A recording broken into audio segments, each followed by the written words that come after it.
We're back and we're playing Reverse 1999, yes. Yeah, we're playing the new event. Let me go into my warehouse. We're gonna pick up.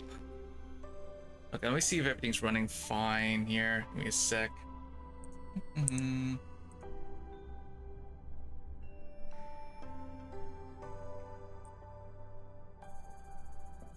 All right.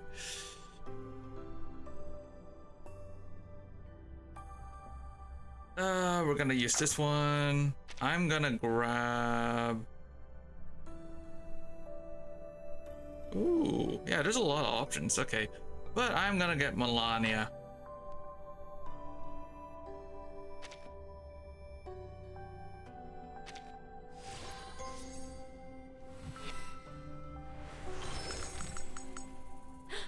An unexpected encounter. Yes, I tried rolling for her when she first released, but didn't get her. But now I have her. Yeah, it took so long. All right, so what we're gonna do? We're gonna go in here.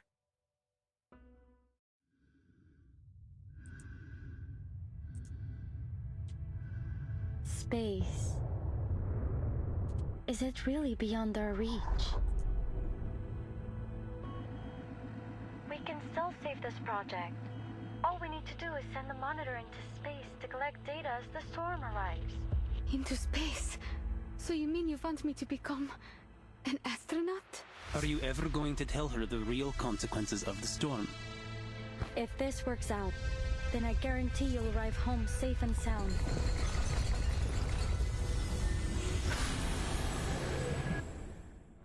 You really expect me to sign this application knowing it means you're all going to die? Miss Elizabeth, I know this storm isn't just some regular natural disaster.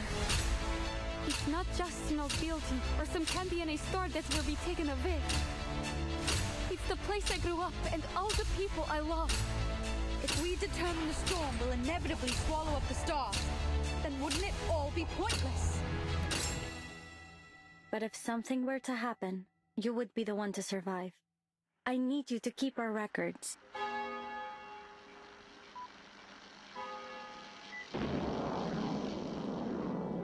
We believe Voyager 1 will continue to explore the galaxy on and on, traveling into the depths of the universe, carrying with it humanity's spirit of exploration. It is likely to persist longer than life on Earth. In our short lives, we come up with a lot of questions about the world. And we have to find the answers for ourselves. We get to choose what meaning we give to our lives.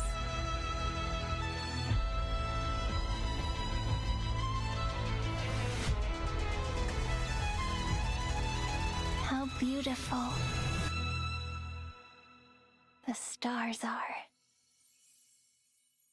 This looks like a fun event. I can't wait to play it. Let me see here. Ooh. Okay, we're gonna begin. Let's see how to find shelter.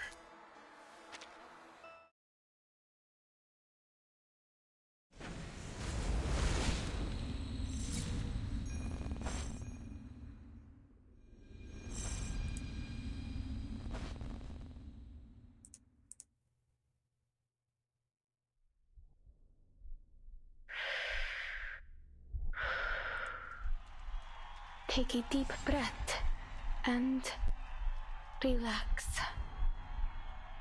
This is my debut. I can't fail. Not now. I have to do this for Mr. and Mrs. Kozlov and everyone in the circus.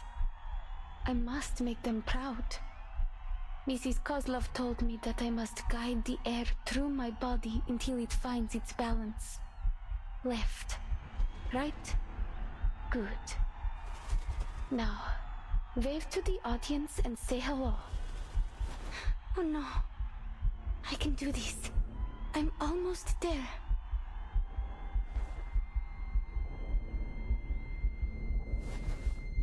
Oh, is it even there? Oh.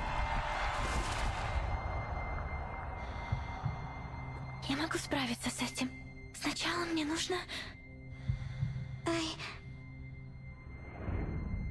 There's no absolute direction up there. Up or down depends on the reference you choose. I think she has the right to know what the storm really is. We will still need to cross the year 1999. Alia, come home.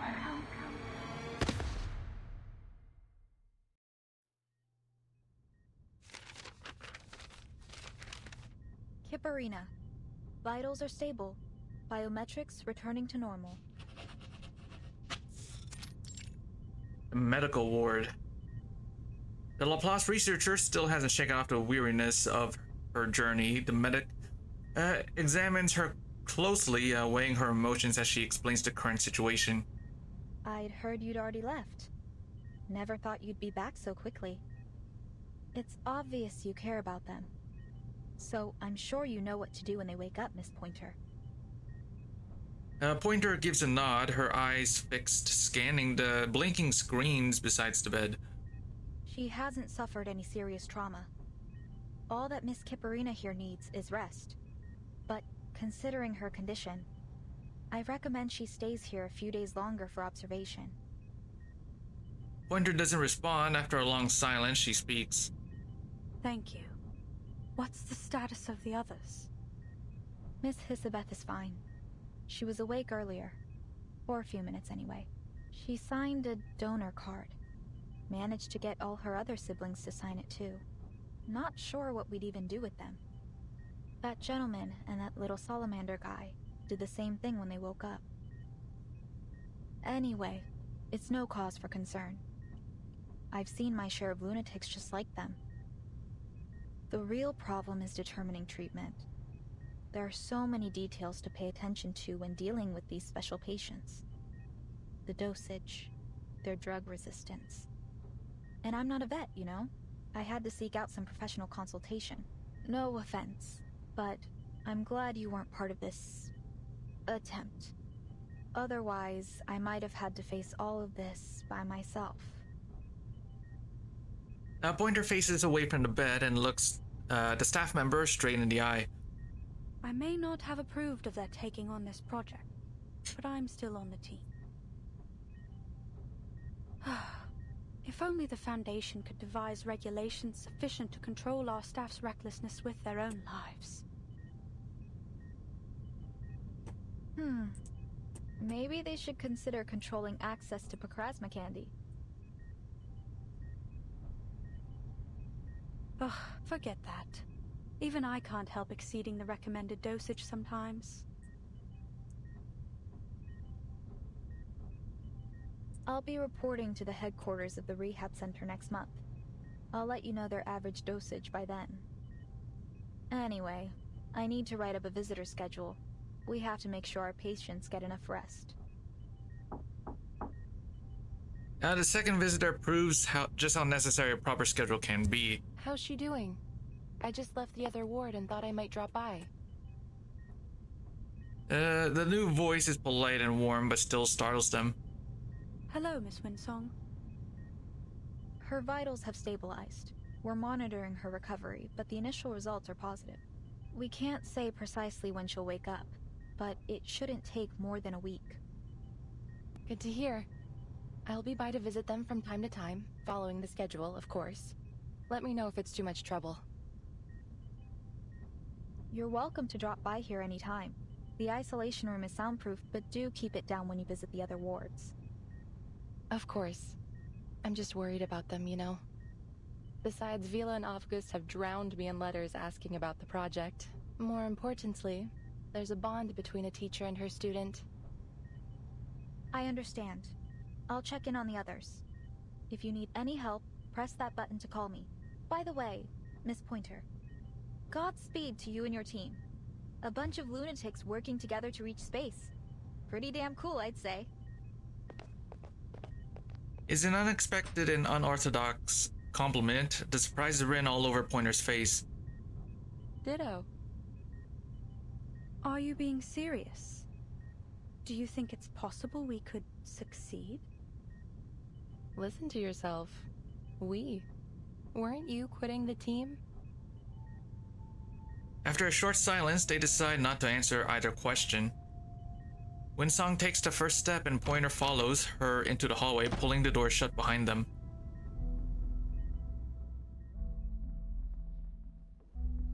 Your comment on Hisabeth's project. You said it was unrealistic. I don't think you really meant that. But even if you do, why not stay and give them a hand?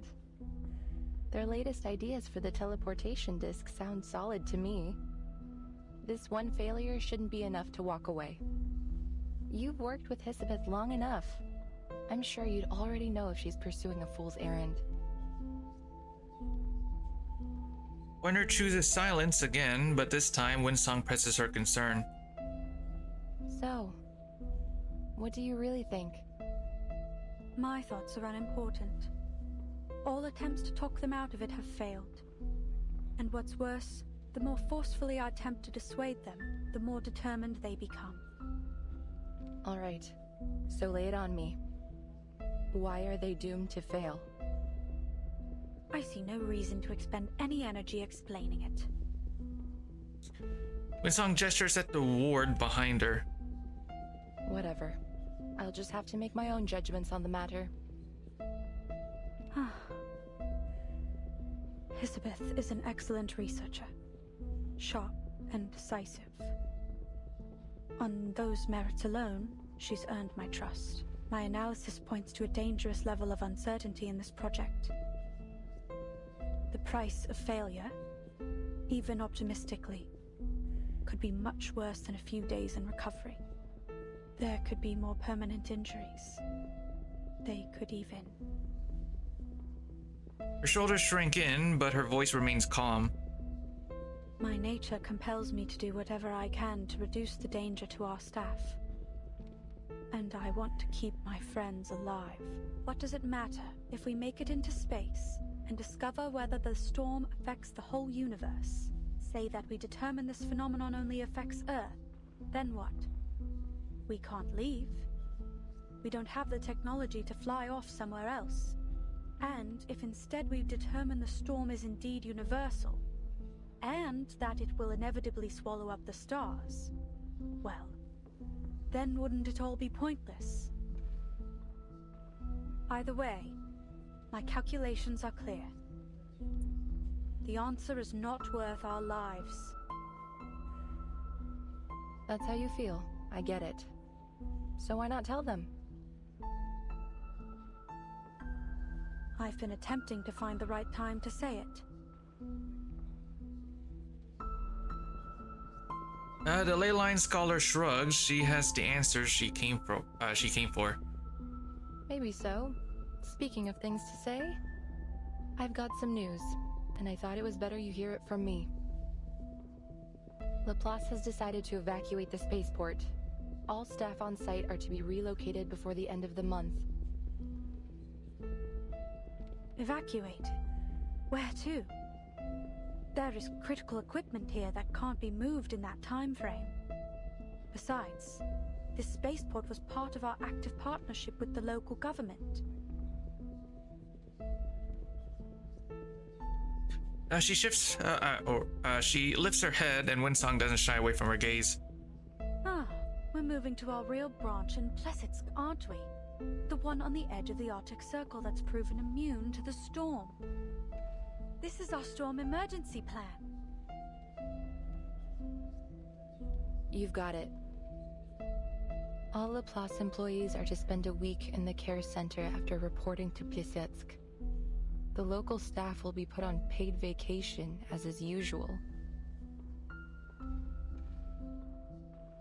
They both know exactly when this paid vacation will come to an end. Hisabeth was also waiting for the right time. And I guess this is it. Sign this for her, will you? Don't worry, it's not a donor card. A sheet of paper is held out to her. You're asking me to sign this so that my teammates can stay here and die in the storm. I'm not asking. I'm only delivering it to you. But they know what they're doing here. That's why I want to help. I need some time. My analysis won't be objective right now. Sure. Just don't keep your teammates waiting. Our time is short. She places the paper neatly into her pocket and returns to the glass to watch over the sleeping girl in the hospital bed. A few months ago, none of them could have imagined it would come to this.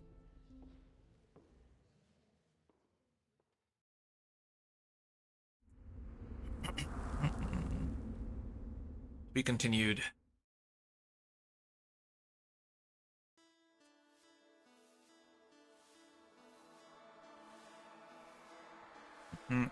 Give me a minute. I'm gonna be right back. I just gotta take care of something real quick, so give me a few minutes.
Alright, I'm back.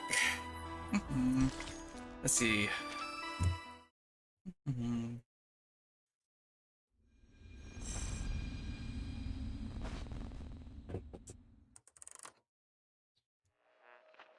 Not long ago, Voyager 2 successfully reached Uranus, marking the first ever exploration of this planet in human history.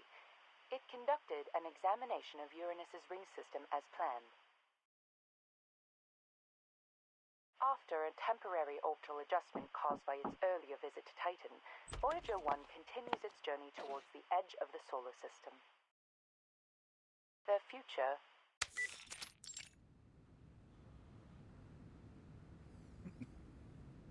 the staticky but steady voice of the news cuts out. We already know where they're going and what they're gonna do. Why are you wasting time on old news? As I recall, we've even got a photo from Voyager 1 taken in 1990. It's stored somewhere in the Laplace archives. That's correct. They even have the development reports from Seaton, and the work done on meteor burst communication tech.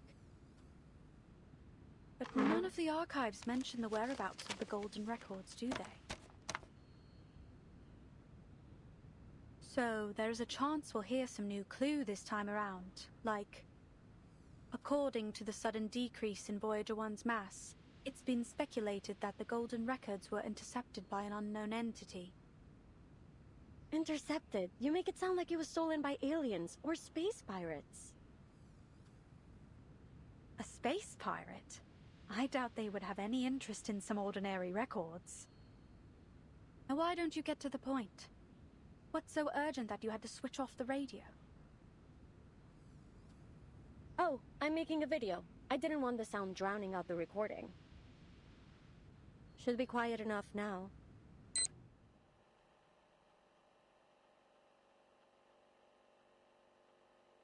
Elizabeth, Laplace researcher. So why was I mad enough to join this project? Call it a matter of personal interest.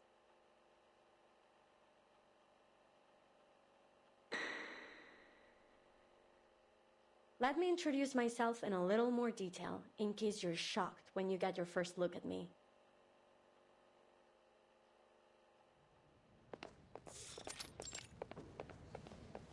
Are we there yet?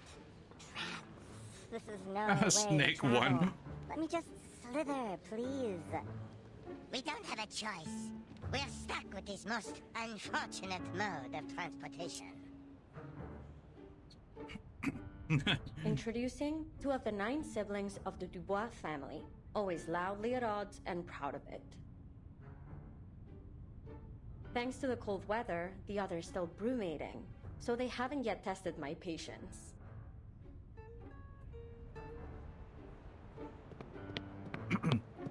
Footsteps grow nearer, prompting them to look around for their source. Welcome. Let me walk you to your office. Your ID card, please.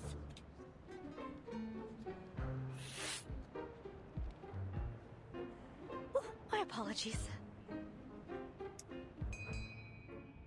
My patience just run out.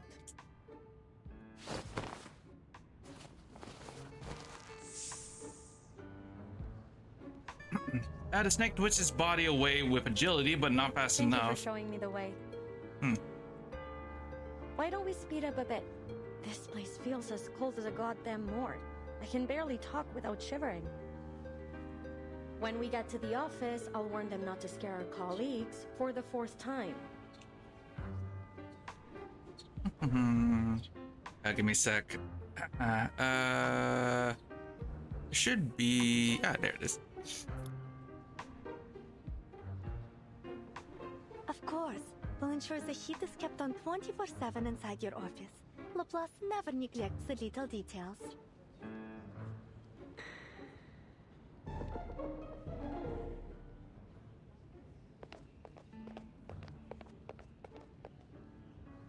Here we are. Go ahead and knock on the door. Miss Pointer should be expecting you. By the way, since you mentioned the cold weather, do you need a thermostat for your lovely pets? We try our best to meet all of our researchers' needs. Oh, we're all good. My code works as a kind of thermoregulated insulator. It should be fine. Understood. And please note that the spaceport here is just a part of our local research collaboration.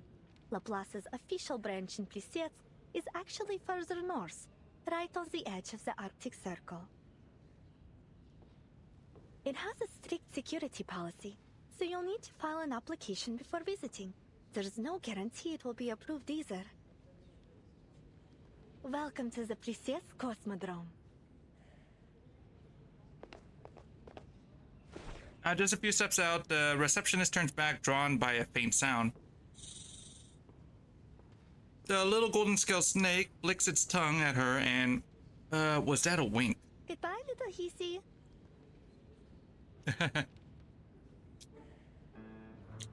The researcher disappears down the hall and fearful voices rings out again. You know what, too? I think the staff here are more accommodating than most types we meet. Or are you just being more of a jerk than usual? Now stay out of trouble and don't call me by my number again. Just so you know, I'm perfectly willing to tie you up by the tails if I start hearing about any missing lab rats.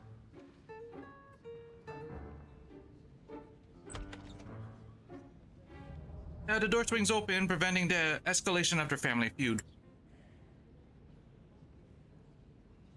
Huh? I knew I heard someone talking behind the door. Glad my ears don't need tuning. Please, come in. Are you the new researcher on this project? You've got it. So, I take it you're one of my new colleagues?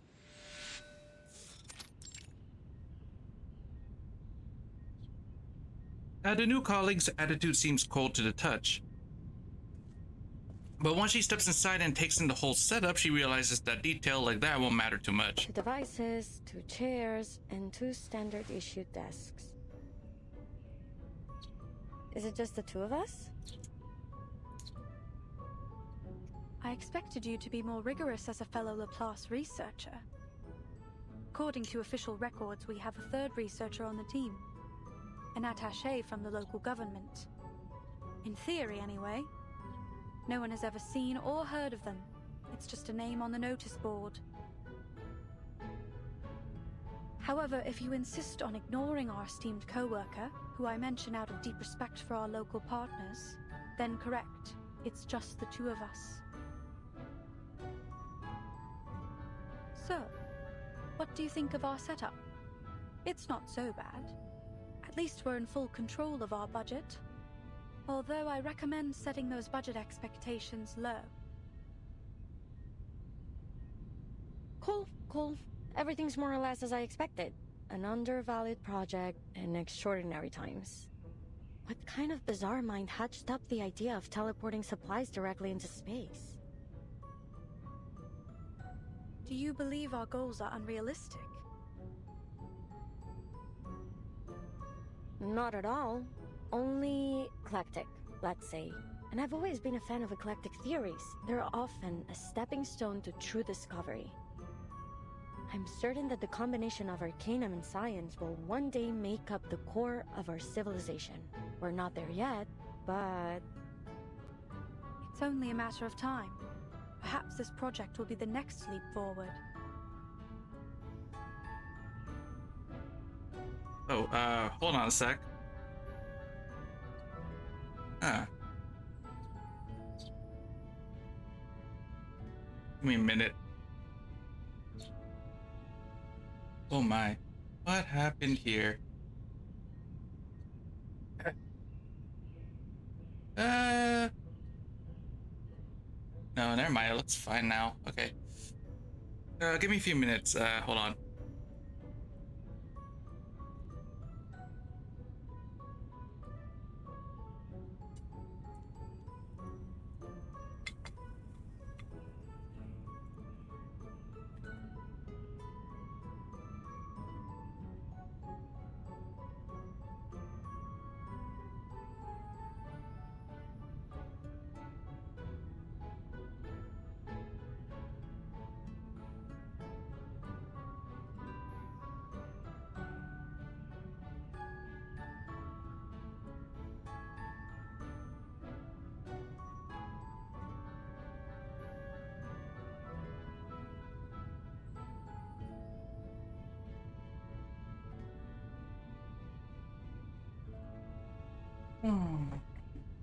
Okay, I'm back.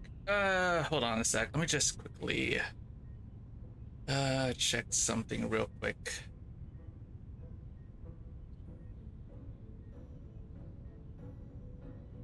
No, that's fine. Okay. Then hold on, would be this? No. Oh, okay, whatever. Mm-hmm.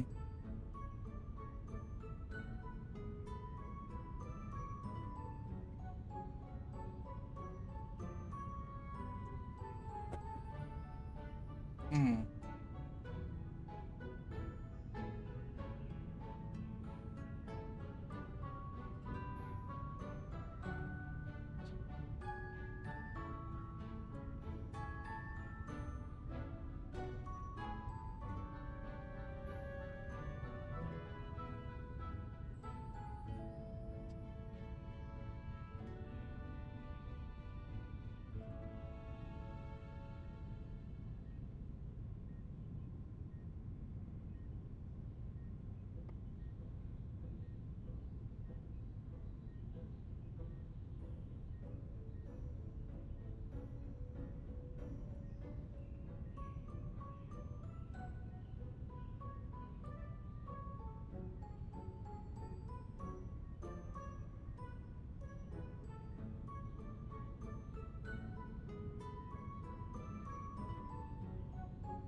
I ran back. Sorry, I just had to do some. Anyway, where were we?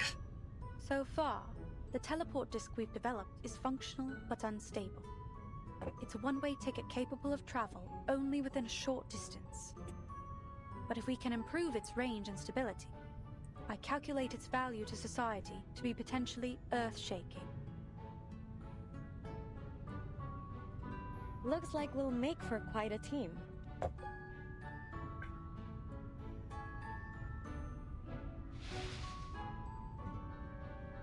She picks up the stack of files from the desk, clearing a small spot to lean against. But before that, we'll have to make sure our project isn't shut down before it can begin. Which means we need to cook up something worthwhile to put in our report. To that end, I know you're an expert in aerospace materials. Are there any specific specimens you need? I'll do what I can to source them for you. Oh, but be quick. Our resource applications must be submitted today. The evaluation process and all other little details mean it will take some time to arrive. Let me see. No, I don't have any particular needs for now. How do you feel about fish? Even Pointer's keen analytical mind struggles to keep up with the rapid topic change. She pauses a full 3 seconds before answering. They're fine. As are those pets you've got dangling in your hair. Cool. Looks like I've come to exactly the right place. No nosy layabouts around to moan about my hobbies. Speaking of those pets, they're not really pets. I remember mentioning them in my profile.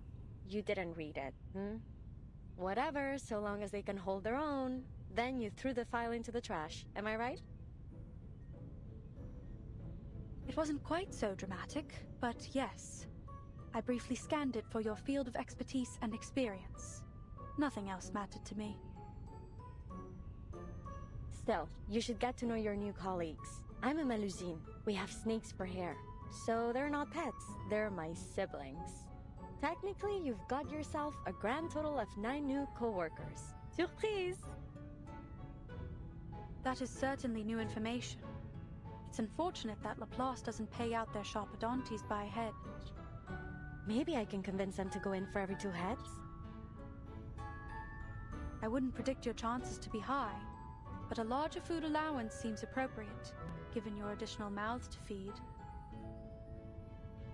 Mind requesting me a corner office? I need a lot of space for my fish tank. Pets and plants help me cool off. Whatever you want. Let's just finish the report as soon as possible. Then, we can apply for additional office space. 1 room for each of us. Deal.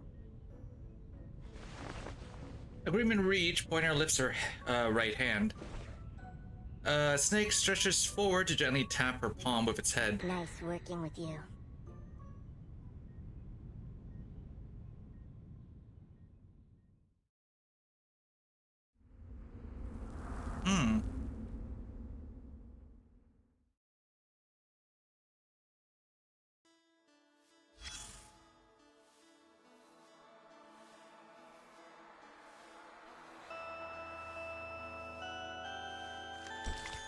Oh yeah, I'm just gonna grab this. Grab it, there we go.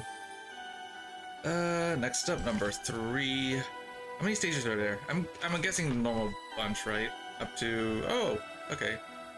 Plus either like 1 or 2 story stages at the end of 18, so okay. Not that big of a deal.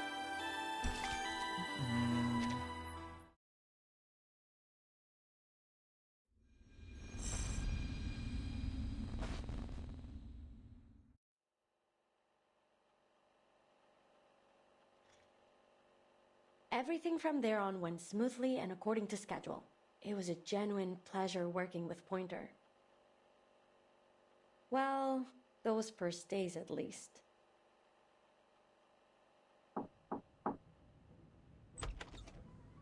Elizabeth, did you go to that ley lines lecture yesterday? I couldn't make it. I've been reviewing this data for the last 10 hours. The model is a mess. Something's off. I can't isolate the issue. It could be the system compiler, or the incantation. Or maybe we missed some characters when we transcoded it. Oh, the lecture? Yeah, Winsong mentioned it when we met her at the canteen a few days ago. Hold on. The chair swivels halfway, and Elizabeth stands, stretching before her, sitting her bread aside. A snake holding a data card slithers up to Pointer's feet. This is Elen. She woke up just a while ago. Elen, meet Pointer. We couldn't all attend the lecture, but I asked someone to take Elen there to observe. Here are the notes. I still haven't stopped being amazed by your siblings' telepathic connection. I wonder if there's an arcane skill that might approximate the same effect. Imagine how much faster we'd be able to share information with it. It's got its advantages. If you're willing to accept 8 different voices oscillating between a party and a brawl every day in your mind. Elizabeth shrugs and scoops up the little snake. It shoots up her sleeve, vanishing into her blue hair to rejoin her siblings. Hope you don't mind. She's been a bit shy ever since we were little. That won't be a problem. I'll get it back to you in a few days. I just want to check if the study of ley lines can help with our aeroshell's force analysis. Is that all? You could have left a message. No need to go out of your way. Well, and I needed someone to unload a bit on. It's been months since I submitted our resupply application, and there doesn't appear to be any progress. This slow starvation for all of us is a waste of effort. They should just cut the cord and scrap all these projects they feel show no value in the short term. Look at the silver lining. We're sure to get our new offices. Office space. The one thing we have in abundance here.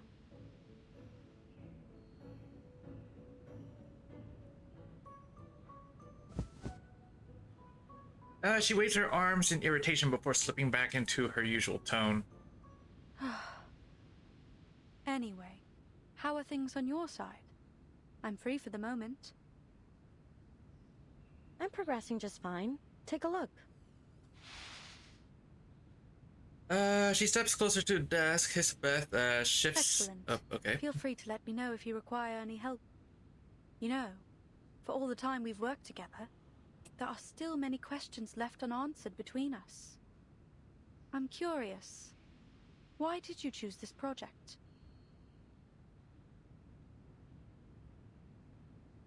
The tenor of their conversation has changed since their first meeting. This isn't a test, it's genuine concern.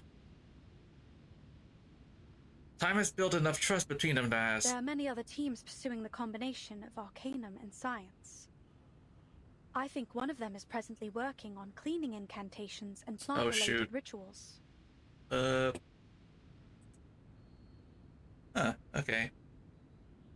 Give me a sec. Hold on, my OBS is acting a little weird.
Oh, give me 1 minute. Hold on. Let me just, I just need to close this thing real quick. 1 sec. Okay. Yeah, I just need to close it for just a minute here.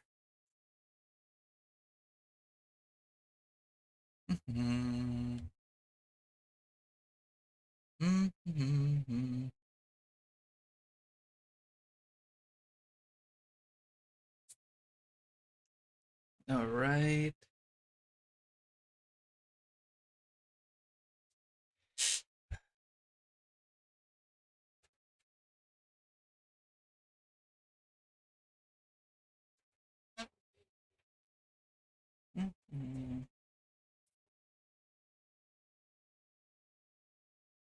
All right. Okay, now let me just open this up again. Oh, what? Oh, there. Oh.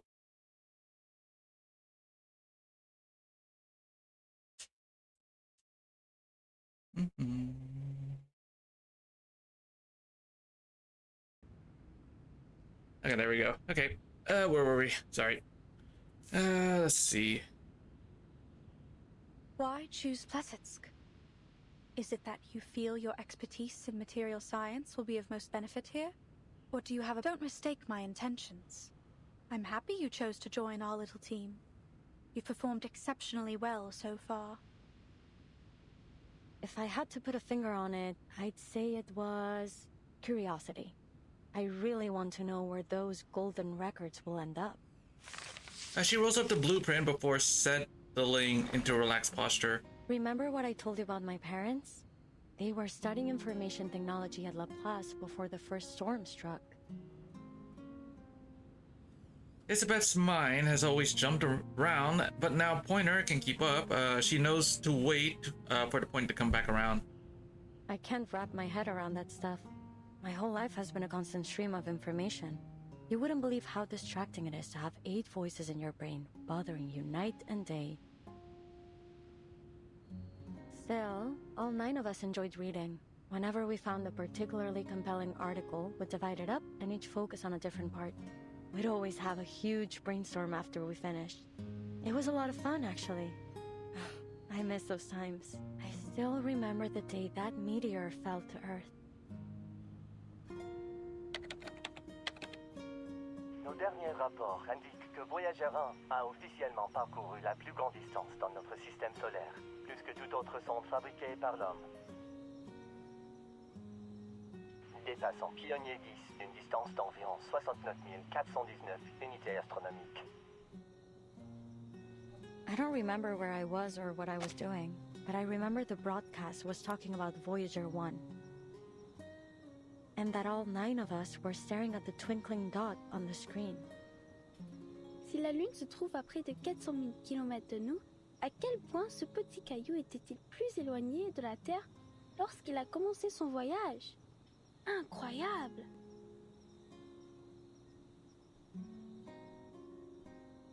We never knew the stars above our heads could actually fall into our world. What was happening up there? For all our brainstorms, we never reached a solid conclusion.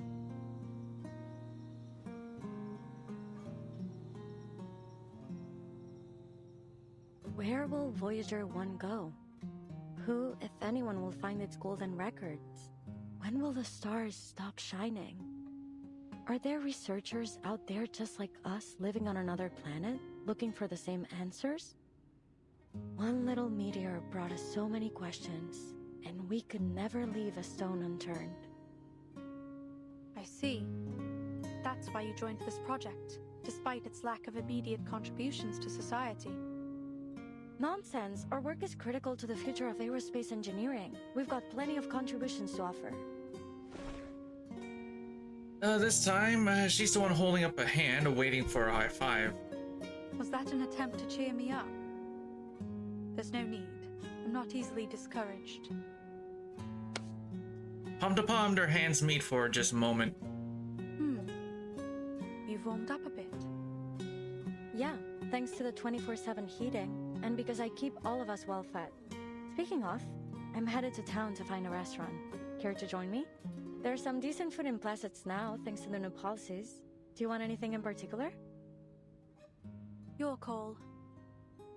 Back then, we never thought to ask why our supply application had been put on ice for so long.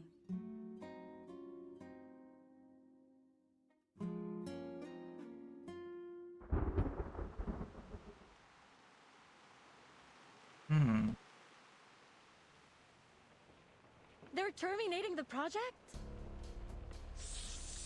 The noise startles the snakes. One by one, they poke their heads out to join the shock. Too bad the moment's already passed. Pointer doesn't even have time to snap a picture. I understand, ma'am, but you should know that our top priority after each storm is to restore the Foundation and the LSCC to full function as soon as possible. With our current shortages of resources and manpower, that means cutting all non-essential projects. Non-essential? Then what is it that counts as essential? Who decided on our priority? Before the snakes can hiss again in protest, Pointer reaches out and grabs Hisabeth. Calm down, Hisabeth. I understand that Mr. Ludwig did his best to keep as many projects running in Placets as he could. We couldn't have stayed here this long if it weren't for him, but he's only a branch leader. He doesn't get to make the top-level decisions. They act as if all of their essential and valuable consumer technology just popped up out of nowhere. To think that aerospace engineering has less to contribute than their other projects? Mad! They wouldn't even have vegetable packets in their instant noodles without us. I'm sorry, but our decision is final. Please allow me to finish. As you can imagine, I have several other meetings lined up after this. Sure. Please continue. Madame Lucy has expressed that she is not in favor of this decision. To that end, she asked me to deliver a lifeline for your work here. As you know, our knowledge about the storm remains extremely limited. Madame Lucy believes we could better manage our circumstances if we could observe it in greater detail. Particularly, she's seeking volunteers from Plesetsk for a project. One that aims to send a monitor into space in order to collect data as the storm arrives.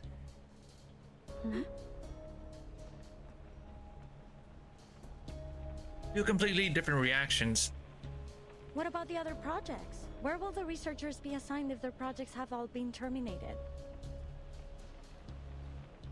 Pointer shoots her another look, trying to signal her, but Hisabeth either doesn't notice or doesn't care. Most will be reassigned to other teams. I'm afraid there isn't much manpower to spare on our work here. That's the deal. If you want to stay on this project, then this mission must become your full focus.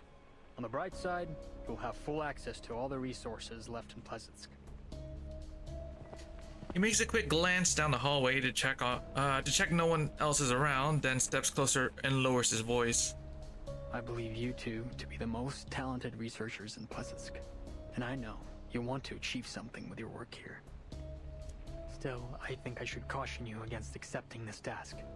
Sure, if you pull this off, you'd become a legend throughout our organization, but there's only so much value in fame and admiration. And what would happen if we were to fail? I'm afraid your best hope would be instant death, and it may be much worse than that. No one knows for certain what the storm can do after all. I'm not sure this is worth your lives. Noticing another researcher approaching from the far end of the hall with luggage in hand, he steps back, re-adopting his cool professional tone. Alright, that's all. I just need you to confirm that you've been informed. You'll have 24 hours to respond to our request. After receiving the official documents, Pointer and Hisabeth return to their office. They say nothing for a long time. The weight of the decision before them deserves her silent consideration. Finishing her deliberations, Pointer clears the air. Hisabeth, I know you're a big supporter of Madame Lucy, but I'm sure you agree this mission is a statistical death sentence. If you're struggling for a way to say no, I'll come up with it. Her words don't seem to have any purchase on her fellow researcher. Hisabeth looks up at her with a puzzled expression. Sorry, what? Never mind. I've got good news. I just talked to Winsong. She's got a solution to one of our major issues. Hisabeth waves a hand as she answers, continuing her work. Wait. Don't tell me you want to volunteer. Why shouldn't we? This is a once-in-a-lifetime opportunity. But have you even considered the risk we'd be taking? Like the liaison said. We'll have all the equipment we need, with a project that's progressing smoothly, working towards an achievable goal for the common good. It is almost like the universe is within our grasp. All we must do is make our teleport disc work. It's not that simple. We'd still need an astronaut capable of launching the monitor. Who could we find that would be capable of acclimatizing to a zero-gravity environment under high heat and pressure in such a short time? That's the good news. Winsong already found us an ideal candidate, an acrobat. Hisabeth finishes her task and holds out the sheet to Pointer, a follow-up work schedule. Here, I made a list of issues we'll need to tackle. Of course, that's only assuming you'll accept Madame Lucy's mission too. I remember we talked about space exploration when I first arrived in Plesetsk. You said you wanted to know what's going on up there too. So tell me, what price are you willing to pay for that answer?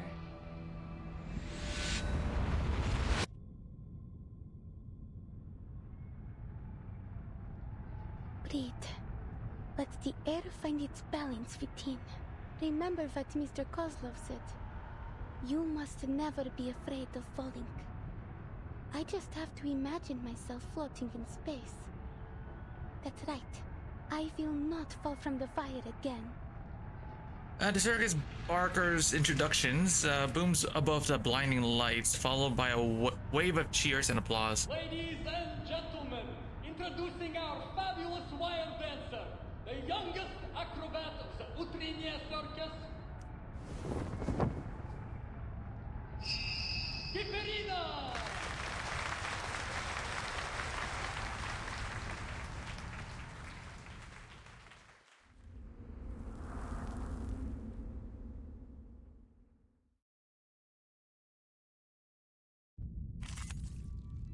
Okay, let me see what we got here. Okay. Oh, okay. I'll do my best. Calm down and relax. It's just a simple performance, no different from all the ones that came before. Oh shit, auto's on. Whoops. Here. Would you care to lie down? can't read it. Or this one, this book? A simple arcane trick to read.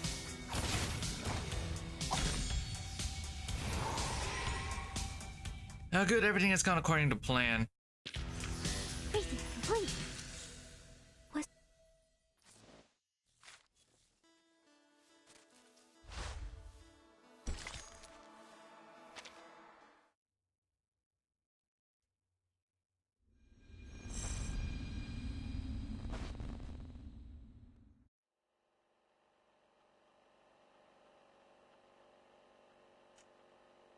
Kiparina, star acrobat of the Utranyaya Circus.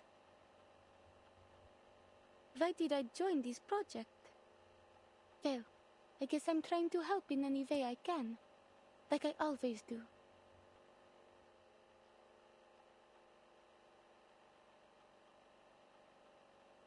The circus is a lot like outer space.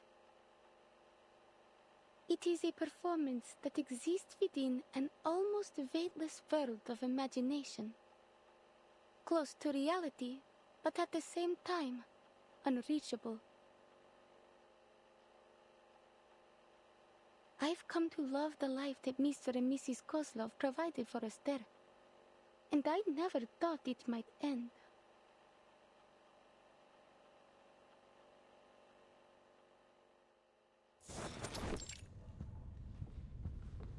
Here I am, Ringmaster. How can I help you?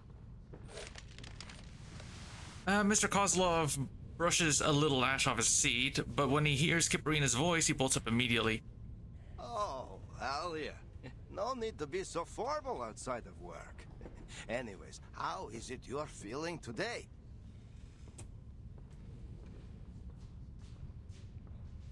I don't want you to be overwhelmed. Take time for a little rest. Old Kozlov can manage things from here. Please, it was just a thoughtless accident, and I won't let it happen again, I promise.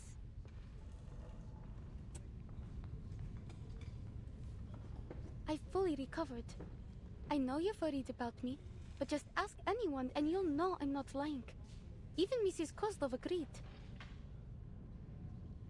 See, I can even put on my fireworks show again.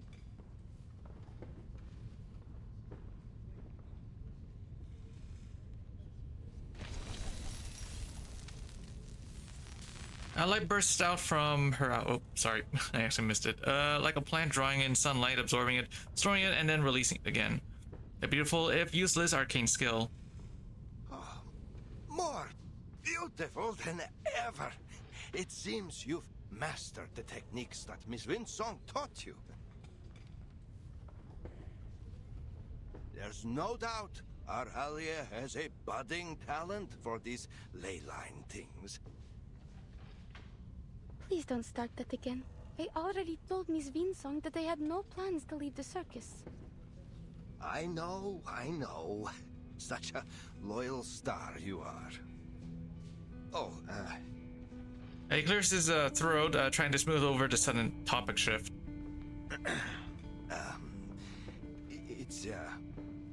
We're going to hold a show up near Mirny. They say the night sky is beautiful that far north. Perhaps you might even see the aurora.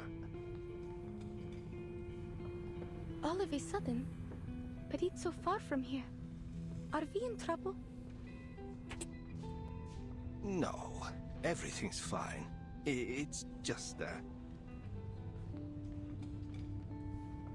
Mr. Kozlov wrings his hands subtly. Subtlety is not his strong suit. Actually, Alia, Miss Winsong called me. A friend of hers would like to meet you in Mirny. They work for an organization called Laplace. I made inquiries at the arcane market. They have a good reputation. Someone even told me that they were related to the St. Pavlov Foundation, that big organization that recruits all kinds of arcanists. We are old, Alia. But your life has just begun. If you were to join Laplace or the Foundation, you'd live a much better life than any you could have in our little circus. Do you want me to leave? No, no, Alia. We just want to let you have another try. There may be some training involved, but we will not force you to stay. You can quit anytime you like. Natalia and I, we hope you will have a safe and happy life. After that last time when you fell from the wire, we just can't bear to. Then I'll go, Mr. Kozlov, if that's what you want for me. Sensing the compromise in the girl's words, the man sighs and pats her head with a broad, fatherly hand. We don't want you to leave, Alia, but this is an opportunity for you to live in comfort and safety. You're just 15. We don't want you to have to learn what it feels like to scrounge for food in the freezing wild. He leaves it there. Some memories aren't worth retelling, not to a child. Let's just give it a try. What do you say? You will always be welcome to come back to the Utranyaya when you want. We will never turn you away from your home.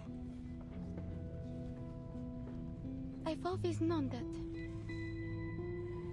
She smiles, but it's not enough to hide the quiet weight of her insecurity.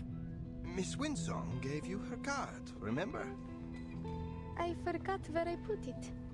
I figured they wouldn't ever find the need for a living light bulb. Alia. So, then have you already planned a route, Mr. Kozlov? Are we traveling overland? When do we set off? And what are we taking with us? What's the weather like in Mirny? Should I pack some warmer clothes? Oh, it's been a while since the last time we restocked the medical kit. I'll check it later. We need to prepare for the animals' transportation. Of course. It's all in hand already. Our Alia, always such a self-starter. Muttering, Mr. Kozlov turns away. It sounds more like pride than complaint. The class sets a very high standard for its staff. Our Alia could only have been chosen if she were very special. Just see how she pays attention to each little detail. The clever girl waits until Mr. Kozlov has disappeared. She rarely lies, so on the rare occasion she needs to, no one ever suspects. The card's still with her, tucked in the inside of the pocket of her coat. She isn't sure yet whether she really wants to chase after a faraway, wider world. Beansong. Ley line scholar. I still don't get it. What even is the study of ley lines? Is it like arcanist engineering? Or math? I've never seen or heard of anything like it. If I start to study these ley lines, does that mean I'll have to leave Utranyaya forever? That I won't be with Mr. and Mrs. Kozlov in the circus anymore? She's still waiting for an answer from her mind. Her heart's somewhere. So for now, okay, whatever. Sorry. Купол And it's нашего gone. цирка был украшен миссис Козловой. Она хотела, чтобы он отражал красоту звезд и невесомость космоса. Какой прекрасный вид! Смогу ли я когда-нибудь увидеть его снова, если уйду отсюда? Мне стоит встретиться с этими людьми из Лапласа. Если я это сделаю, как хочет моя семья, тогда мы все сможем жить лучше. Верно?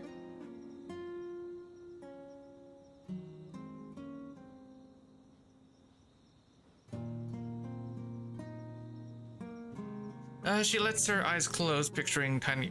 Okay, it's gone. It always like auto scrolls. So. Большая медведица и малая.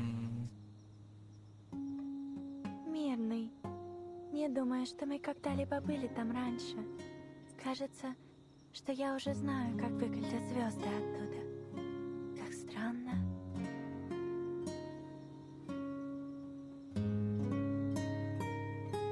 Интересно, если звезды когда-нибудь исчезнут с неба, исчезнут ли они все в один день? Może ich mечты.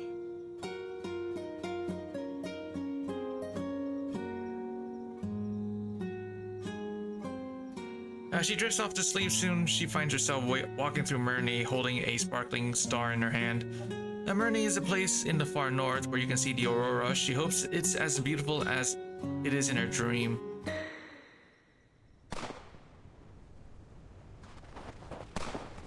Over there!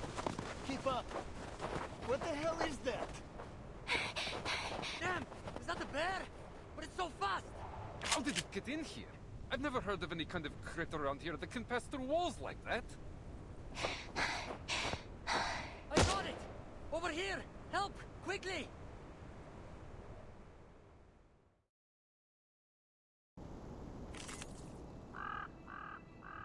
All right. Let us have a fair fight.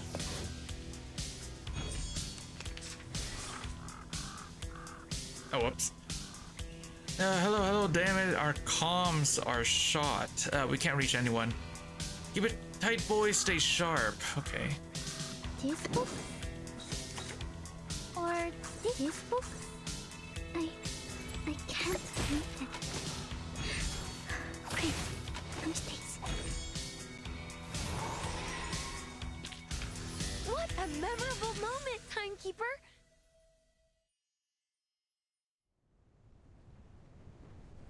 The sound of her pursuers fades into the distance. She must escape the darkness around her and move toward the light. Where there is a light, there is life and other voices.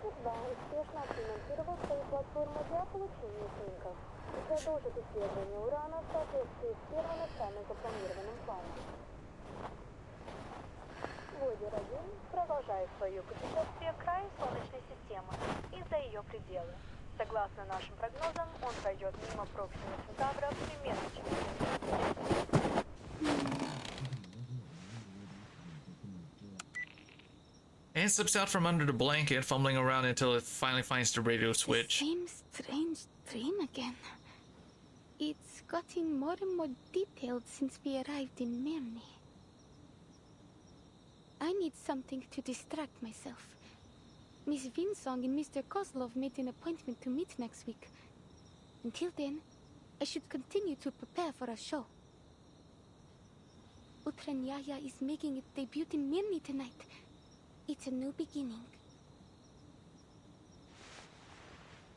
She peeks her head out just a little, peering past the tent flap. Across from their circus tent stands a small restaurant, and the distant sounds of conversation put her at ease. The streets of Myrni echo with the steady rhythm of patrolling boots. She hasn't seen the aurora yet, but even so, the novelty of it all makes her heart race. I just need to cheer up and do my best. I guess it's also my debut in Myrni, and first impressions are everything. Maybe Mr. and Mrs. Kozlov will change their minds if I can win over the audience.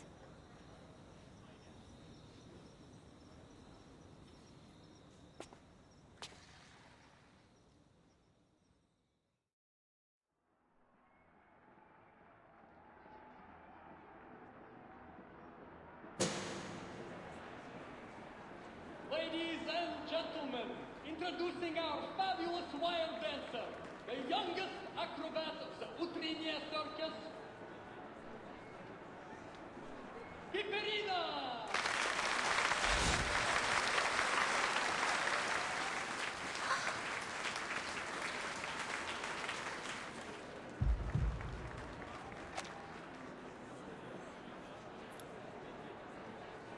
Right here, heading towards the light, she sees many creatures making noise.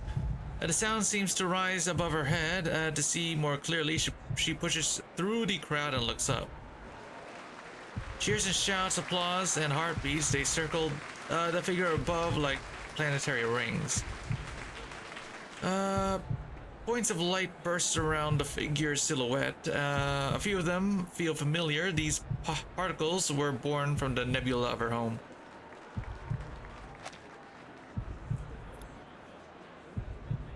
She looks around, smiling in the middle of the noise. Earth is such a lively and beautiful place.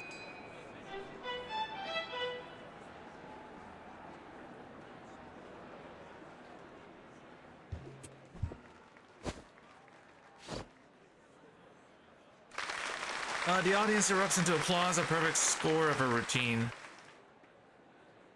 Will they let me stay if I keep giving perfect performances like this?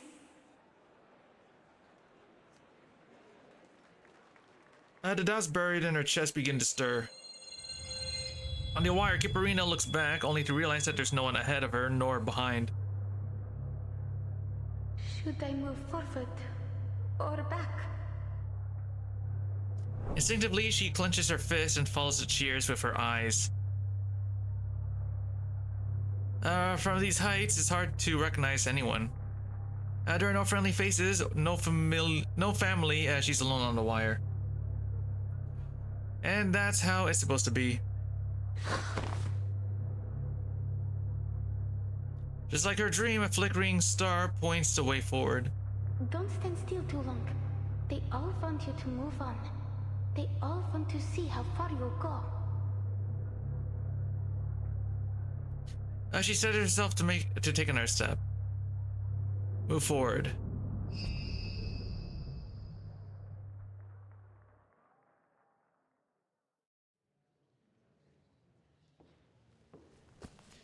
The show is over, the audience gone. Mr. Kozlov packs away the stage props, his voice booming with pride. Natalia and I were a little worried for you back there, but it seems our worrying was for nothing. The show was even better than we hoped. You did such a good job, Alia. The audience was thrilled. I knew we came to the right place. I'll ask Natalia to prepare us a proper banquet tonight. Something to reward our darling Alia and celebrate your new job at Laplace.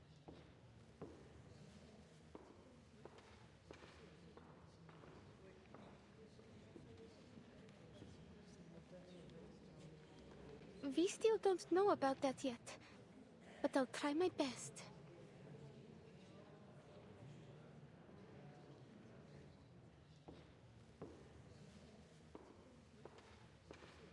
I know you can do anything once you make up your mind to do it. And now, I must go discuss tonight's food with Natalia.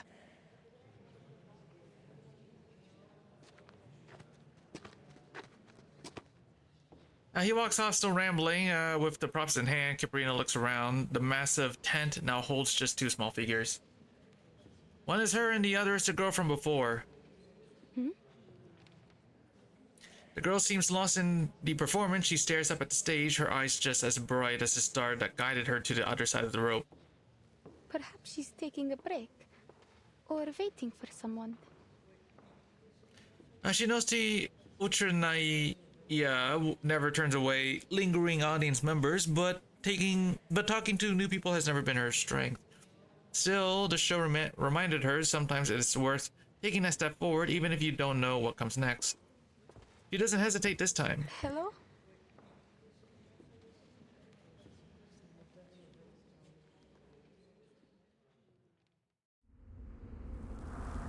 To be continued.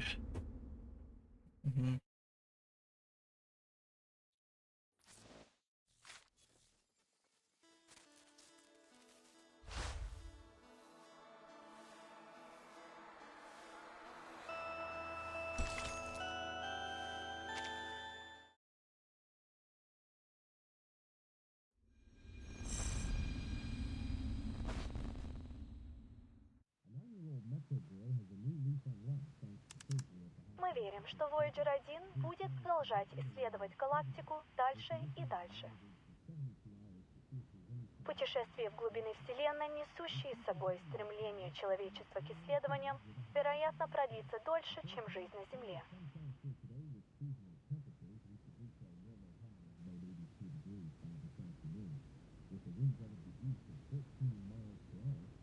The radio catches... okay, yep.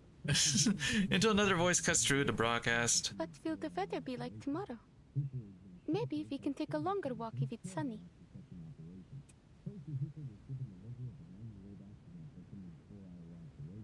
You haven't seen the diamond mine here in Mirny, have you?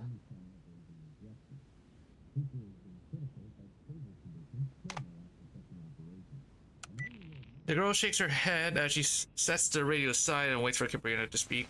Kiprina kneels down. Now they're eye to eye. Is anything coming back to you? I asked some people around about you, but no one had any clue.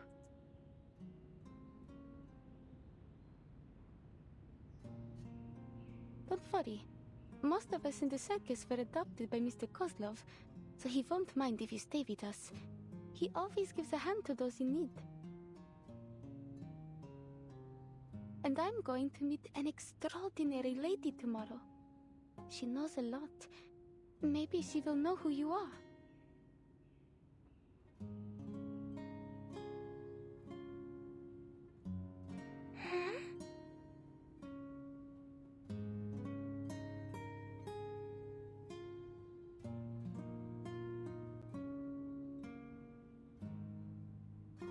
Kiprina is used to this kind of blank stare. She's seen it on the faces of children that were lost while they were at the circus, how Mr. Kozlov had comforted them and kept them entertained until the smiles returned to their faces.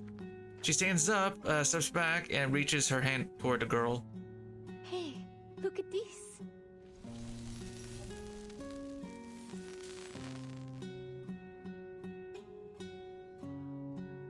A soft glow blooms at her fingertips, warming the tent with its light.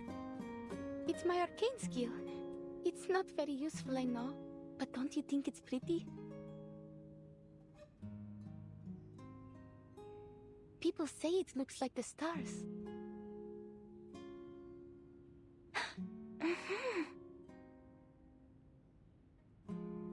The tiny light served its purpose. She seems far more at ease now. I could do it again if you like. Let's try something. Can you spell your name?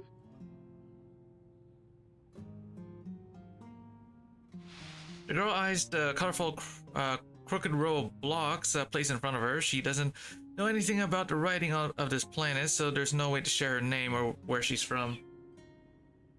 But this creature wants the name to communicate with her. She understands that much. The blocks form a messy, colorful path. A logic forms in her mind. Kiprina searches for something familiar among the colors. Long journey. Sounds like you just picked these words up from the radio. Did you go on a long journey to reach Mirny? How was it that Mr. Kozlov decided on our stage names? Give me a second.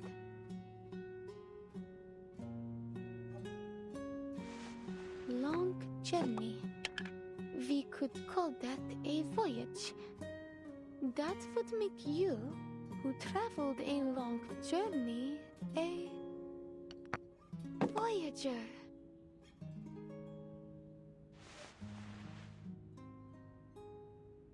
Kiprina stretches out her hand and traces the imagined path of the Voyager probe. The girl watches for a moment, then imitates the gesture. Ah. She twists her finger and points to herself. Voyager.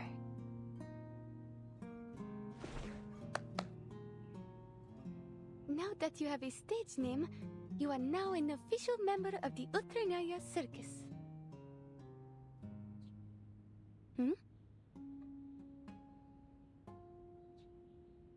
Voyager spins herself toward the tent's entrance. A moment later, footsteps and a familiar, friendly voice arrives together. Aria, where's that girl?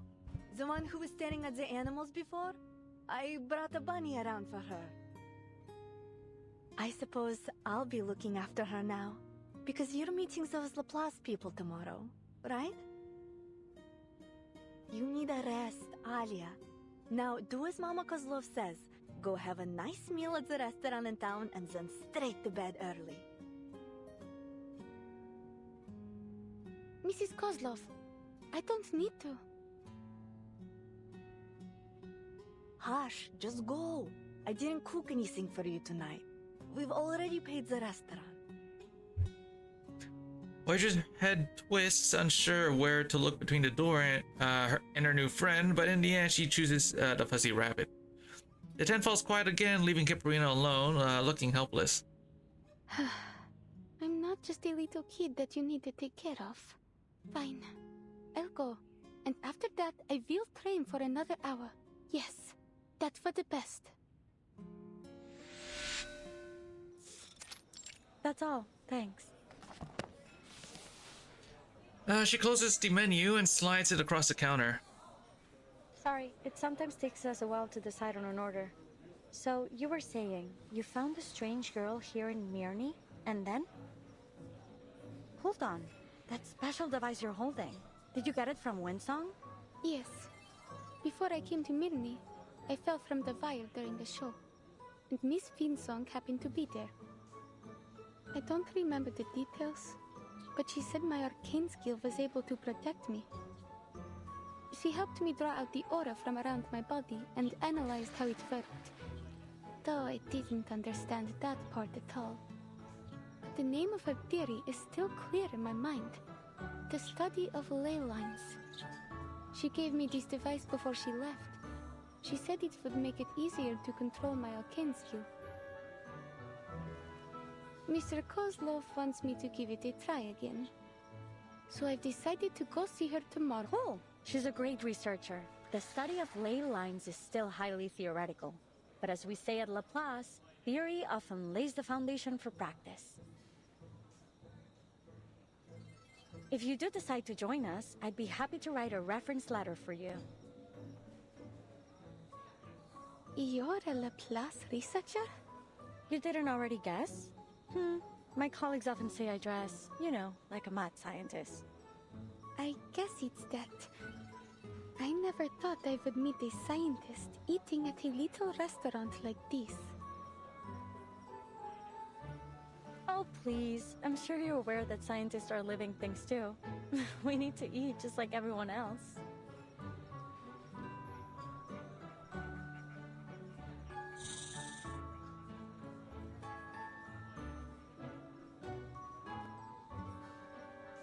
A few little snakes poke out of Elizabeth's hair, nodding along with her laughter. One tilts its heads up, letting Kiprina stroke it. Its scales feels smooth and cold. Looks like you meant it when you said you're good with animals. I spend a lot of time with them at the circus. I even helped raise one of our bear cubs. Kiprina hadn't been in the restaurant long before Elizabeth walked in and sat right beside her. One of the snakes takes the lead in inspecting Kiprina, who greets it kindly in return. That's all it takes for the two to find common ground. You haven't answered my question yet. Why do you choose to be an acrobat?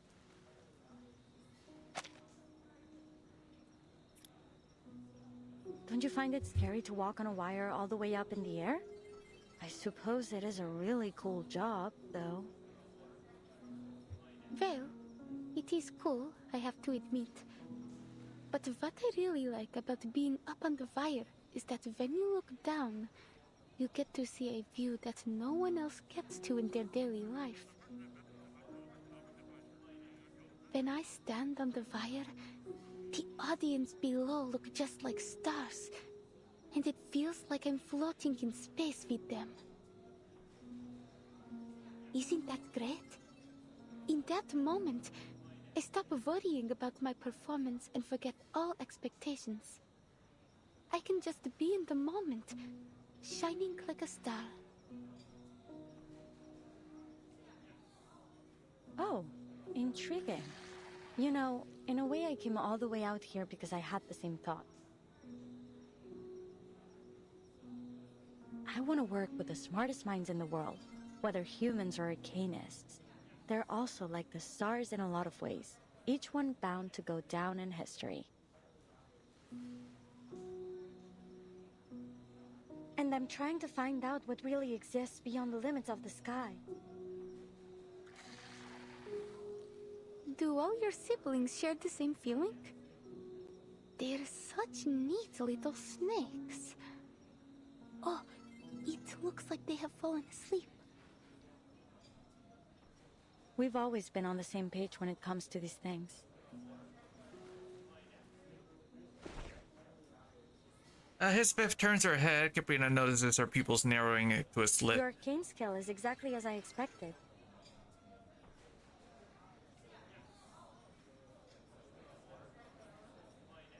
It captures photons from the aurora and stores them as latent energy.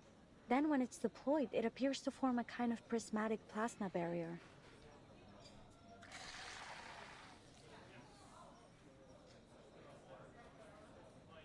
What?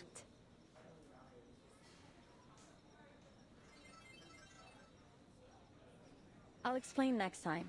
It's complicated. It could take hours to get it into your head.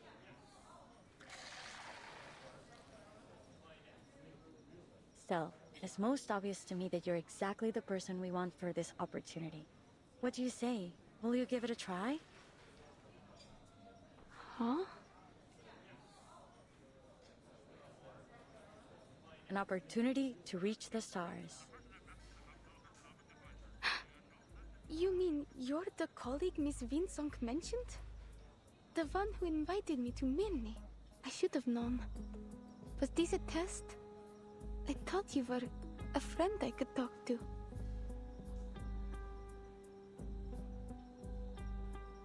A friend? Superb. That's the best compliment I've received in months. Relax. This wasn't a test at all. We just happened to share the same taste in food. But I do hope you'll consider our offer seriously, in the spirit of the good time we had together. Are you serious though? You really mean you want me to become an astronaut? The invitation seems too far-fetched. Even in her wildest dreams, she could never have imagined it. Exactly.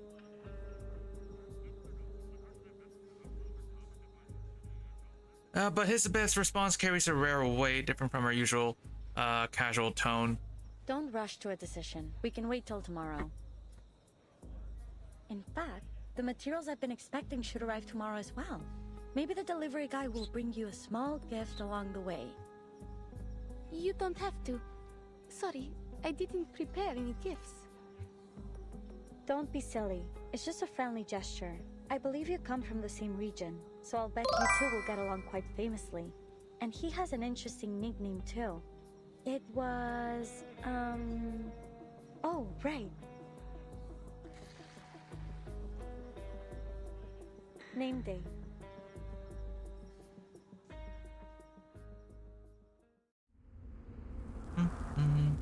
We can continue, yes. Okay.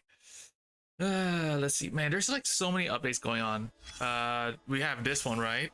And then we have Ghost Frontline 2. I'll probably play that one next week. I want to play more Persona 5, the Phantom X tomorrow.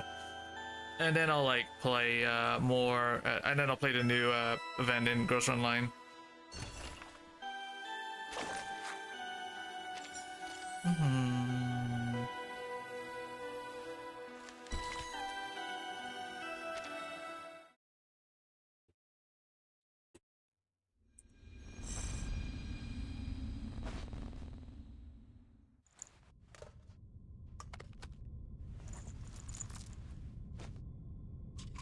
Ship models made of bone.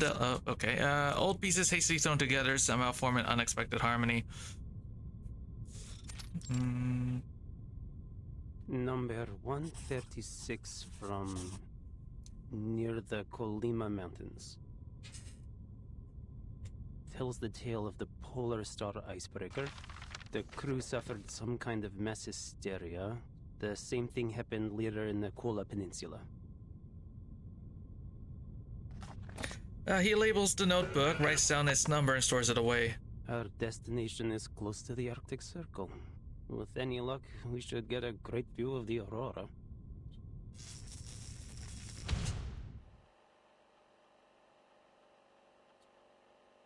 Name day. Investigator for St. Pavlov Foundation, currently serving for Far East Branch.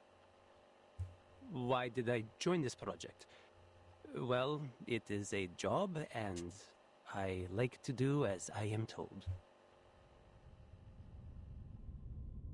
Neva River, Lake Ladoga, Sphere River, then Lake Onega. It takes less time to travel by water. Maybe I can even buy a small gift along the way. What sort of specialties does Mirny have other than diamonds? Oh, maybe I can stop by Petrozabotsk on my way back. He examines the map, plotting out a workable route. Looks like I'll have to walk the rest of the way after landing. Oh, Plessisk. A place of boundless snow and not much else. Fortunately, endless white fields of snow are something with which he has wealth of experience. I'm assuming he says at the end. Trying to reach the stars in order to monitor the storm from space, huh? Sounds like a good gig, even if it does mean being stationed at the northernmost frozen tip of the world. Maybe it will go nowhere, but what would it be without a little pioneering spirit? In legends, a meteor may signal incoming disasters or foreshadows good fortune. Like the eternal soul, it all depends on what the viewer chooses to believe.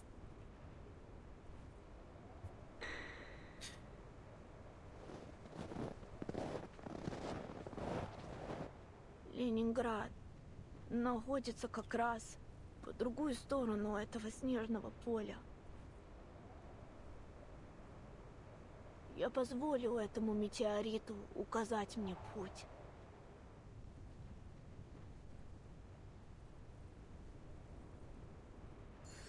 In the end, he made it to Leningrad. The Foundation never gives me a break, which I guess makes me equal parts lucky and unlucky. Mr. Nimby. Yep. Hold on. As the door opens, a bundle of energetic fluff appears, orbiting at his teacher's feet as expected. I heard you were leaving for the north on a new mission. It's Vila and Avgus. Just for an errand. The Far East branch is short on staff right now, so I'm going all on my own. Miss Winsong should be on a field trip there. Is there anything you'd like me to give her? Where is it? Is it north of Ryashki? Could I come visit there with Vila? Children speak more directly, but the mention of a familiar place brings a few seconds of silence. Well, so long as you finish all your classes and get good grades, I'm certain you'll be able to go anywhere with Miss Vila. As long as it is safe. But things could change. I can't promise anything. Except maybe a little souvenir when I get back. Now, August, do you have anything you want me to give Miss Winsong? Yes, and Vila does too. I've written lots and lots of things. Comrade Winsong can read them when no one is there to tell her a bedtime story. And this, from my tallest and most spirited sunflower guards.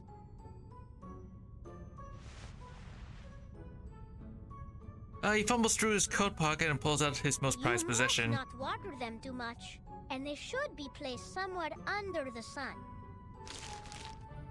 Vila passes an envelope over placing I'd like it. Yep. this to be delivered to Miss Winston.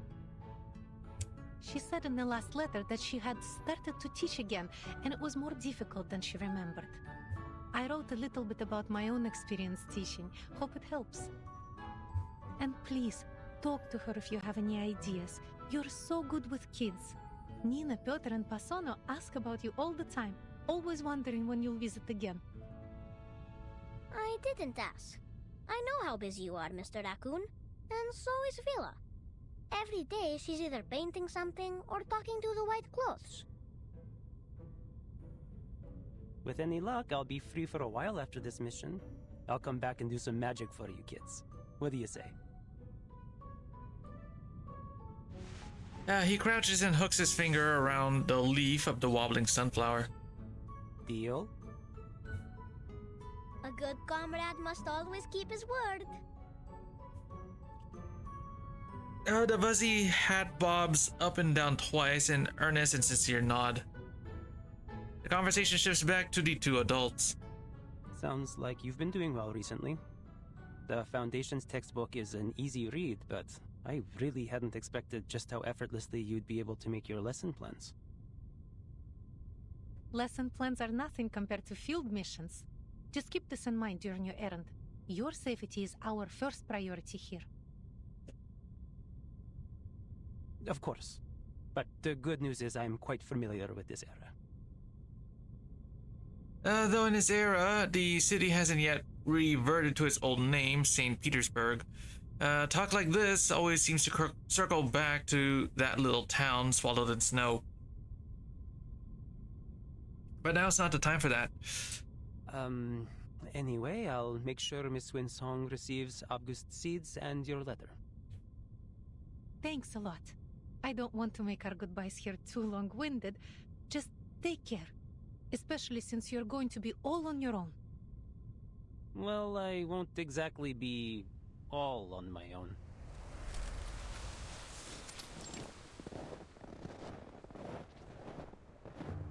Hey, so No, any idea what's this how far thing? this place is? I think we must be pretty close. I can almost see that unmistakable Laplace metal roof. I've actually got some business lined up in Munich.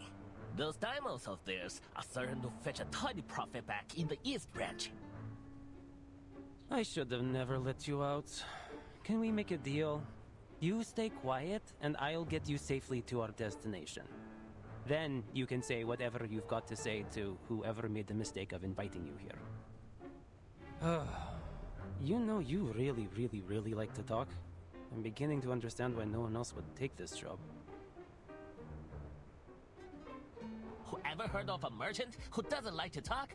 Huh, admit it. You'd be burned to tears if I were not here. The chatty salamander is tucked under Name Day's coat. Its muttering smothered along with it. Quiet. Bandit in Arctic Circle? That's new. Nearby snowbanks serve perfectly as cover, shielding Name Day from view. I saw someone coming this way.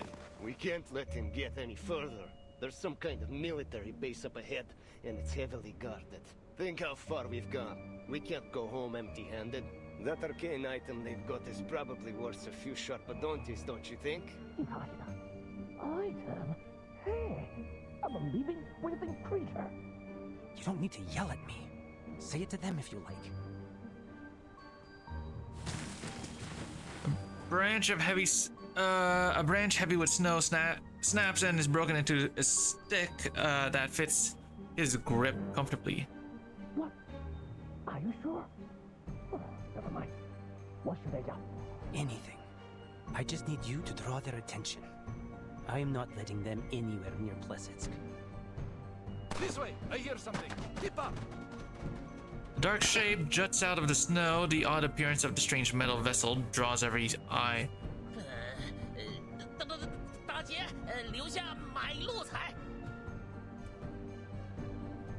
Name Day's blade lands right in time, stopping the hand from reaching the vessel. Sabia.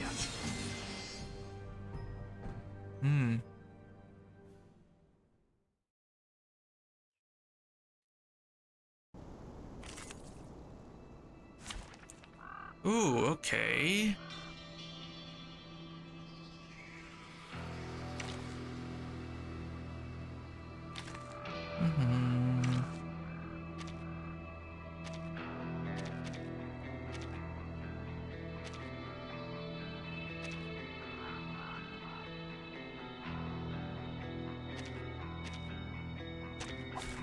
Can I start running?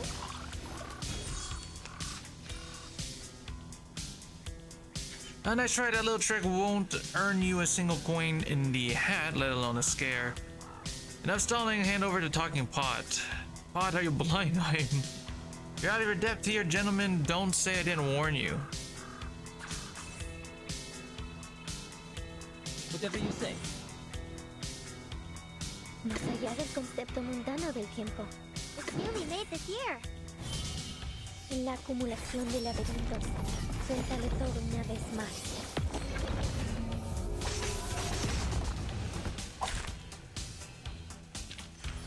I haven't had a eureka moment like this in a while.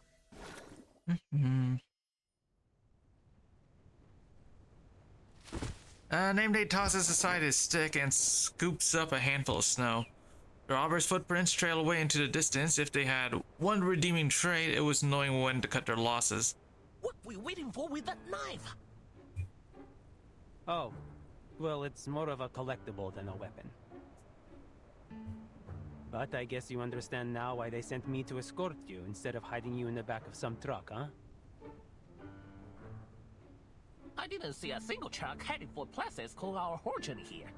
By the way, was the knife thingy part of our kin skill?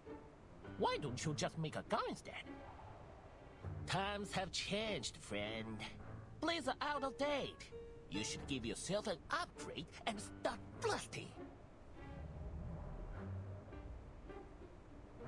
Nah, I'd probably be serving with Xeno if I was any good with guns. Have you ever heard of that legendary pilot from Xeno, the Baron Switch?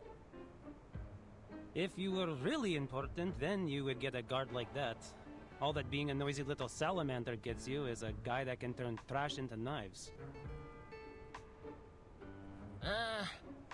That's nearly the most useless arcane skill I've ever heard of. I say nearly, because it's still better than mine. So, I'm not in a position to criticize. What does your arcane skill do? The salamander silhouette flickers, crumbling into a puff of ash, then, in the blink of an eye, reforms itself. That's it. It's certainly something.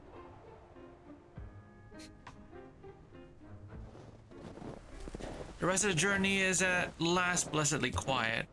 The destination draws near, the outlines of buildings take shape, and somehow is already waiting in the snow. Miss Winsong. The so-called Cosmodrome isn't nearly as grand as imagined. Surrounded by the vast expanse of white, people and buildings alike feel small. Hello, gentlemen. Welcome to Plisyetsk.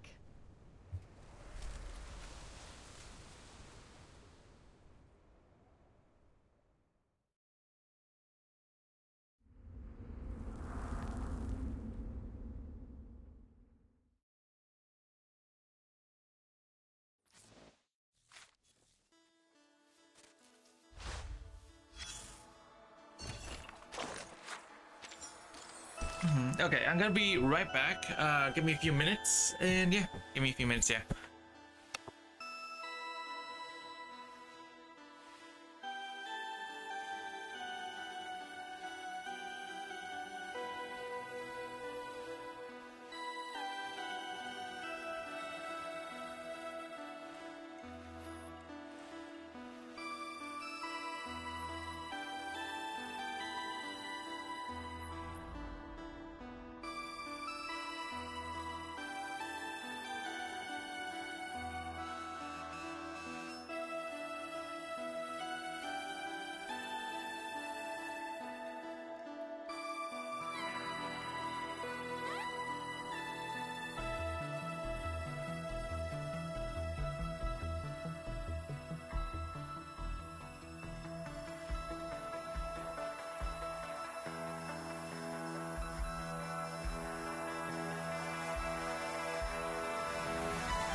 Okay, I'm back. I'm sorry it took a while. Where were we?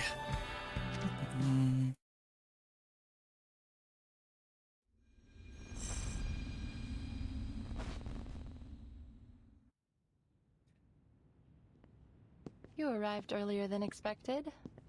Pointer and Hisbeth will be happy to know you got here safely. Oh, FYI, Pointer was the researcher who introduced me to Laplace.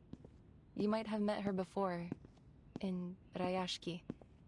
She's occupied with a few important visitors right now. We'll talk to her later. As for Hisbeth, you can meet her in person and save me the trouble of an introduction. As she pushes open the door. Meanwhile, on the other side of the building, Pointer enters through another door. Our appointment was set for an hour from now. You're a bit early, sir.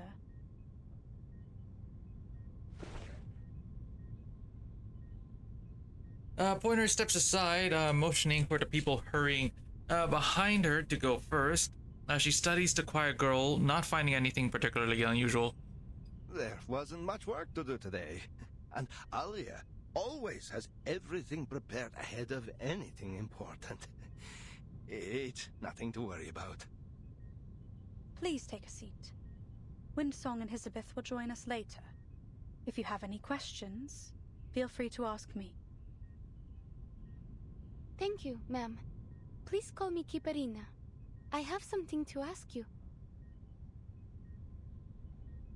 Kiparina is the first to speak, surprising Pointer. She adjusts her expression, adding a hint of warmth to her smile. That's fine with me, Miss Kiparina. My name is Pointer.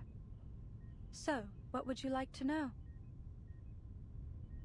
If I take the offer and complete all the required training, what will I get in return? Do you pay in rubli or something equivalent? And I'd also like to know if my family will receive my pay in case anything happens to me.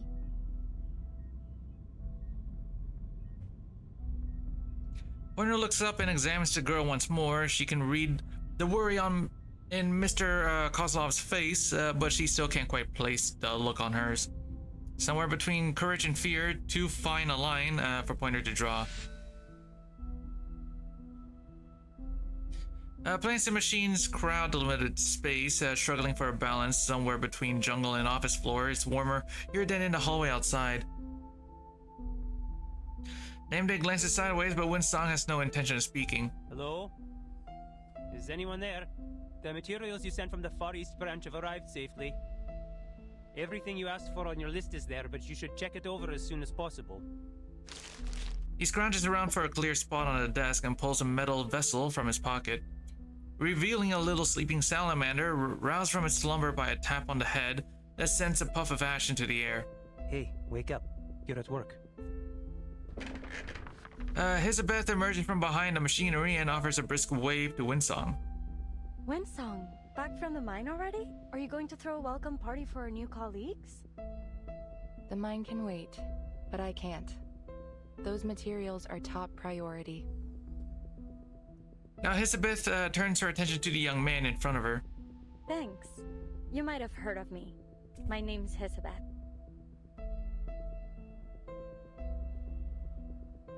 You've read our proposal, haven't you? It'd save me a lot of trouble if you had. I'll catch you up with Pointer as soon as she's available.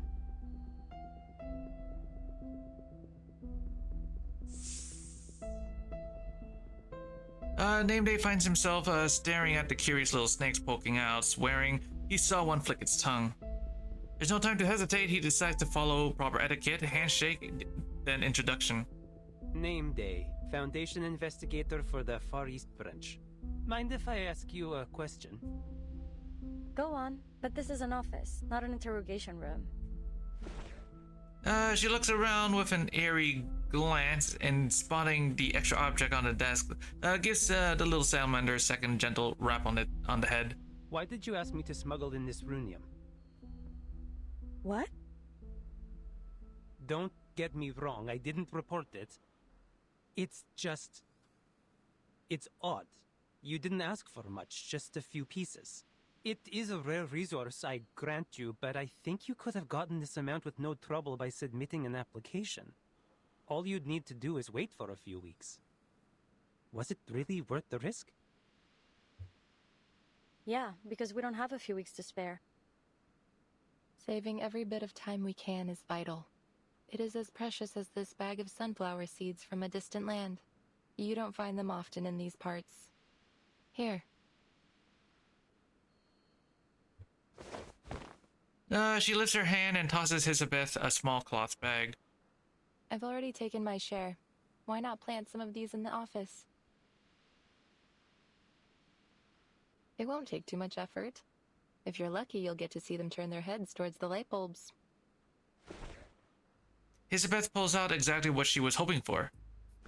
A rare arcanium energy tossed carelessly into the air, but caught with practice ease. Actually, Mr. Nameday, you're the perfect man for this job. You knew what you were smuggling, you had the perfect excuse to come here, and you were kind enough to help. It was quite the effort to track you down, you know? So, how did the trip go? Any trouble? You bet there was. Though, I'm still not sure what those bandits were after. The runium, or a noisy arcane item. There's a shortage of supplies everywhere nowadays. People take what they can, whether they need it or not. Even if they manage to take the cargo, it would probably just end up in another branch of the Foundation or La Paz. Anyway, you saved us a lot of time and resources.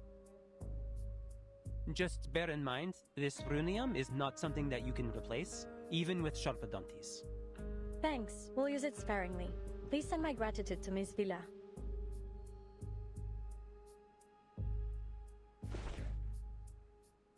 And one more thing. What would you say if I asked you to stay? Don't worry, I won't play the Windsong card. It's only a personal request. We could save a lot of time with our procedural work if we had a Foundation investigator on the team. Oh, give me a minute. I think someone's at the door. 1 sec.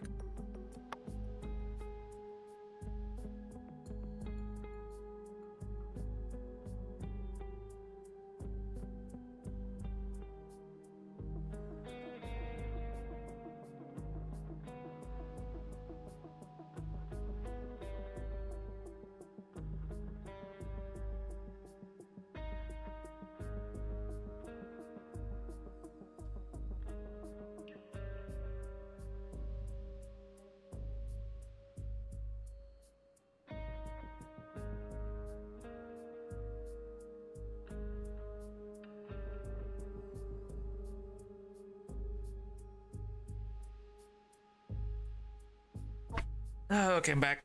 Where were we? And it could be a great opportunity to earn a reputation. Imagine the prestige if the project ends up a success.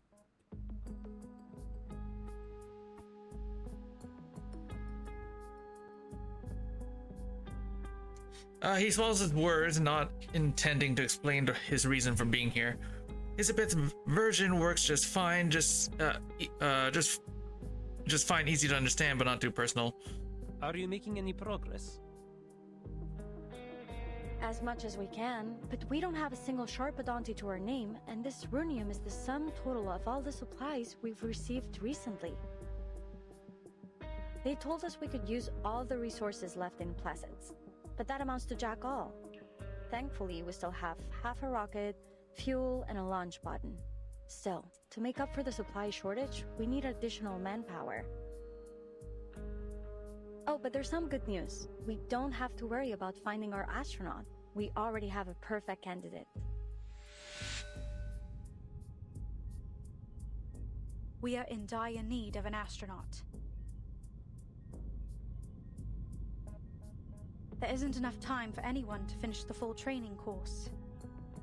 No one would be able to acclimate to a zero-gravity environment in such a short time, not to mention the high pressure and heat. But you may be the exception, Miss Kipperina. Your arcane skill may allow us to work a miracle.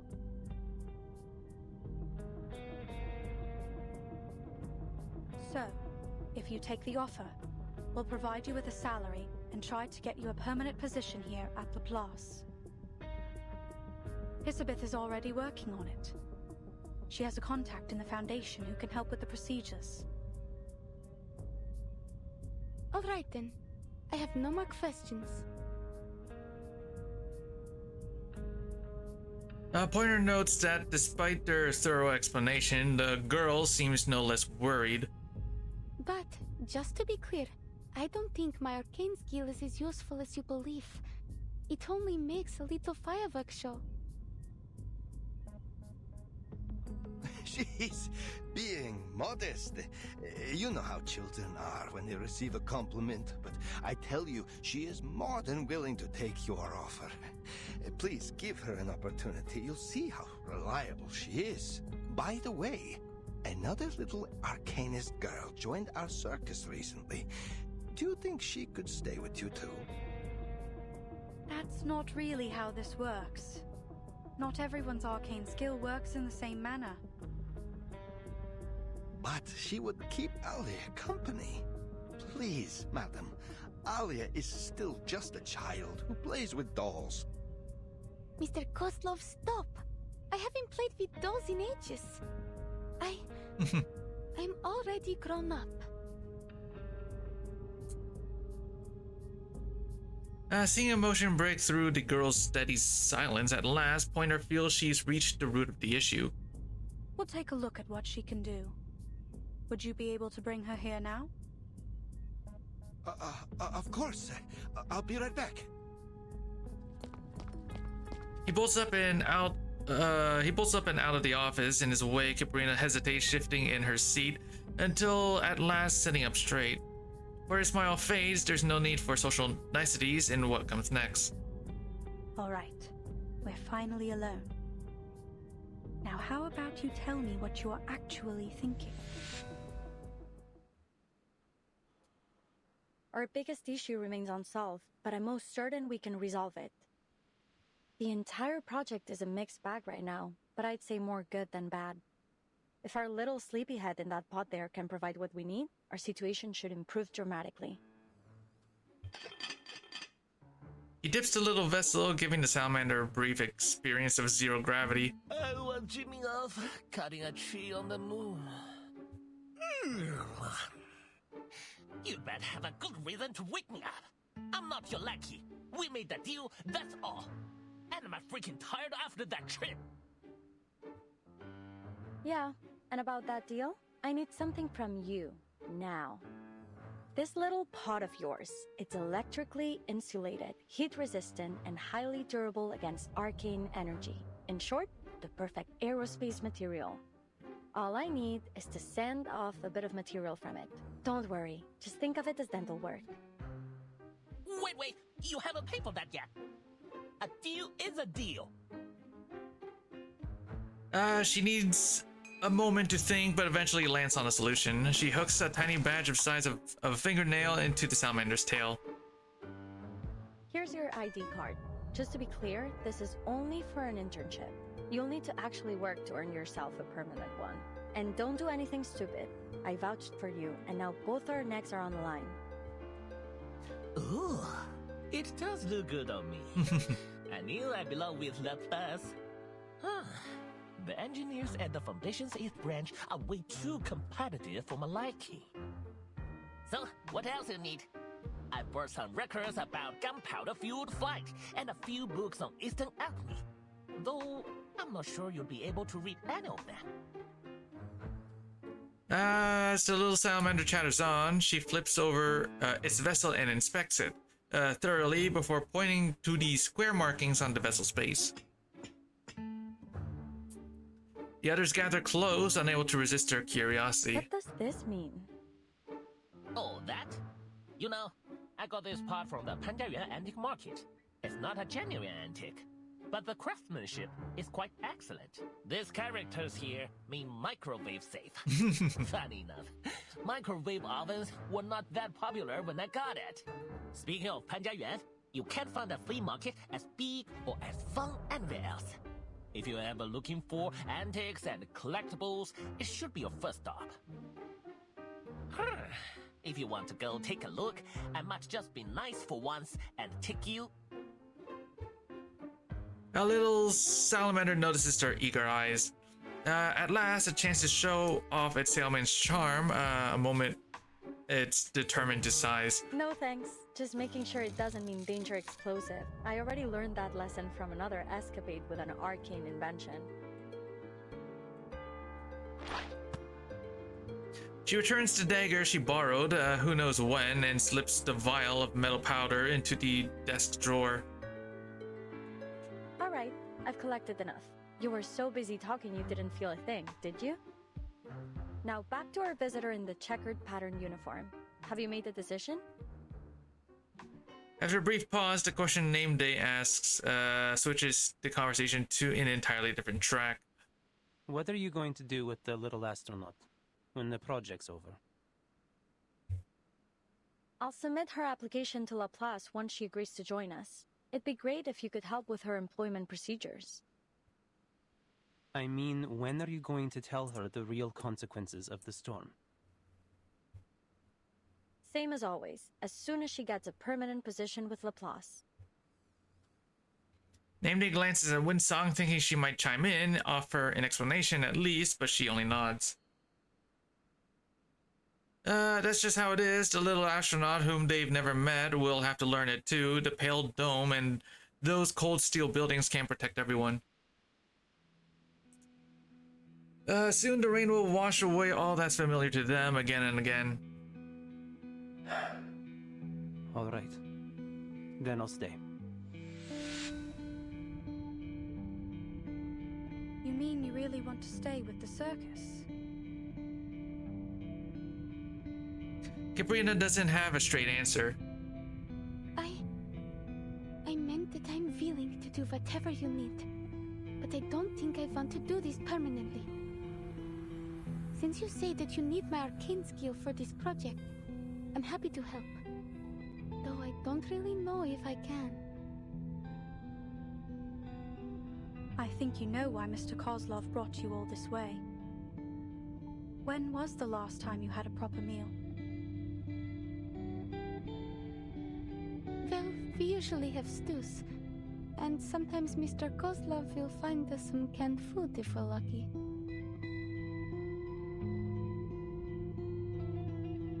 Her rebuttal is soft and utterly unconvincing. And you still want to spend the rest of your life in that circus?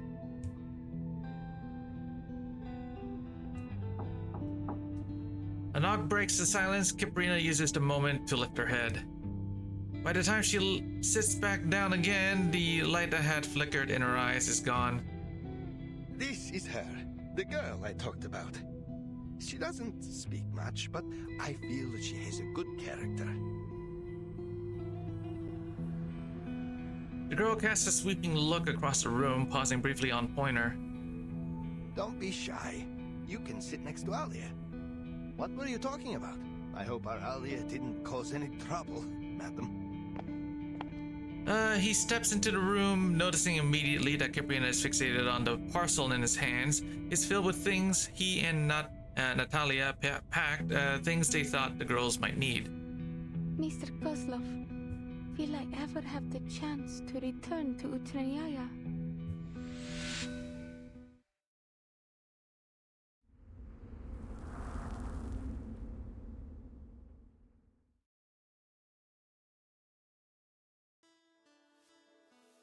Number 8, okay.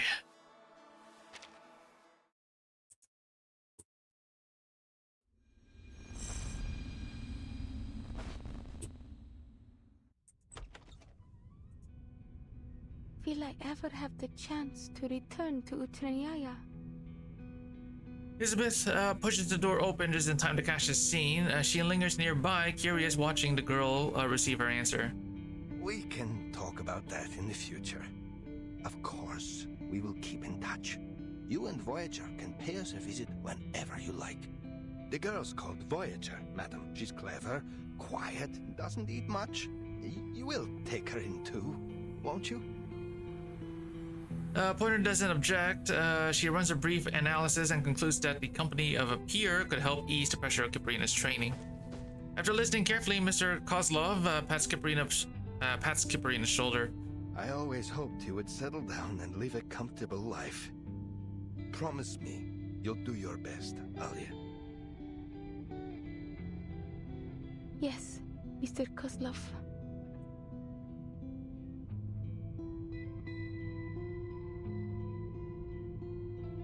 Oh, you finally reached an agreement. Cool. Looks like I won't have to do any more explaining. If you're saying goodbye soon, maybe you ought to consider bringing her a party gift. She looks like she could use one.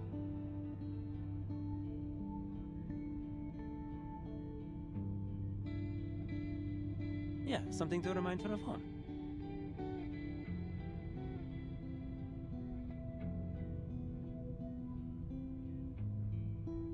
Name Day picks up the thread without missing a beat. Winsong steps forward just in time, joining Caprina's side, and Hisabeth trails off. Or maybe you can offer a few words of encouragement? What do you say?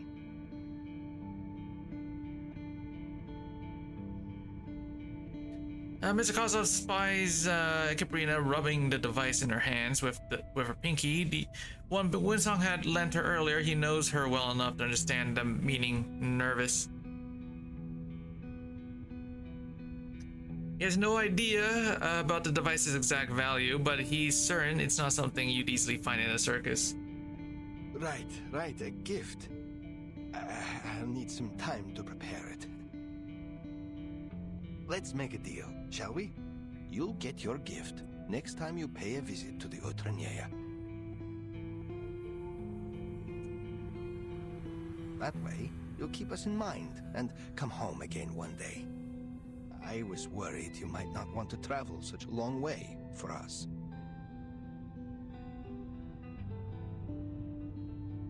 I feel, Mr. Kozlov. I'll find my way back to Utrnyaya, even if you've moved to the other end of the world.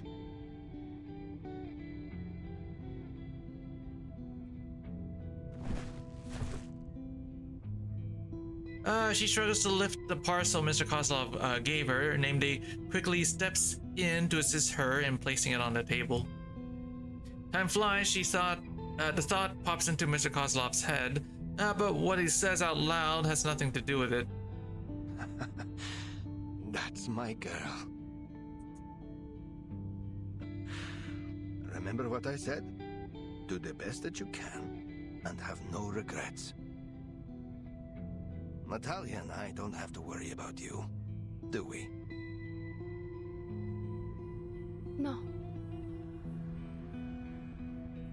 I'll give my best performance here, like I always did with Utrnyaya.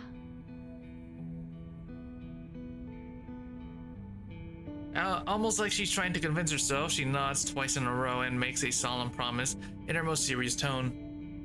A question rises up in her just below the surface. How can she be sure? She chooses not to ask.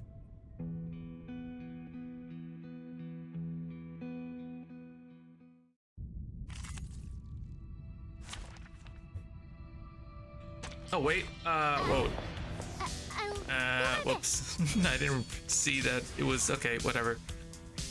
I seriously think some no-name circus performer can pull off something this important. I know they have their reasons to doubt, but like it or not, this is my job now. I will remember your sacrifice. As simple as... Or this one. Keep up the pace. Hold on. Psychiatrist at work. I can't read it. Cheer up. Did I miss something? This book? Or this one, to transcribe?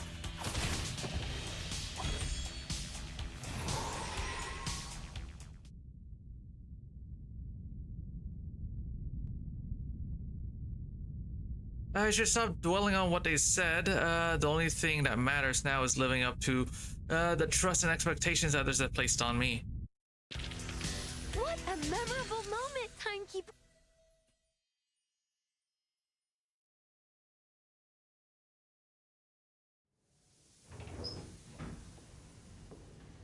How do you feel?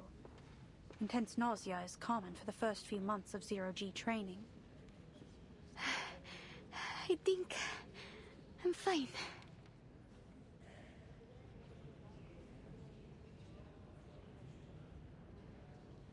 Your time to ask, ma'am.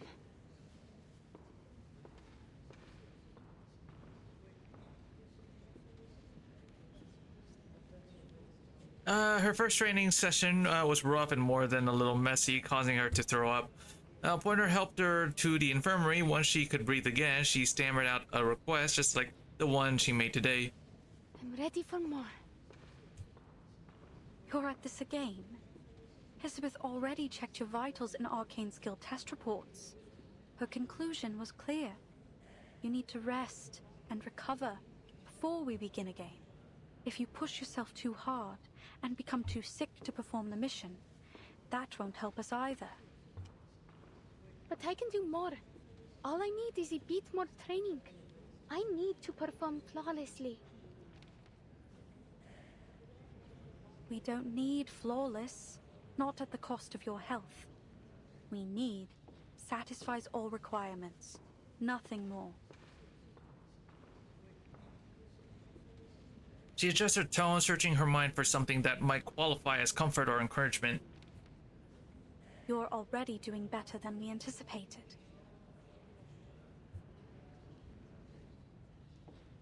She fears the words come out too flat, but Cabrina shakes her head sincerely. Thank you. But I still haven't memorized the flight procedures, and I'm still struggling with my arcane skill.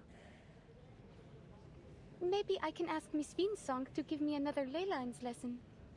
That's not pushing myself, is it?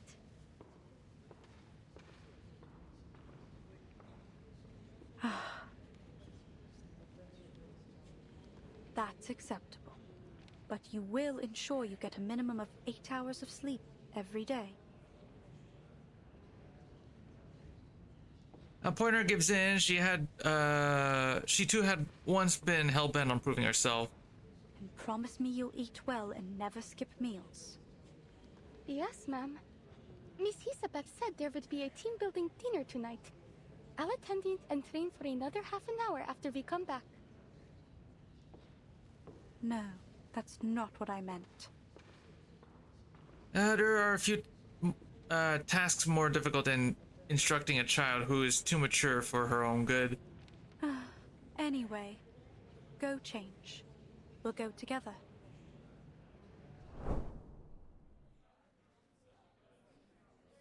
Of all the restaurants in Murney, this one does the best business, thanks in no small part to Elizabeth. With all those mouths to feed, food has always been a vital part of her lifestyle, one that is only too eager to share with her team. Plus, the tables here are big enough for everyone in their group to have a seat. We sat here when we first met, no? I think so. This table seems a bit too small now. Well, there's strength in numbers. Yet everything now depends on our brave astronaut. How's your arcane skill training? Not bad, I guess. Miss Vinsong is a wise teacher. I'm glad I've learned something from my experience with Vila. I hope you'll get to know her one day. You'll have plenty of time to make friends once you return from your mission. Looking forward to it. But first I have to go back to the circus. I think Mr. Kozlov will have my gift prepared by then. I'm sure he will. Though he didn't come to see me and Voyager this week. He has a whole circus to run, and you're busy with training. It's hard to find a good time when you are both free.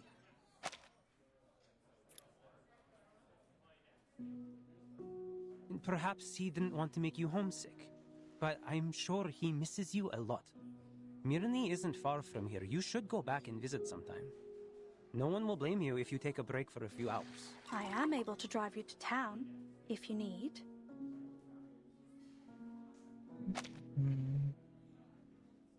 Just submit your schedule 2 days in advance. I will set some time aside for a short trip. Thank you. But I think it will have to wait until the project's over. Mr. Kozlov said I would always be able to visit him in the future. Besides, he needs time to prepare the gift. Not everyone is interested in the still distant future. Caprina's friend at least is more focused on what's right in front of her. She taps the edge of the small vessel, smiling. at the crisp metallic sound of it.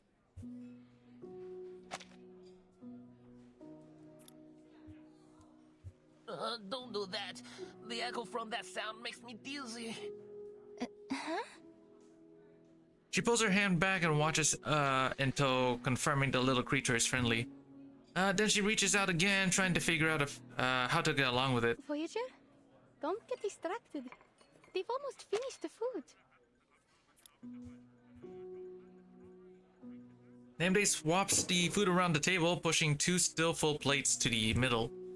Cold scales press against Kiprina's wrist. Do you like a drink?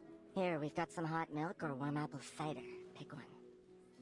Dragging a cup beside it, the snake leaves splotches of spilled drink all across the table. Fine. Thank you. Kiprina passes another cup to Voyager. She mimics the others by lifting the cup first in both hands, then just one. Let's have a toast, friends, to our new team. Though no one knows for sure whether our project will succeed or is doomed to fail catastrophically, together we're working towards the future. Cheers! A friendly signal, a quiet promise of unity. A turning point in any story or relationship, from a stranger to a colleague, and eventually.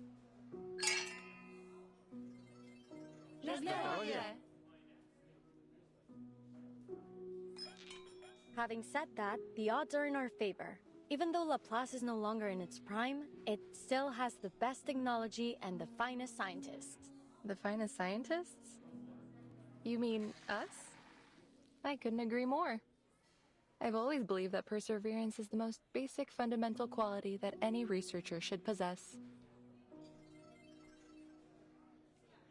Perseverance. There's only one thing that I think we should persevere with. Our efforts to return to the future.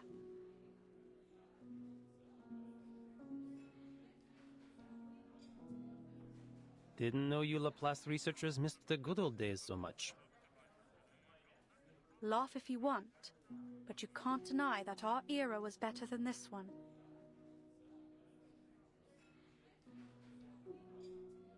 Kiprina keen her ears in, trying to catch each word. The room is warm, and the conversation at their table easy and relaxed. The question she's been keeping down finally bubbles out of her mouth. What was the future like?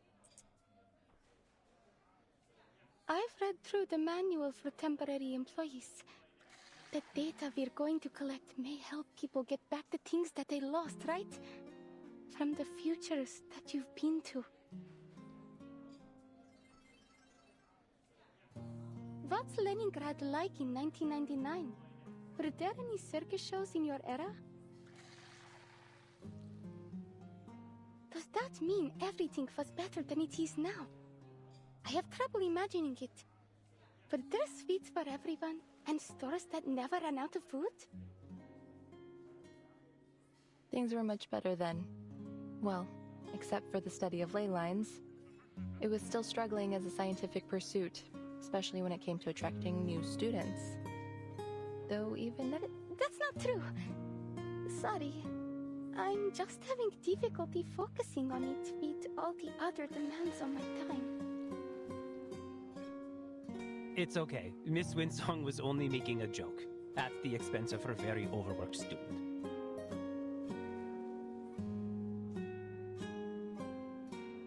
It's true, things were nicer in the future. I do miss the sweets, and that the shops were never empty.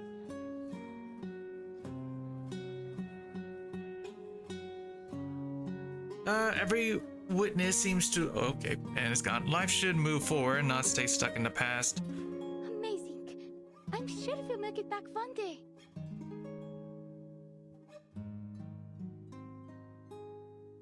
This time, she raises her cup first, to the brightest future.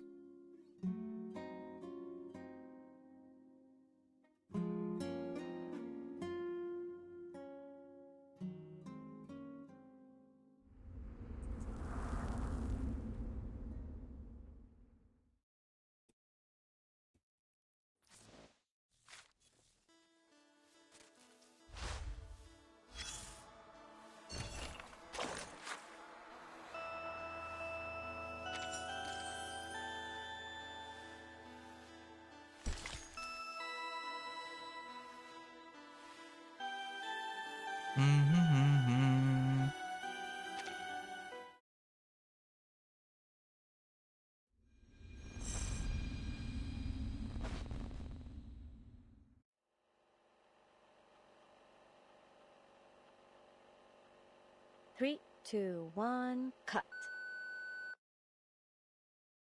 And just so we're clear, everything went well as usual. The video in this disc, to put it simply, is too much for anyone to handle.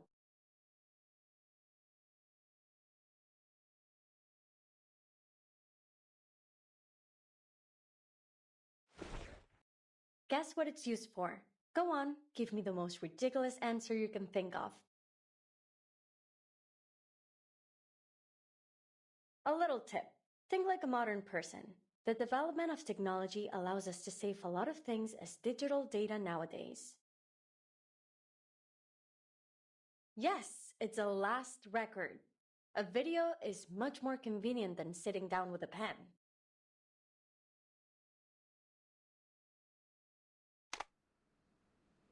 She places the data card on the table and immediately draws in all eyes. Data secured. Pointer, do you want me to add your part to the video now? Or maybe later? Preferably never. This whole lost record thing is your passion. Besides, I know nothing about material sciences. But you spent so much time transcoding the incantation. You simply must show up in my video. Please, I insist. We're a team. We shouldn't miss anyone's perspective, no? Yes. Even for her, long hours can wear down. There's a trace of fatigue in her otherwise calm reply, a leg in her response. Super. Then let's take a look at our work so far and learn from our mistakes. Well, my mistakes.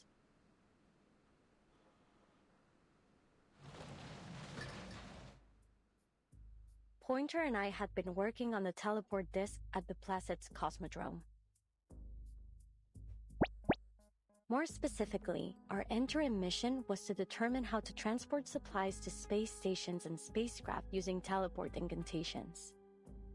The ultimate goal being to achieve stable, safe, and long-distance teleportation to outer space viable for living organisms. The project had been going smoothly until we received some bad news. Due to a policy change at Laplace, most projects in Placids were being suspended. Fortunately, the bad news was followed by a small amount of good. Madame Lucy said if we could send a monitor to space to collect data when the storm arrived, we'd be allowed to continue with our project. It was a vital opportunity to make our contribution to deciphering the storm. There were only 3 major issues to solve: manpower, energy supply, and determination. As you can see, the first 2 issues have been solved by our new members. Thank you all for your help. Especially our brave little astronaut.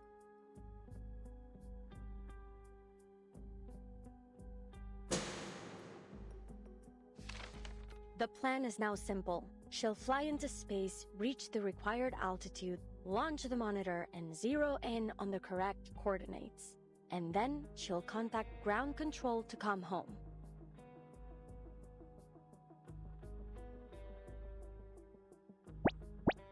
Her arcane skill will protect her from any possible danger caused by pressure or heat in the vacuum of space. Then finally, she will activate the teleport disk, and we will activate our receiver on the ground. Ta-da! Everyone will arrive in Laplace's Arctic branch safe and sound to acclaim and accolades from all around the scientific world. Well, that's a simple framework of the plan, but we still have tons of minor problems to tackle first. Our top priority is improving the long-distance positioning accuracy of the teleport disk. We've already begun testing our latest prototypes, though the last test didn't end well.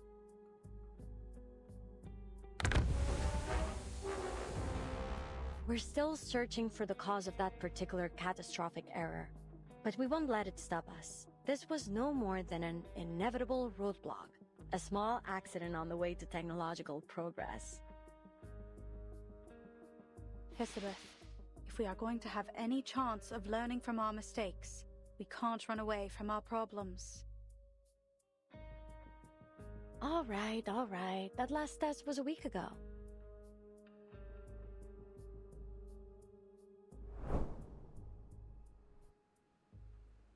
Same as the last time. Though we've made some improvements, we still need an intelligent creature to run the test.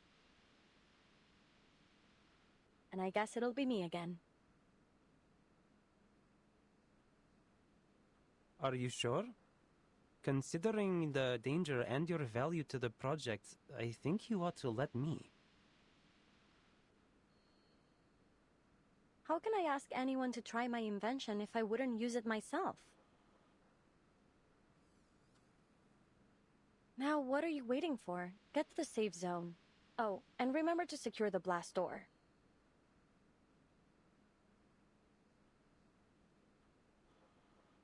Miss Kipperina asked about the test yesterday as she was feeding the fish. She said she's been able to control her power more now. You'd be much safer with her help. We're a team, right? We sink or swim together.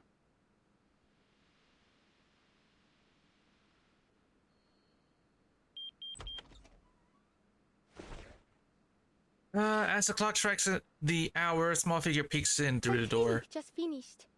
I hope I'm not late, Miss Elizabeth. Well, we did have a pretty bad accident, but thanks to Kipperina's arcane skill, no one was too badly hurt. Windsong is one cool teacher, and that girl's a phenomenal student. The margin of error remained high, a significant problem for sure. But we'd learned our lesson after spending all that time recovering in the ward. That is, that we should prepare for the worst, so that those who survive will know what to do with, our legacy. Our last record matters, my friend. I don't think that's what Pointer meant when she told us to learn from our mistakes. Before Elizabeth can pinch its mouth shut, the little snake ducks back into her hair.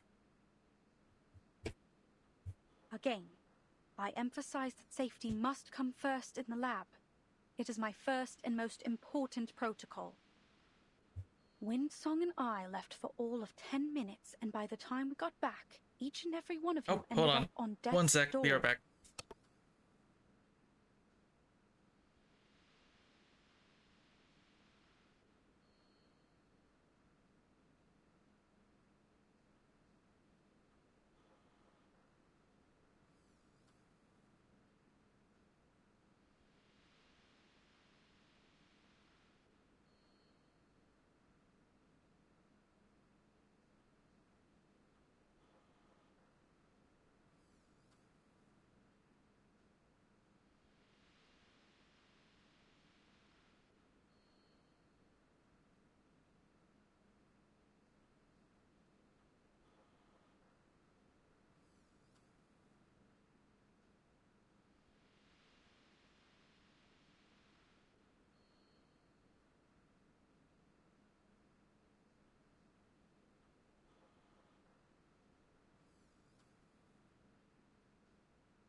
All right, I'm back. Where were we?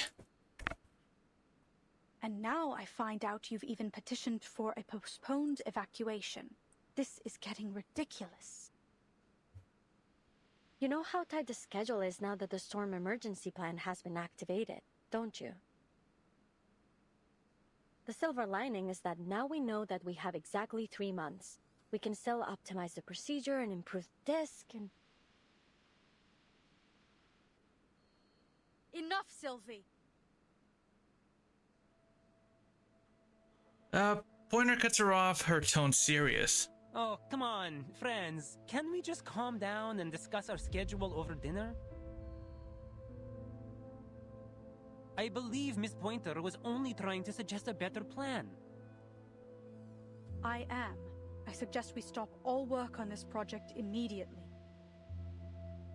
Young man is caught off balance, unable to find the words to ease the tension in the room. What? Why? The situation really isn't that dire. Miss Elizabeth is right. We shouldn't be discouraged over one accident, Miss Pointer. The damage wasn't too severe. Only 3 months left, yet our latest achievement was a total catastrophe. I know what you're all thinking. That the odds are still good, and it's more or less safe to continue. But all that is a weighted gamble. Nothing matters more than your lives. She knows this all too well. This is not her first time making bold gambles. Pointer, what do you think the odds are, really? Without diving into the calculations, it's around a 70% chance in theory. But my logic is screaming something else in my ear. You don't have to take that risk, Pointer. I know what I'm doing. Nothing's guaranteed in the world of science.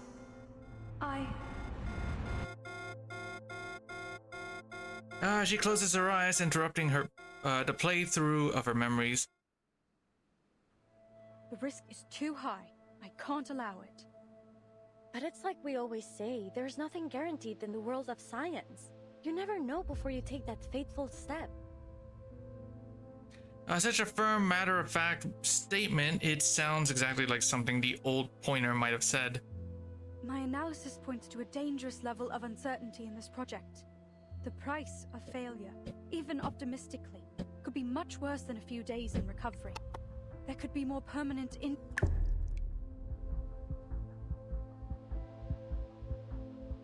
Pointer scans the room. None of them have known failure, not yet, and they shouldn't have to. You've seen how things, places, people just disappear in the storm. You need to stop this insanity before that happens to us. Don't you understand? I really don't. Why should we stop? She thinks for a moment, then a spark of inspiration flashes across her face. No, you're right. We shouldn't pretend as if it's normal to risk our lives for this. At the end of the day, if we die, our research dies with us. But if something were to happen to the team, you would be the one to survive. That's why I want you to keep our records, to take down everything in case the worst happens. Here. Pointer looks down at the data card. Machines are only capable of faithfully recording and replaying data. They can't interpret meaning. They certainly cannot understand the reckless choices of human beings. Those who came after might skim through the logs and learn how the team met, chose, collaborated, and parted ways. But what about everything outside the frame? The temperature of the lab, the taste of a restaurant signature dish, the hesitation she feels right now. No device can preserve those details, only memory can. Some need to move forward, others need to stay behind. She doesn't look up and never reaches. Okay, well, it's gone. And I won't submit this petition for you. I can't stand by and let you kill yourselves. I'm done. I quit. To be continued.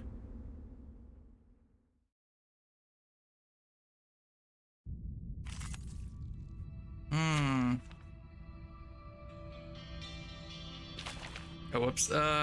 We'll just do...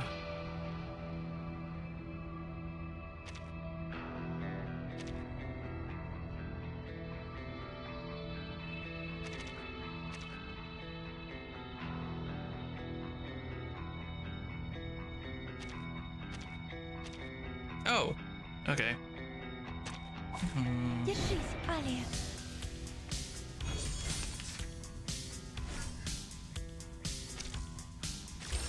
Miss Caprina, your coordination training is about to commence. Perform the designated actions according to the guidance.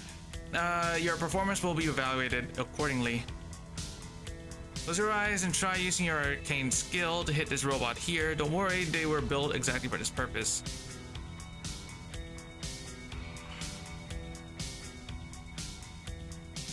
Hold your breath. Perfectly understood. Or maybe take a deep breath like Yarka, it's your turn. Flee, mortals! Do you have a little faith in me, Master? Now proceed as before, and now focus your attention on this distinct unit. I know they find peace. Perfectly understood. Charging, loading. But only for an instant. Keep calm. Target confirmed.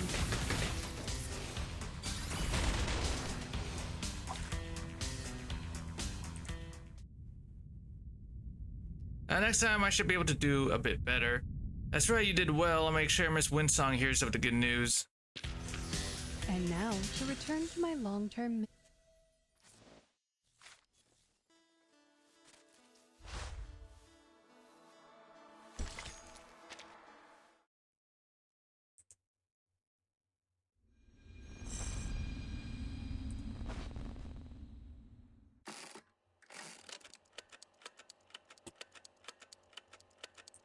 The name is Pointer, researcher in the LSCC Plesetsk branch. The reason I joined, the same reason I quit. Nothing matters more than people's lives.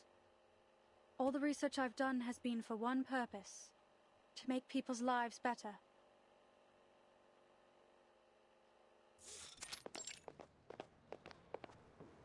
Pointer, there you are. How's everything going? Winsong doesn't mind her quitting. Whenever she runs into Pointer at the branch office, she always stops for a few words, often with updates on the aerospace team. I heard you're busy with the evacuation. Seems many stores in Mirny have already closed up. As soon as I finish the handover here, I'm heading back into town to help with packing, coordinating, and explaining the situation to the locals. Same old, same old.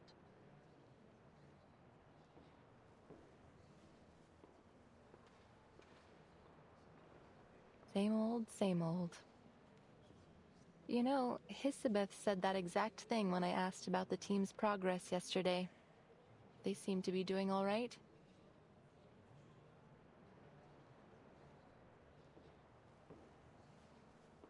Good.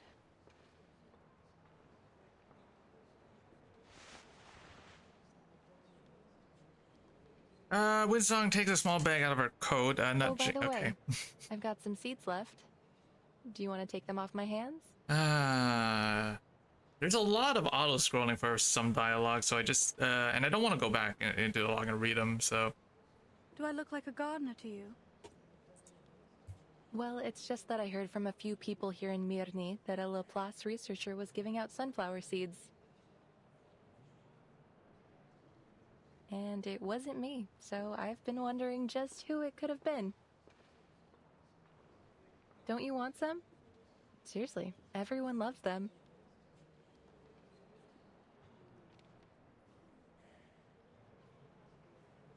on the day Pointer left I forgot how to pronounce it. Plastic Cosmodrome. She handed out these seeds to everyone she passed. What was she thinking? Maybe she just wanted to break all ties to stop herself from turning back. She keeps the bag, saving it for the right moment. Thanks. So, who ended up signing the application? Hisabeth will, when she goes to collect the monitor and report our research to Ludwig. She says it's more likely to get approval that way. They don't know when to stop, do they? They don't know the meaning. Stop. If the fish get startled, then they won't eat anything. I see, Miss Elizabeth. She sprinkles the fish food carefully over the water surface, hoping these fragile little creatures might cling to some instinct to survive. I finished the full inventory check. There's more runium left than we thought. Now, where should I put these useless old files? I was thinking we could use them for draft paper.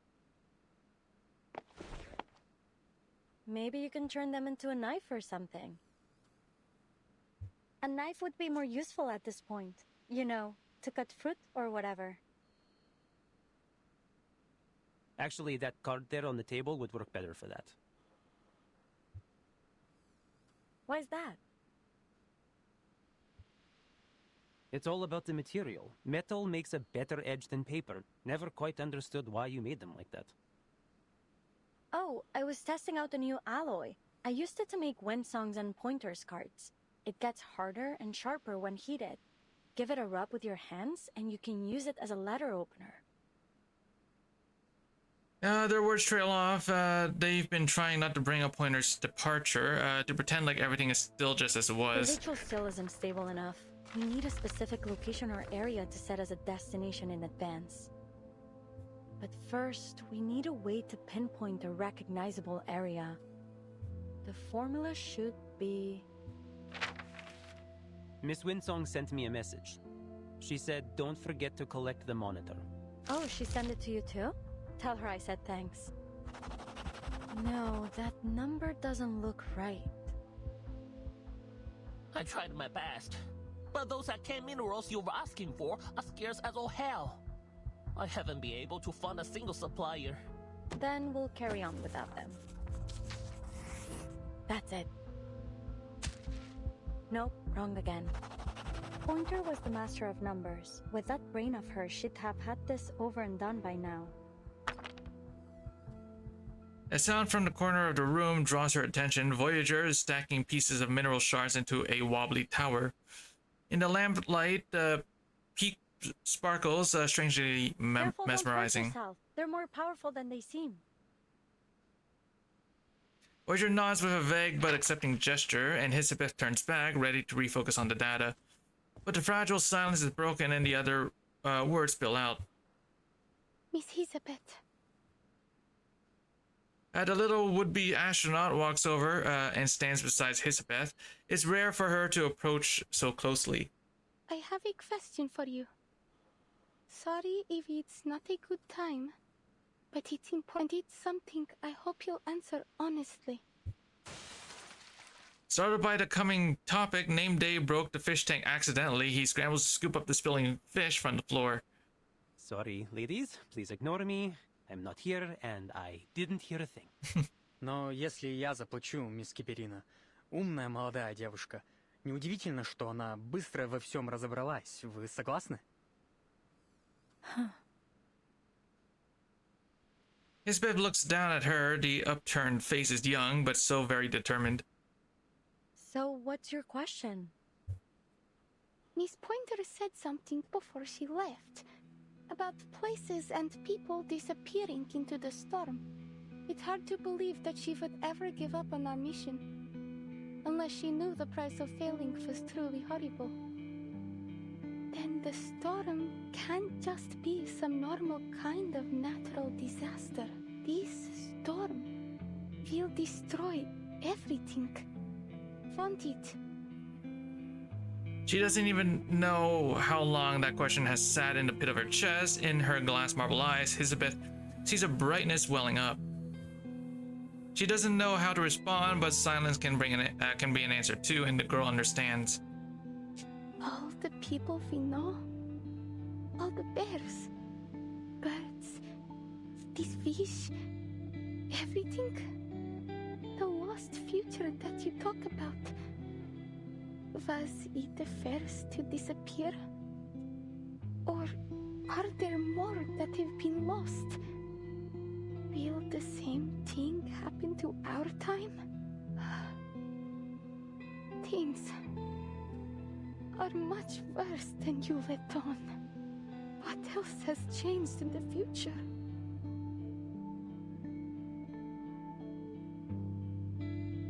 The lights in her eyes never fade, not completely. Kiprina has long understood that tears won't change anything. Many things changed. Some things won't last nearly as long as people think they will. For you, the world might seem to have turned upside down, but life will go on.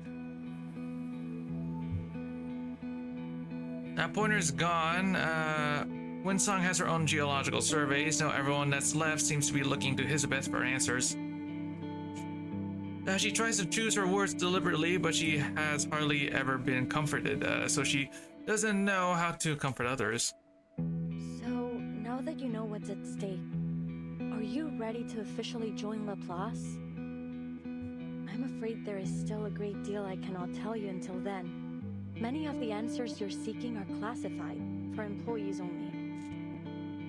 Pardon me, Miss Elizabeth. But given the danger of the mission we are expecting Kiparina to perform, I think she has the right to know what the storm really is. I understand that you don't want to go against Laplace's rules. But I'll bet there aren't any rules against me figuring it out, and you simply nodded. Am I right? Elizabeth nods, so Kiprina goes on. I won't get to see Mr. Kozlov or get that gift in the future. So, if I join Laplace, I won't see anyone from Utranyaya ever again. She hesitates, but at last nods again. The choice is yours. I won't force you to do anything. Remember the day we first met in the restaurant? I said I would write you a recommendation. I was serious. I still am. In fact, it's already done. Winsong has signed on to it too.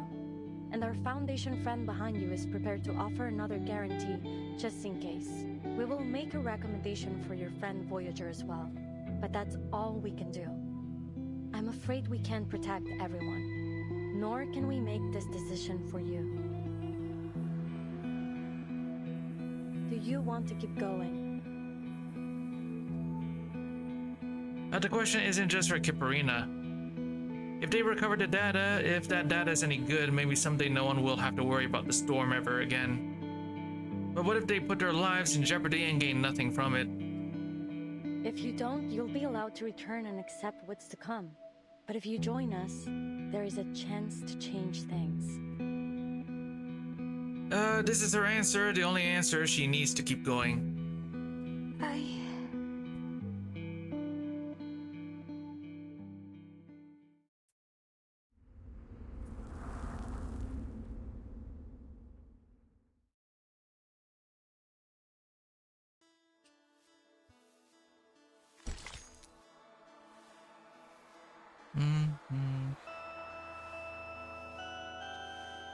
Hold on a minute. 1 sec.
All right. Let's do this. We have, yeah, 11, then we have to go all the way up to 18. Or 11 poems come by chance. Oh, hold on, let me just open the window, hold on.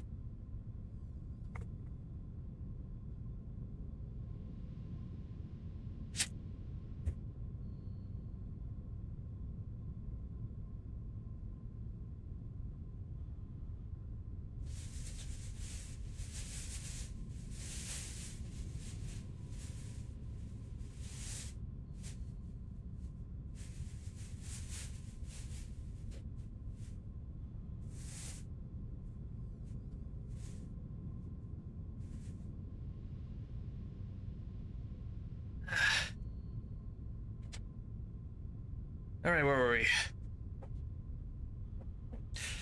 Silence has weight, like sand piling layer on one's chest. Eventually it can suffocate. The sobs barely register, 2 or 3 snuffled out before they can burst. I feel complete my mission. She speaks with clarity as if making a solemn vow. And if I successfully come back with the data, I'll consider joining the Plus. But I can't make a decision now. I need more time to think. I will stay until my job is done. You don't have to worry about that. That is what Mr. and Mrs. Kozlov and my friends in the circus would all want. It is the right thing to do.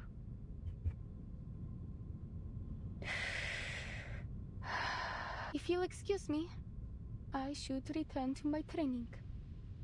I'll see you later.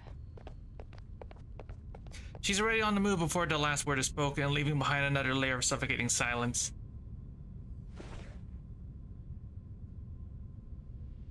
It doesn't take long before someone else tries to wriggle out from it, too. Us too. Need to double check the warehouse inventory. Might find something useful. Wait, haven't we done that already? Those... Alright, we'll let you know if we find anything. They leave the room one after another in the corner. Voyager seems entirely unsure what to do. Join them if you want. I have some unfinished business. Moments later, the last light-footed silhouette exits the room.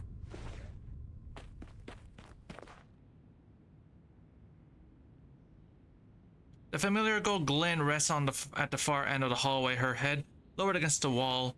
Voyager tries to approach but hesitates, stopping mid-step. She looks around to make sure the hallway is empty, then lifts her violin onto her shoulder. Alia.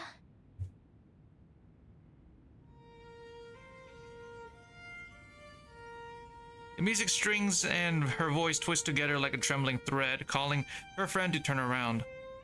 Was that you? Did you just say my name? You weren't up to... As she sees those flickering sparks, her voice falters. Then in a heartbeat, Voyager resumes her usual appearance. Stars. Good. Alia. Happy. Aww.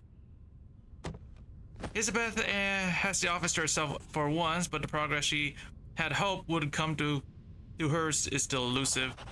After yet another failed calculation, she sets her pen down and reconsiders her goals. These calculations need to be finished today. The teleport ritual requires the caster to recite the location. It could be understood as calibrating in a way. Let's continue with that thought. The destination must be preset, and the ritual casts through incantation. But the further the distance, the harder it is to stay on target. If only there were an arcane reaction strong enough and unique enough to calibrate to. It's only then that she notices the strangeness of the moment, which is abruptly broken by the arcane energy and monitors as it lets out an ear-splitting alarm. Blinding light flashes across the entire screen, then cuts out.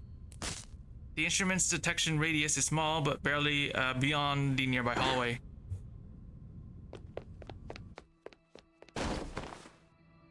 She nearly avoids a full-on collision in the doorway.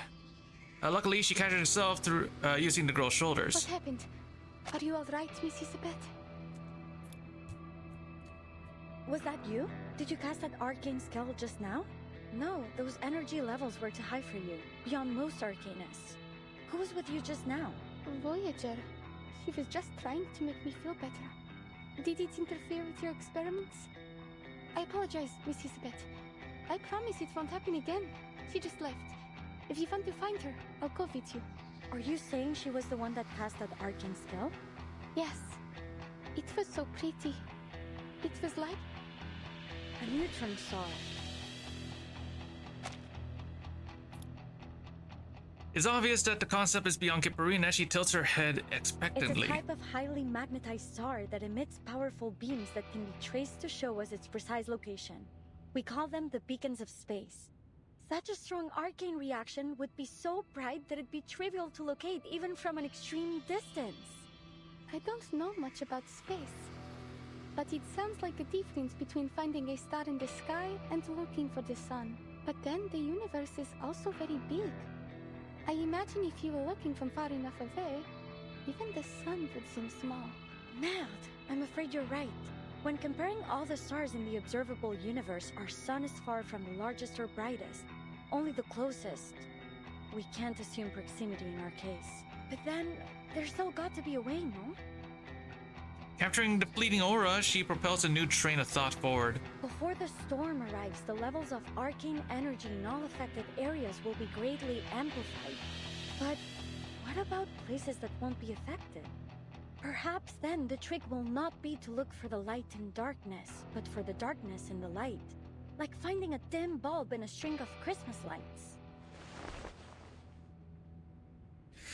Elizabeth places her hands on... If that's the case, I can adjust a portion of runium in order to focus... Oh shit, whoops. My bad.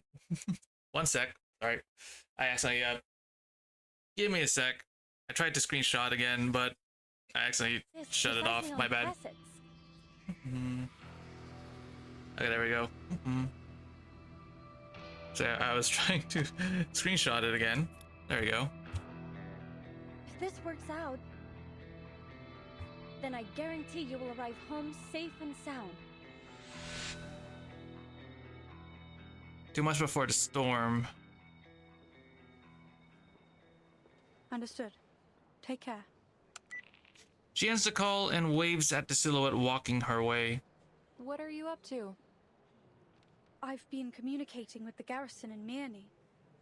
They've picked up some abnormal critter activity during their patrols. Another batch of residents is set to evacuate too. I'll head over to help them shortly. What about you?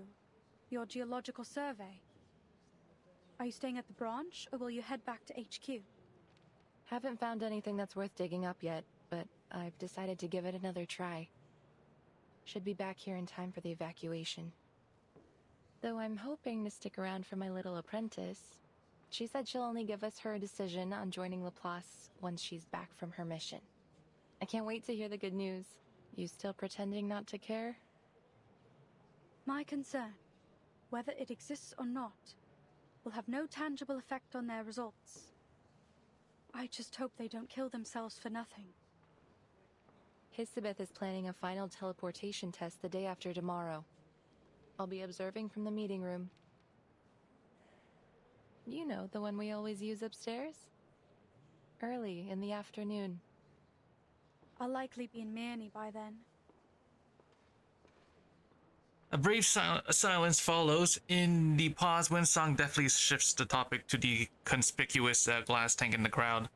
Hey, Ulrich. We meet again. You look even worse than when we last met.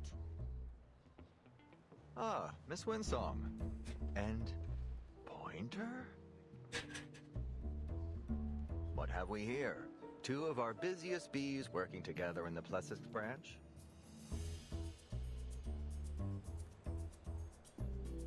Pointer has no idea why Ulrich looks even worse. His expression, as ever, is nigh unreadable, so she simply nods to him.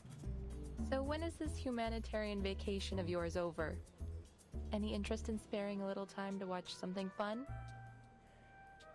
If by something fun you mean Dimitri's party, then thanks, but no thanks. No, not that.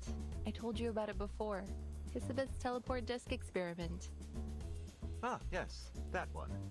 You know, word of it is already spreading through HQ and all the other branches. And? What's the impression? I wouldn't categorize it as good, but it has certainly become a contentious topic. At least one of the bigwigs is supportive, Madame Lucy. It seems she intends to keep our experiment going either way. She even invited a prominent string theory researcher to HQ. As I said, even if we don't get the results we hoped for, the work itself can be illuminating. The silent researcher at last offers a way to attract the attention of the room. Excuse me. I have obligations to attend to. Let's talk again later. She walks off, leaving Ulrich and Winsong to watch her as her figure passes into the hall and away. Now, several minutes pass, then Winsong gasps. Bean, I forgot my badge. And Pointer's gone. How am I supposed to get back to the lab? Sorry, Ulrich. Do you mind walking me back? By the way, you didn't answer whether you'll be at Hisabeth's experiment.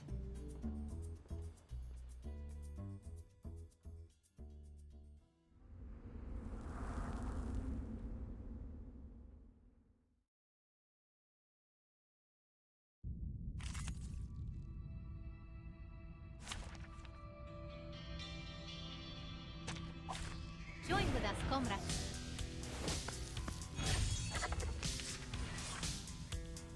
Or this one, this book? Oh, please. I know how to use it. I can't read it. To read.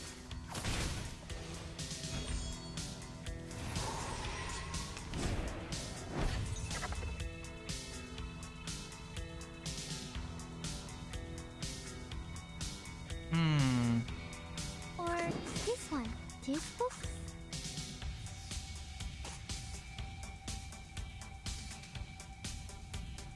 A simple okay. Or this one, this book? Hold on. Psychiatrist at work. Great. No mistakes. Like a metaphor?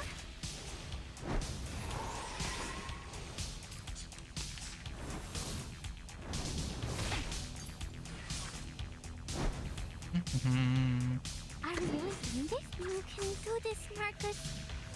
I admire your courage. Time to turn the page.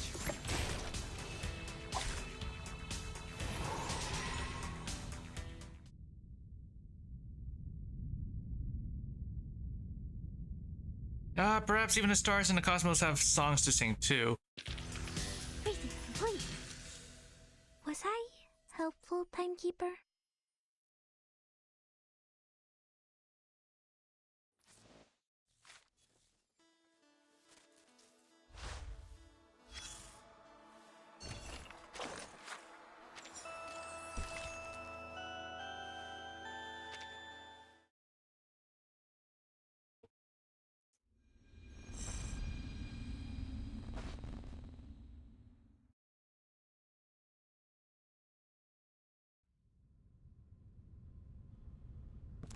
There's not much difference in the lab today, even though the others had tried to tidy up the clutter. Any attempts at organization are doomed to fail here. Hisabeth pushes the last speck of files to the corner of the table, then steps back to survey her work. I'm ready. Remember to stay within the safe zone.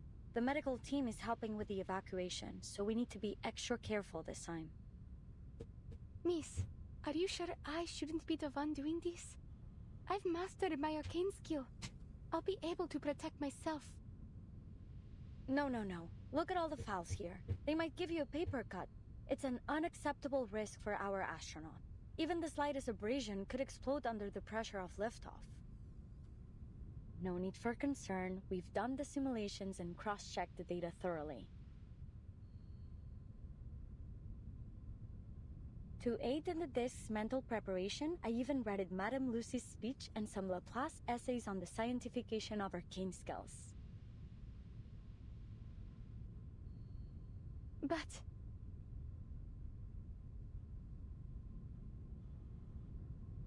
Hipparina.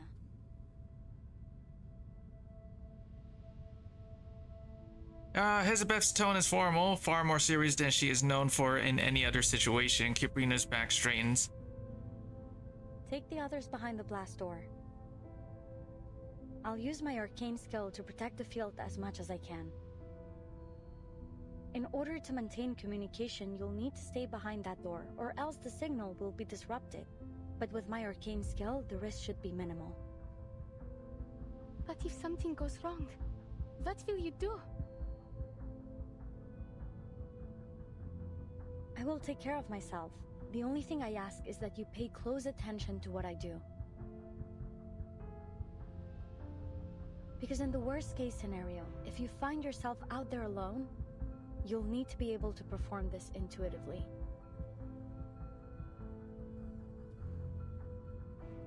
I don't know if I'm ready.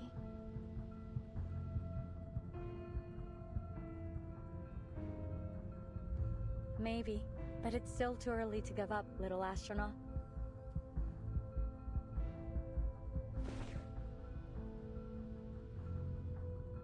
She gives her a gentle push on the shoulder, nudging her back.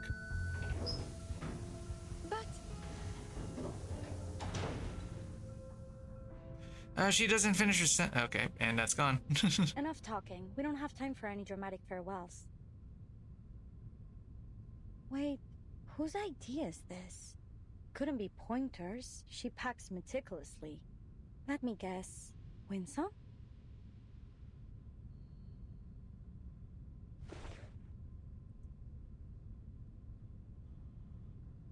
She reads the words on the ID, smiling smugly at her confirmation. How is she gonna get back into the lab? Before activating the disc, she hangs the unexpected find around her neck. I'll just have to surprise her with it later.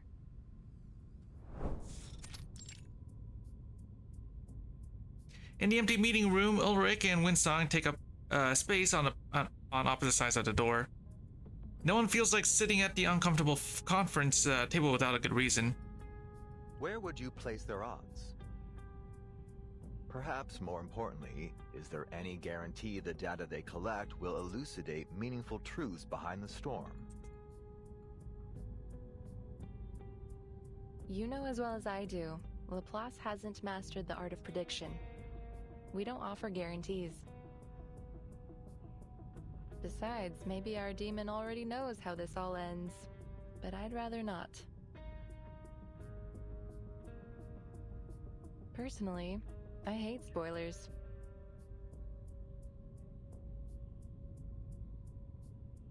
As do I. Ulrich shrugs, about to continue the conversation by mentioning a neat bit of tech he's recently looked into, when a strange but familiar voice cuts in. Slackers! Slackers! Yes, I've found the room. Thank you. Ulrich's voice modulator stutters for a moment before finally spitting out the name. Is that Adler? Mr. Ludwig? Winsong looks stunned. Ulrich, clearly confused, flashes a grand exclamation mark. The raven perched on the monitor's head tilts its own in curiosity. I'm glad to see you're so devoted to our research, and I thank you for your hard work. I'm here to deliver the storm monitor on behalf of Madame Lucy. Oh, the crow is talking. Given our lack of resources and time, we were forced to modify an existing device to perform as our monitor. It was originally a robotic assistant, something to set daily schedules and work reminders.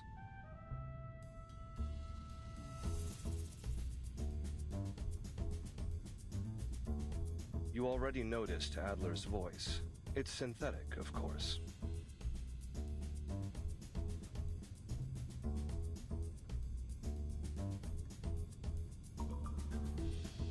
His colleagues originally developed this machine for him as a humanitarian gesture. It was trained to mimic his voice, an attempt to keep him social. It ultimately proved ineffective in that role, so now it will serve as our monitor. I understand.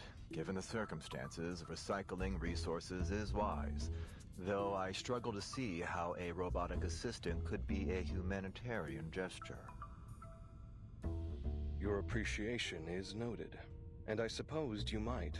In fact, this vacation Madame Lucy sent you on to Plesetsk is a kind of humanitarian gesture on her part. Perhaps she hopes you'll gain a deeper understanding of the term.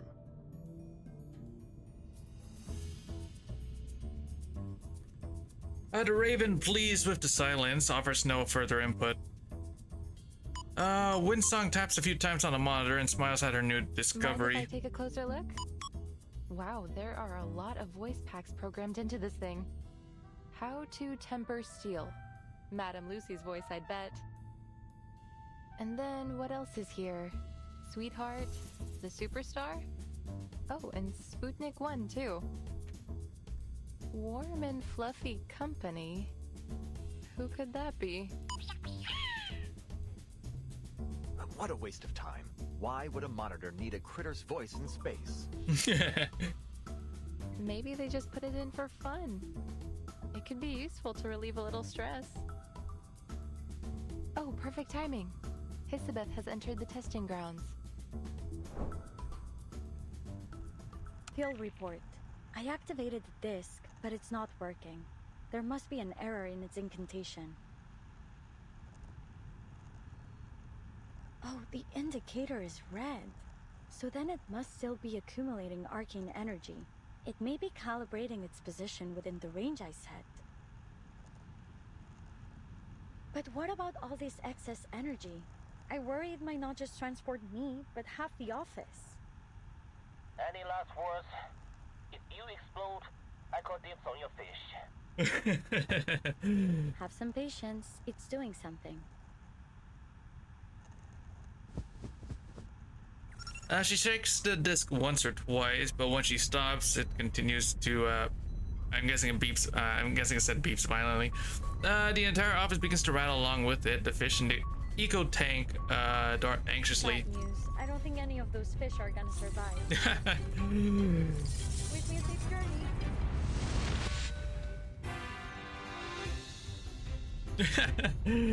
Before the floor starts to ripple, the monitor scoots itself out of the hallway for safety.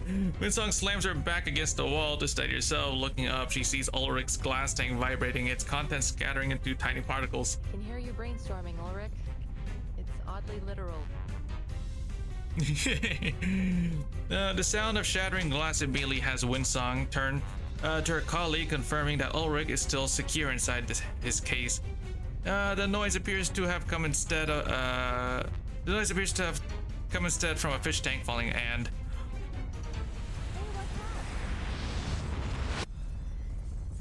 You know, Hisabeth, there's gentler ways to make an entrance.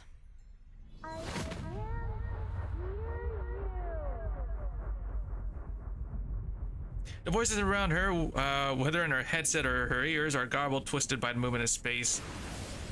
Mid-air, Hisabeth adjusts her posture and lands squarely on the meeting table. Aside from the poor fish that were flung from their stone tank, it wasn't the worst entrance.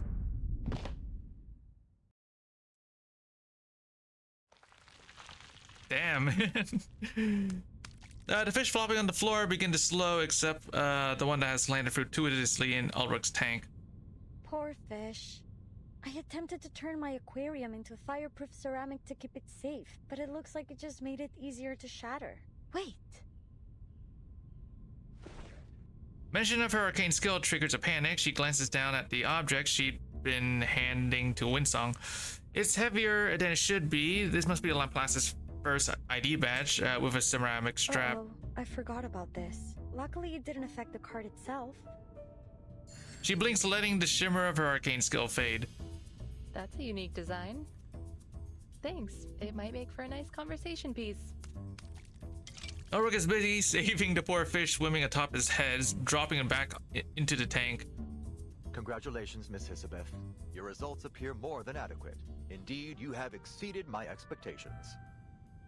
Is that stuffy office talk for good job? Merci all the same. Congrats. So does your success here mean my lovely apprentice has a chance to land back on Mother Earth safely? More than a chance now. Though I'm afraid the adjustments we've made to the process will be impossible to replicate at scale. Nonetheless, you've convinced me. The Raven rolls towards them on his mechanical perch. Your application for delayed evacuation is approved. The cheers in Hisabeth's headset reach her before she's finished processing the words. But I haven't even submitted it yet. Well, you may submit it now.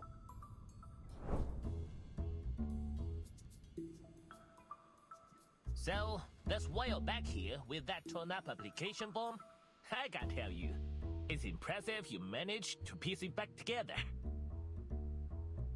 All eyes fall on the thin sheet of paper, held together with tape and barely legible. At least I learned something from it. Don't teleport paper products without a protective sheet. They seem so close to success. I will keep training. I need to stay at my best for our launch day. Voyager taps Cyprian on the shoulder, doing her best to express her opinion. I know. I won't push myself too hard. Thanks, Voyager. We don't have much time left. Remember to rest too while you still can. You should take a day off. Consider it a celebration of our successful experiment. Actually, I believe Miss Hisabeth already has plans for me. We still have a lot of work to do. Caprina holds her stare on the pondering researcher, expectantly seeking her input. Plans? Yes, that we do. I need to train you to use the monitor. You will have to confirm the final coordinates on the disk and be able to perform the final safety checks before launching. Oh, I think it may be necessary to implement a particular procedure that Ludwig mentioned. A humanitarian vacation.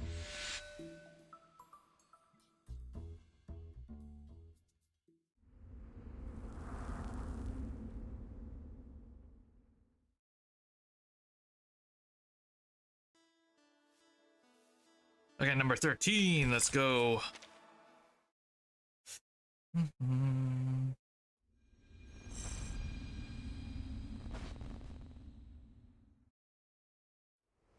29 hours before the storm.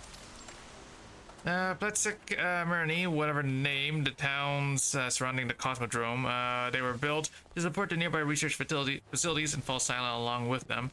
A single snowflake goes unnoticed in the vast white melting into hot breath. Allow me. These should be the lost boxes. Leave them, miss. Just tell us which ones should be moved and we'll take care of them. We all got our own jobs to do.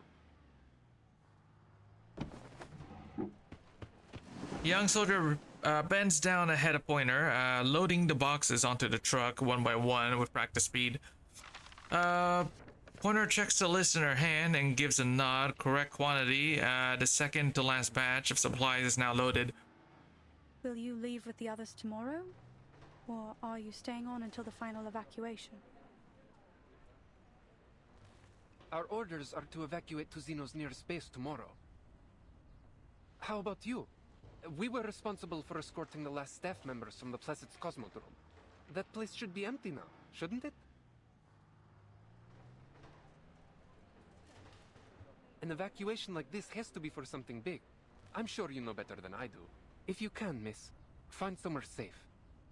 ASAP. I'm leaving Mirny tonight, just as soon as I help finish with the evacuation. There are fewer troops around now. Have there been any further orders? Some were sent to clear the roads. There's been more critters blocking the way lately. I guess the others were assigned to an urgent support mission. So it's just the rookies like me left. Evacuations can be dangerous. A job like this shouldn't be left to new recruits.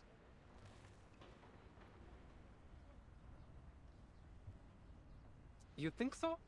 Honestly, I was hoping for a little challenge. But we're soldiers. We follow orders.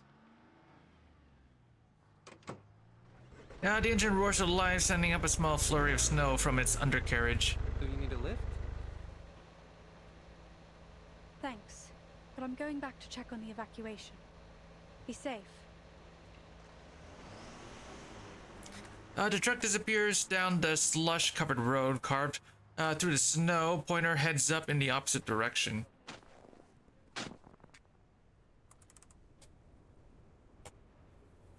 So, this is our humanitarian vacation here?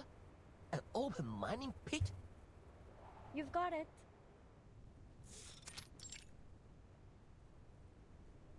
It's nearby and easy to reach. I can't see a reason why we shouldn't come check it out. The only problem is I got the timing a little off. But just you wait. It won't be long now before the Aurora shows up. She tosses the pebble toward the pit. It vanishes into the dark. We've recruited a great team from Laplace and the Foundation and worked out the kinks of our teleport disk. If we can just manage to collect some useful data,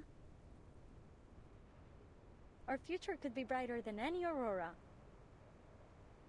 I hate to be negative at a time like this, but this is still a big gamble. But we want big today. Didn't you join us to bring about a better future? Just think. Our achievements on this project could pave the way to a promotion or at least a transfer. Don't try to butter me up with promotion talk. Anyway, it's bad luck to talk like that right before a mission. Worse than bad luck, it's cliché. Strangers coming together to do great deeds, risking mortal peril for the good of humanity. Now, just before the climax, we'll start talking about their motivations and backstories. All to give the story a twist. When someone bites it in the last act, and then the whole gang is haunted by their last moments of peace together. Oh, there's a theory about that. What is it called again? Right. Quantum entanglement. Where I'm from, there's a book called I Ching that has a similar idea. That the things we do are mirrored in faraway places.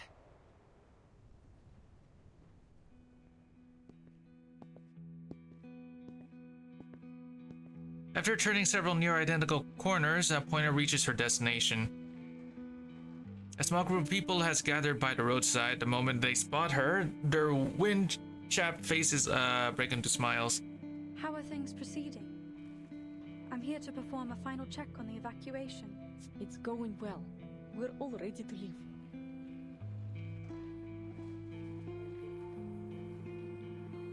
It's just these flowers. We thought about planting them somewhere just so we don't need to carry them.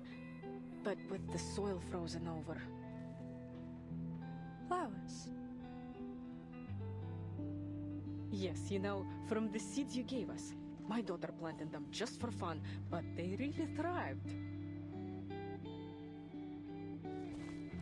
Little girl, bundled in thick winter clothes, hoists up her box of treasures to Pointer several tall potted sunflowers. Mommy said it's really, really difficult. It's a miracle. Miss, but you and I did it together. Yes. I suppose it indeed appears miraculous. But how are you going to take them with you? I think it will be a bit too heavy to carry on the road. We've given away the rest to some of our neighbors. But these are the ones that bloomed the best. It hurts to think we'd just leave them here to die. It's so cold now, and it's getting hard to find food. We know we have to evacuate soon, but no one has told us where we're going or what's next.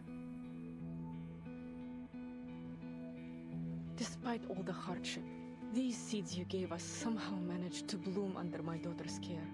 Look, they're absolutely radiant. If even these little flowers are ready to fight to survive, how can we give up?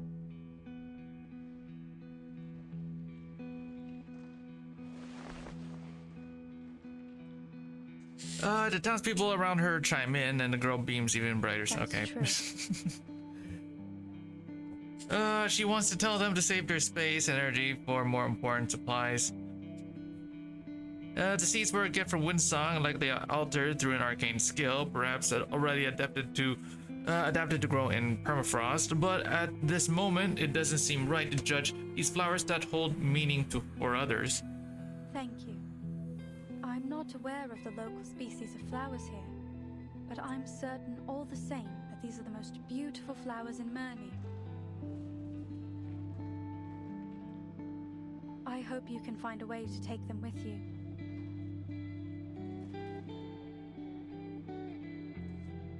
Watching the golden hue of the sunflowers fade into distance, Pointer steps back onto the street. She will check on the vehicle she parked earlier, take one final patrol, and then leave without looking back. Yet Myrni is in fact just large enough for chance encounters to still occur. Hey, am I seeing things? Pointer? The glint of a Laplace uniform blends into the snow, and she squints until she recognizes the waving figure. Oh, hey. Why aren't you on vacation? Why are you back here with the evacuation team? Well, I had nothing else to do anyway, and we need all the help we can get. Did you hear? There's still a team at Pleasance. Ludwig even approved a delayed evacuation for them. I guess they're planning to stay to the very last moment. Can you believe that? Ludwig actually approved it. They are going to stay in the Cosmodrome? The news is nothing like she expected. Her voice rises in shock. Unbelievable, right? That takes a lot of guts. Who would have guessed we had people like that here at Laplace? If you've got time, maybe you should go check on them. See if you can talk some sense into them. He aims to pat her shoulder, but considering her mechanical components, he lowers his hand halfway. Anyway, I have a street of houses to check one by one for stragglers, so I've got to get back to it. Oh, it's freezing cold out there. Don't forget to check the components. I'll catch up with you when we get back to the branch.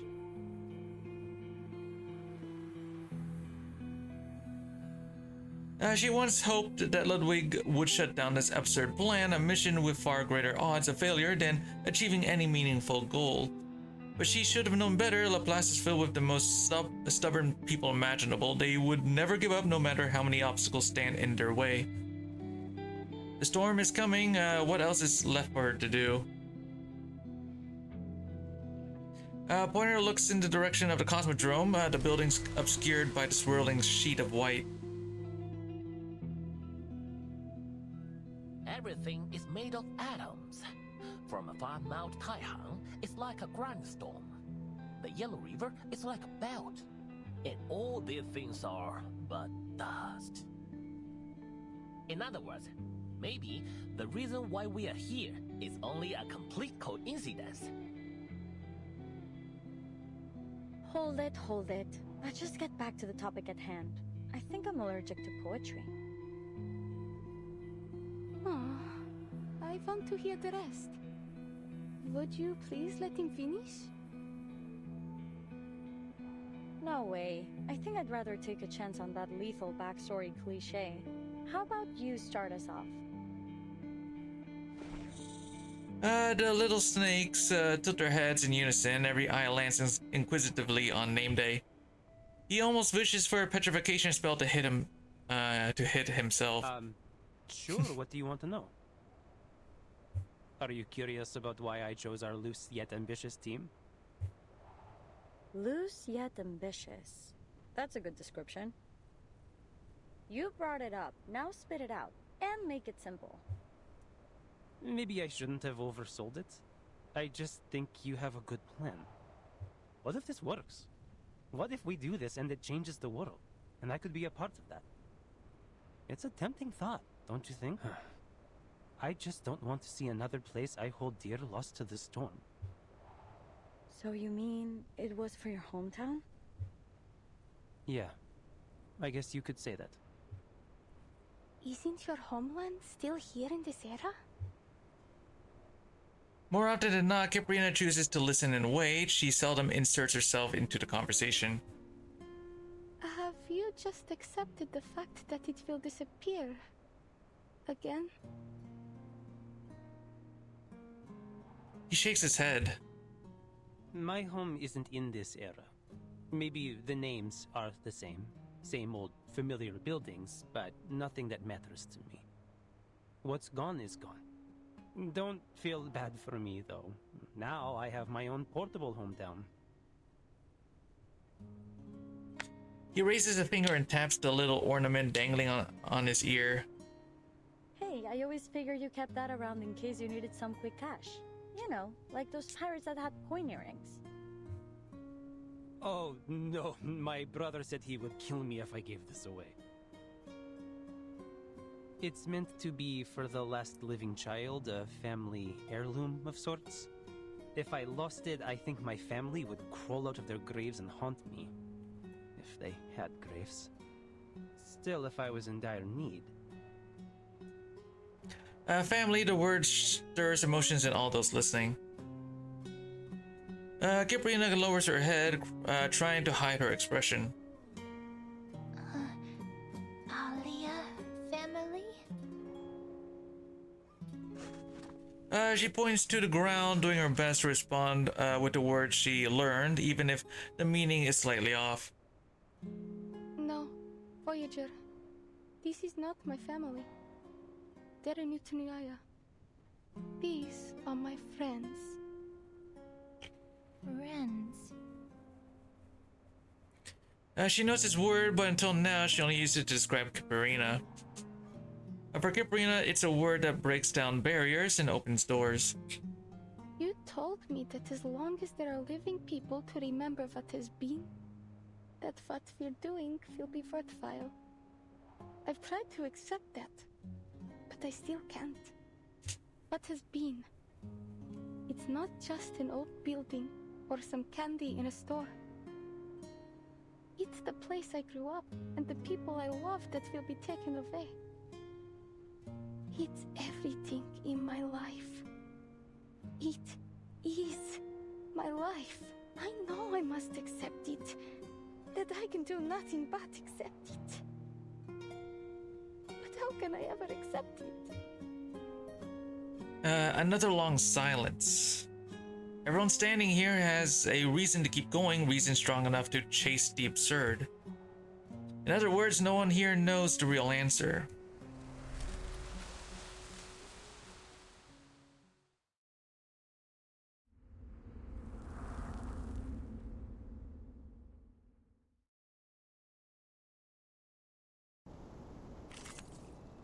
Suburb. Okay. Oh, recommended star this time. Oh, this can work. Oh, I got it now. Everyone listen up, it's time to pull out.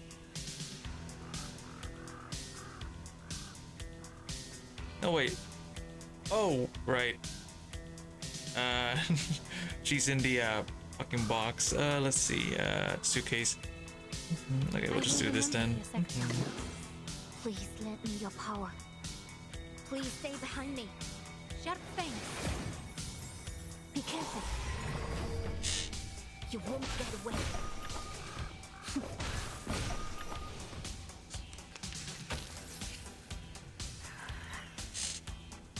Well, I'm just another step. Laundry time.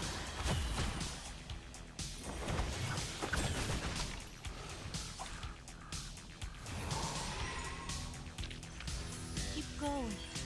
For our dream, comrade.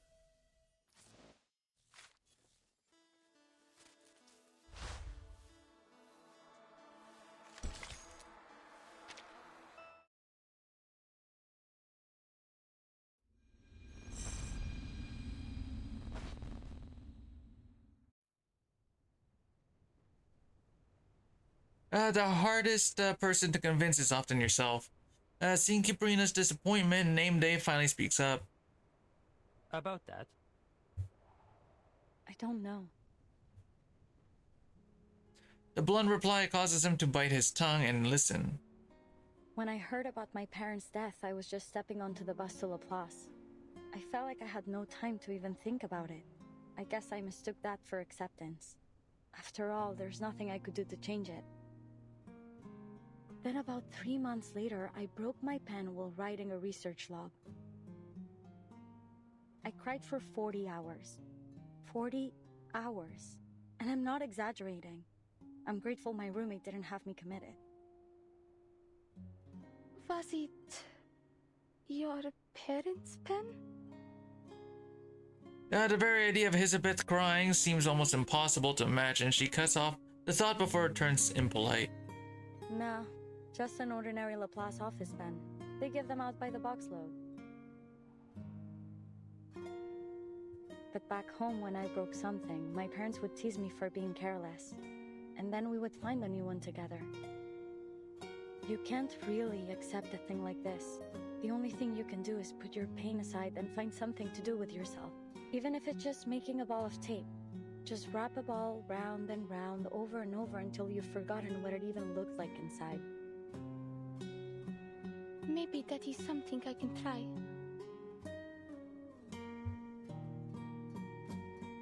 The little astronaut nods solemnly. Cool, you should. I'm speaking from experience. You know, when you're young, everything bad seems like the end of the world. Forgetting your homework might as well be the apocalypse.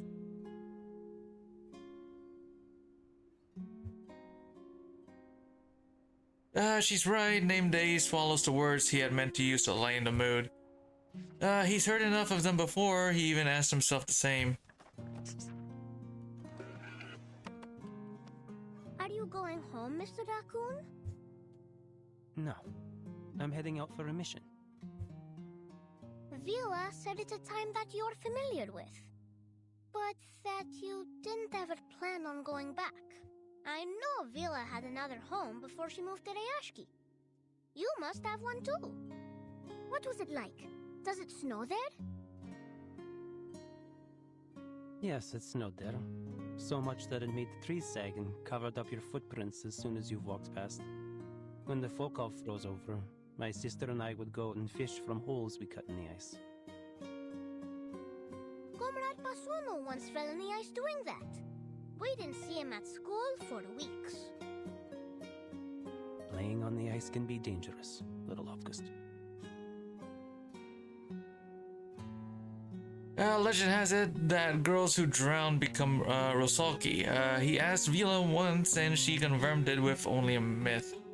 Most stories are like that, heavily embellished in the retelling.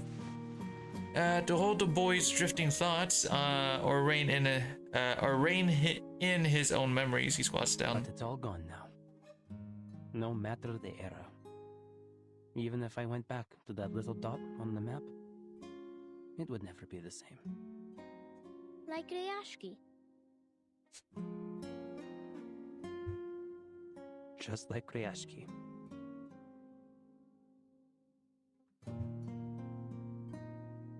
Another patch of land whose story was lost to the storm, remembered only by the few lucky enough to have lived there.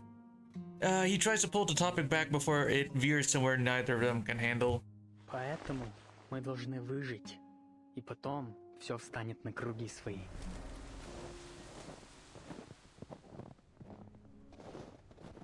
Леня, держись. Жизнь — это очень важная вещь. Иди, следуй тому маршруту, который я тебе дал. Никогда не оглядывайся назад.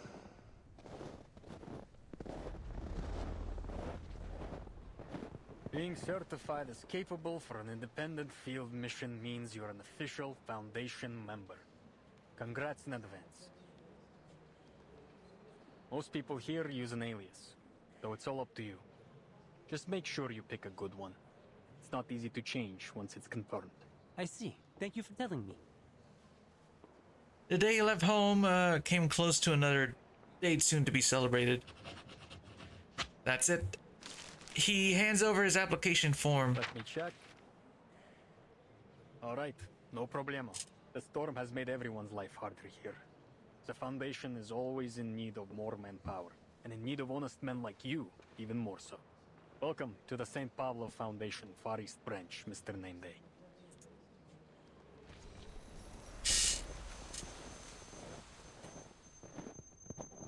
A name means existence. What is hard to accept knowing that your city can be found on any map, or that city still shares its name but has changed entirely. He's tried before, but his arcane skill doesn't work on living beings. The fleeting glow he remembers is probably just an illusion.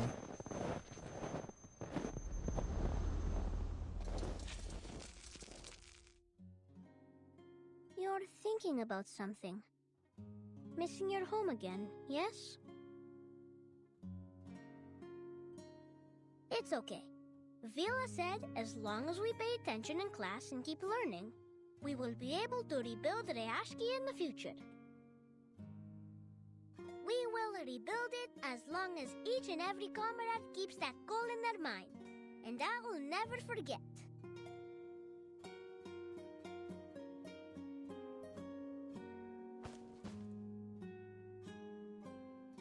The sunflower tilts its head. The boy mimics it, then pats his friend's shoulder, offering a little encouragement.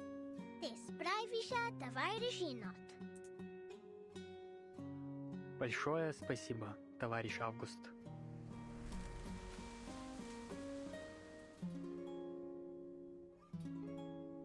Name day is still lost in thought as the aurora begins to spill across the sky. It follows its own pattern, constant and resplendent, existing without the need for names. Nothing in nature is made for humanity. Come here, Alia. You can have the best seat. Oh, I think for now I prefer to be called Kibarina. She mutters something more under her breath, but still finds herself sitting in the offered spot. Hurry up. You don't get an aurora like this every night. You need those charged particles up there for your arcane skill. I thought we were here for a vacation. It can be more than one thing. You do need this, though. She finds a suitable rock to sit on and brushes the dust off the stones beside her for Kiprina to sit on. Stay calm. Walking in space is definitely going to be easier than walking a tightrope. There's no absolute direction up there. Up or down depends on the reference you choose. In short, there's no falling down.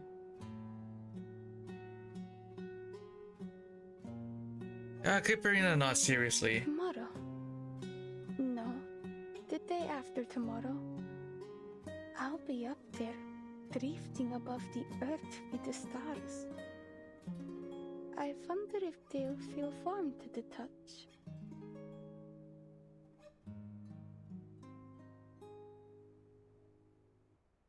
Whether from nurse or the night wind, she shivers. Elizabeth opens her arms wide to pull both girls into a huddle. The night is so cold. Back with the Utreniaya.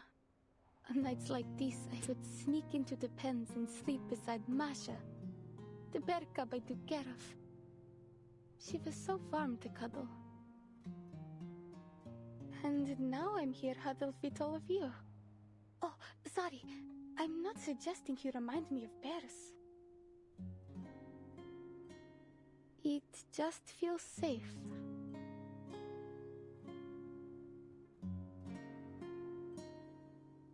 There were times during the coldest winter nights that my siblings and I would cuddle up with the stray dogs to keep ourselves warm. Hold on. You people don't just hibernate through the winter?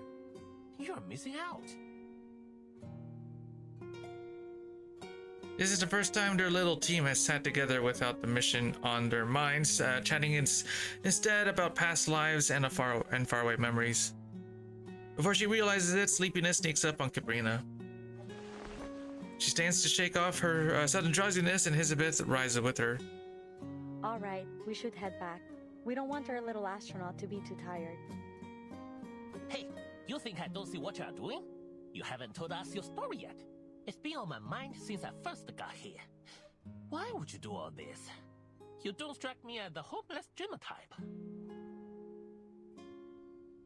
I don't? Well, I should make more of an effort to match the stereotype.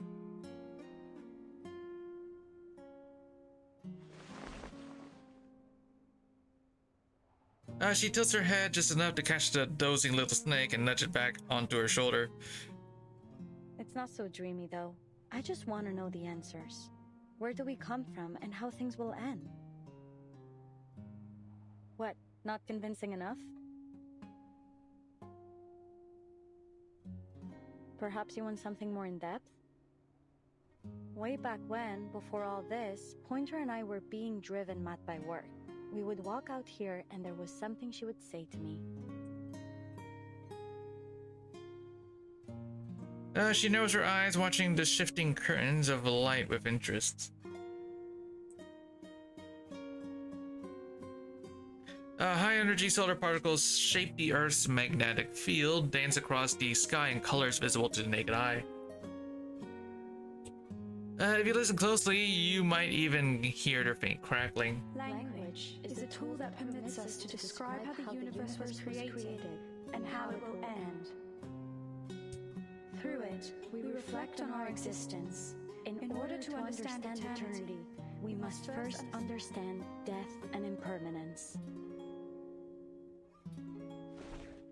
After a small shake of her head, she regains her usual casual tone. What do you think? Good impression of her, no? Everyone says it's my best.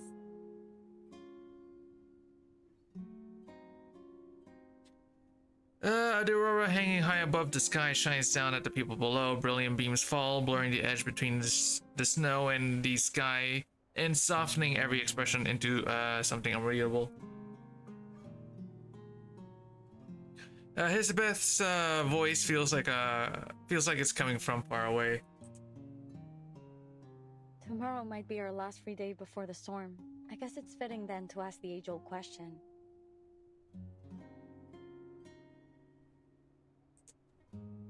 If tomorrow was the last day of your life, what would you do?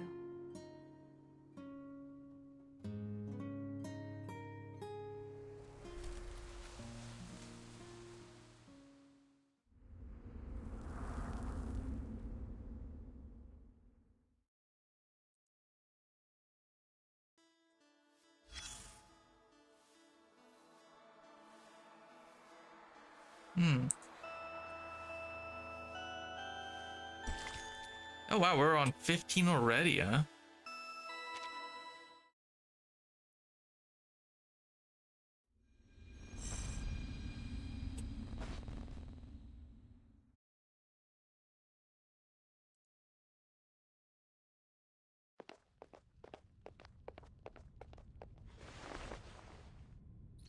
The little soon-to-be astronaut stands before the heavy blast doors and presses her finger against the scanner.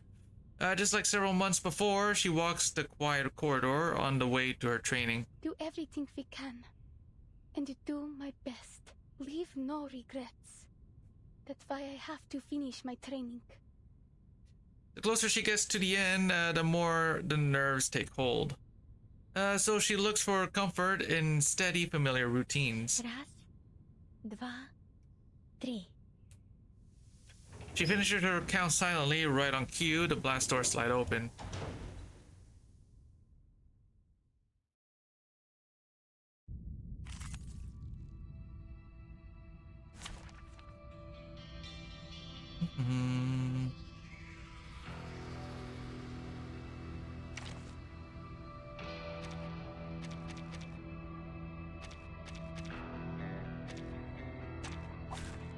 Show me what you got.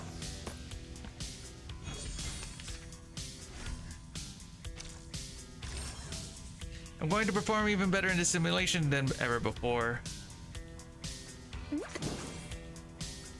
Let's go some trouble brew. Perfectly understood. Hold your breath. Please, allow me. Ha! My crucible really has a mind of its own. Please, mortals! Let me help, please.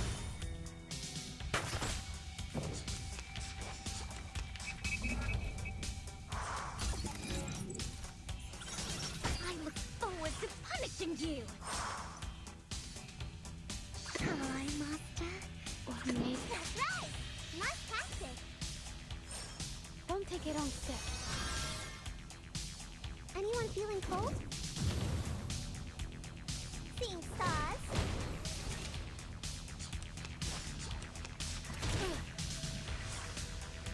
Wait for the pop.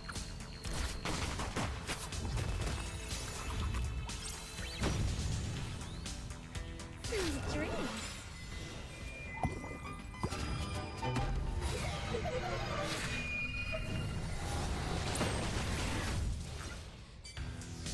That's it, don't stop now. Memorize every step as you go. I can always find peace upon the... That's right. Ready, aim. The stars are just out of reach. That hurts, huh? I never miss. Most of the time, anyway. Do you have a little faith in me, Master?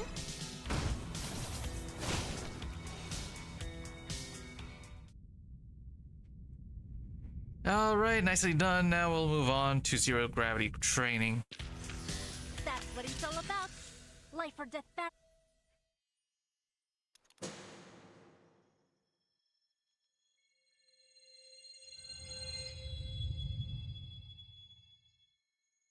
The weightlessness calms her compared to the other simulated operations. Arcane skill practice and centrifuge spins. This is her favorite routine. It's like walking a tightrope, but without the fear of falling. With gravity out of the picture, the sky itself feels reachable, the world stretching out like velvet blanket around her. Если это последний день моей жизни, как я могу доказать, что я жила в этом мире? Моим именем? Моими воспоминаниями? Я помню, как меня звали. Alina Medvedeva, the girl like a bear. You must have a proper stage name for your performance. Kiparina? What do you think? Natalia and I decided on it together. She's a clever one, always reading the latest astrological lectures. It's from a place in the stars. Kuiper, she calls it. Some asteroid belt made of ice. This is because to us, you are a gift from the stars. He lifts her high, steady and secure to a child that feels like flying. So close to a starry sky, built from light bulbs and canvas. Mr. Kozlov, Mrs. Kozlova.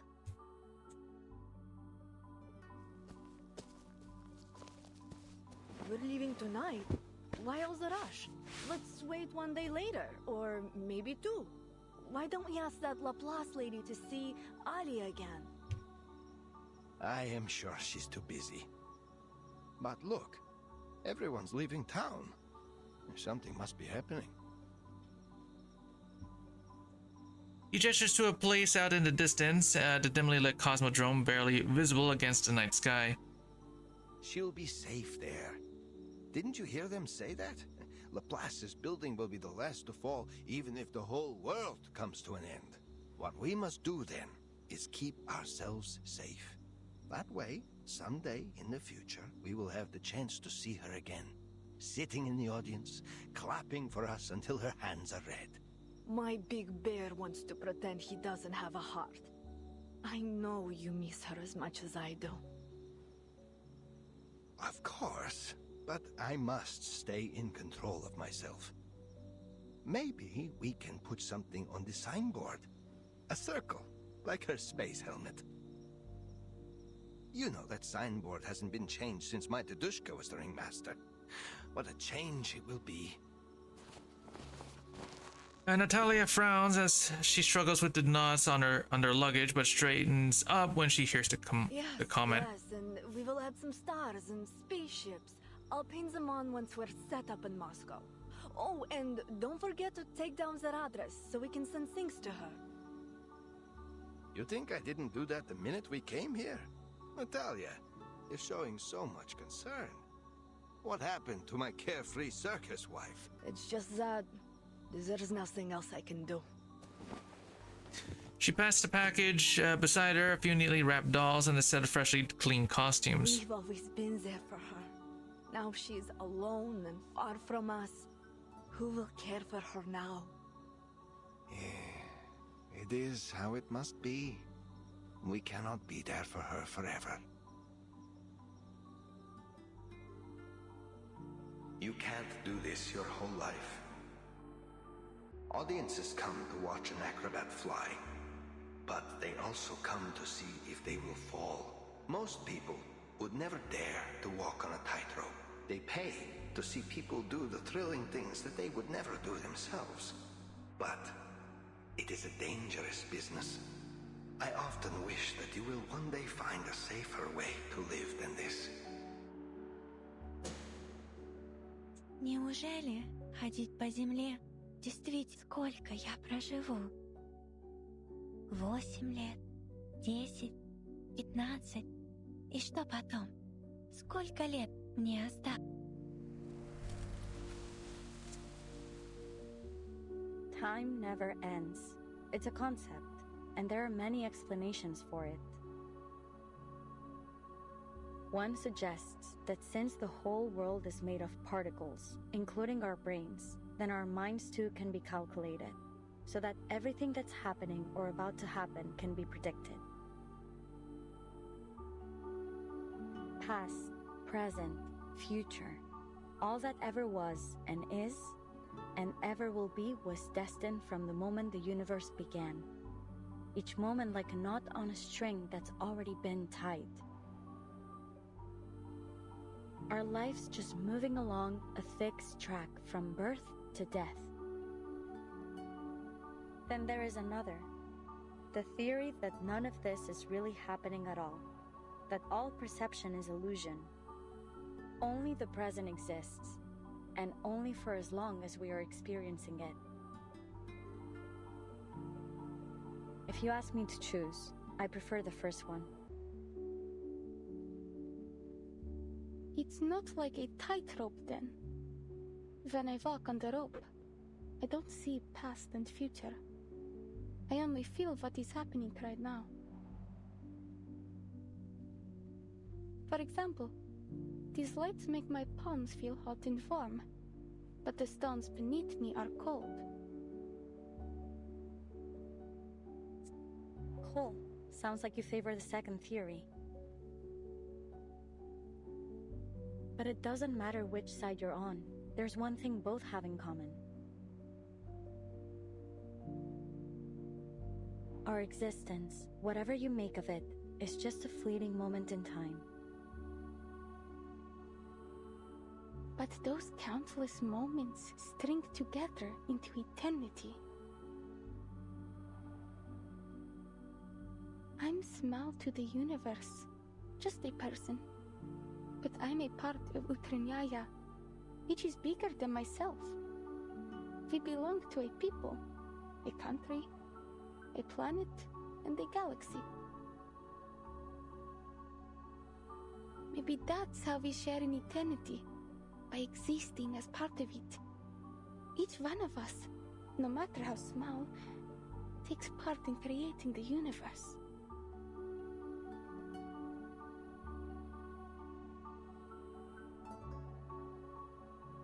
The researcher widens her eyes in brief surprise, but just as soon returns to her usual confident and breezy smile.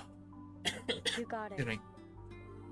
When we learn all the rules that govern our universe, we'll be able to predict all that is to come. We'll be able to survive without superstition and fear of the unknown.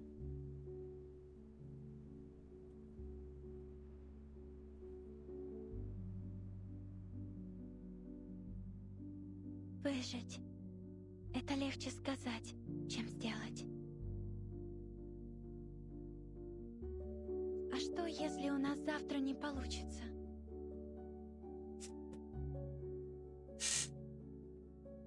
Шторм смоет все, что мы здесь сделали, и все, что я когда-нибудь могла бы знать.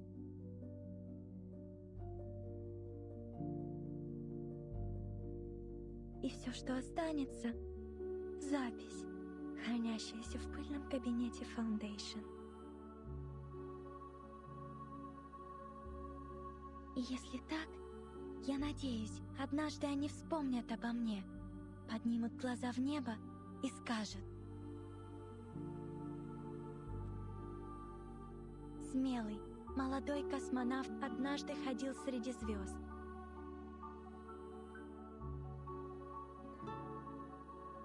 И она, Алина Медведева, сделала этот выбор сама.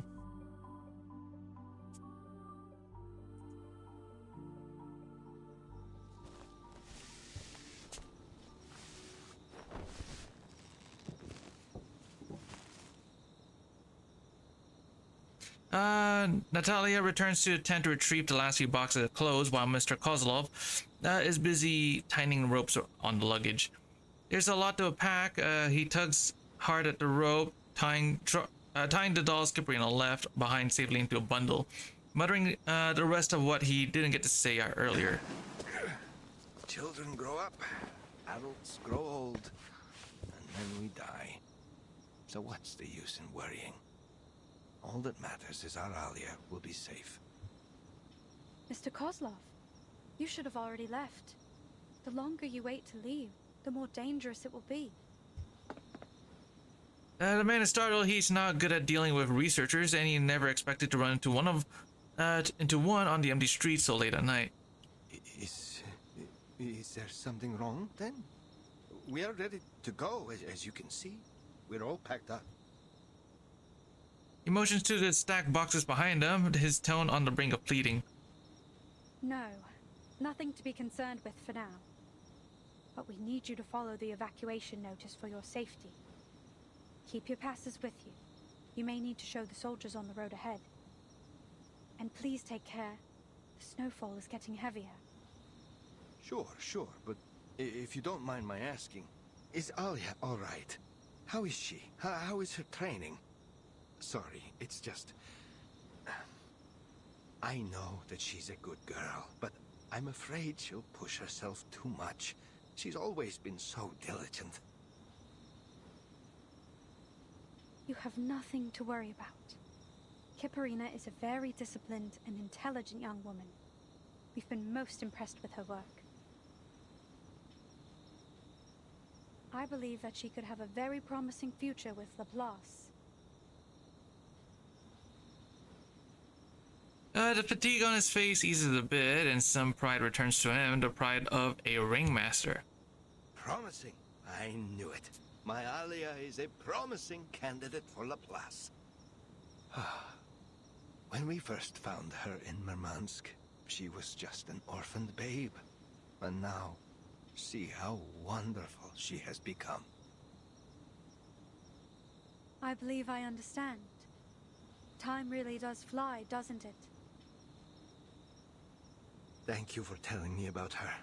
I've wanted to pay her a visit, but I don't want to bother her. And I also don't think she wants to see an old man cry. But if you say she is doing well, this is enough for me. But I must ask, miss, why are you still in town? Aren't you going to be busy with the launch soon? Pointer follows his eyes as he casts a look down the street. Bright fluorescent lights illuminate snow that rolls as it falls. The snow falls on both of their shoulders. It melts on Mr. Kozlov, and but it settles in layers on Pointer's metallic frame. I'm here to see if we missed anything.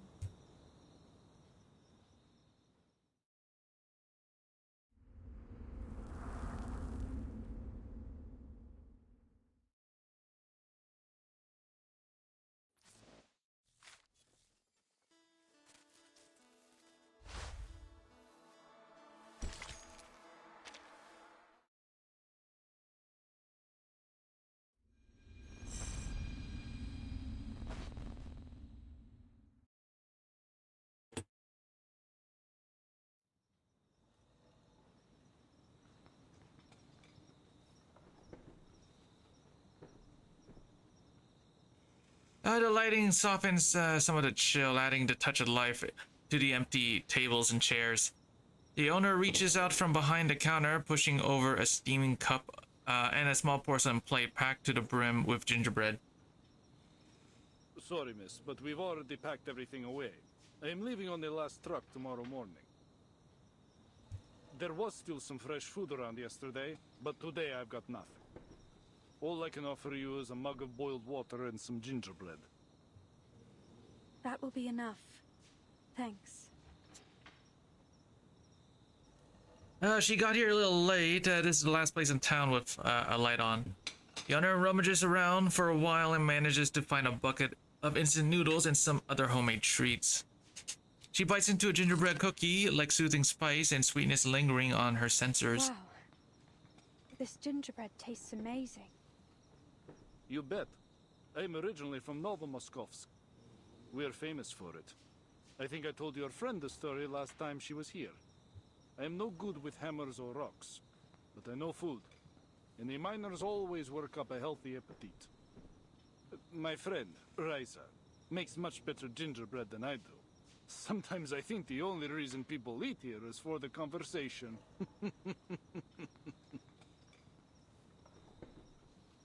The winter chill keeps everyone huddled inside. So, what else can you do but talk the long nights away? It is good to have someone to talk to. Still, I'm curious why you decided to stick around until the last minute. I'm in no rush. No one's bothered to explain why it is we have to evacuate, so I'll let all the young folks with something to live for get out first.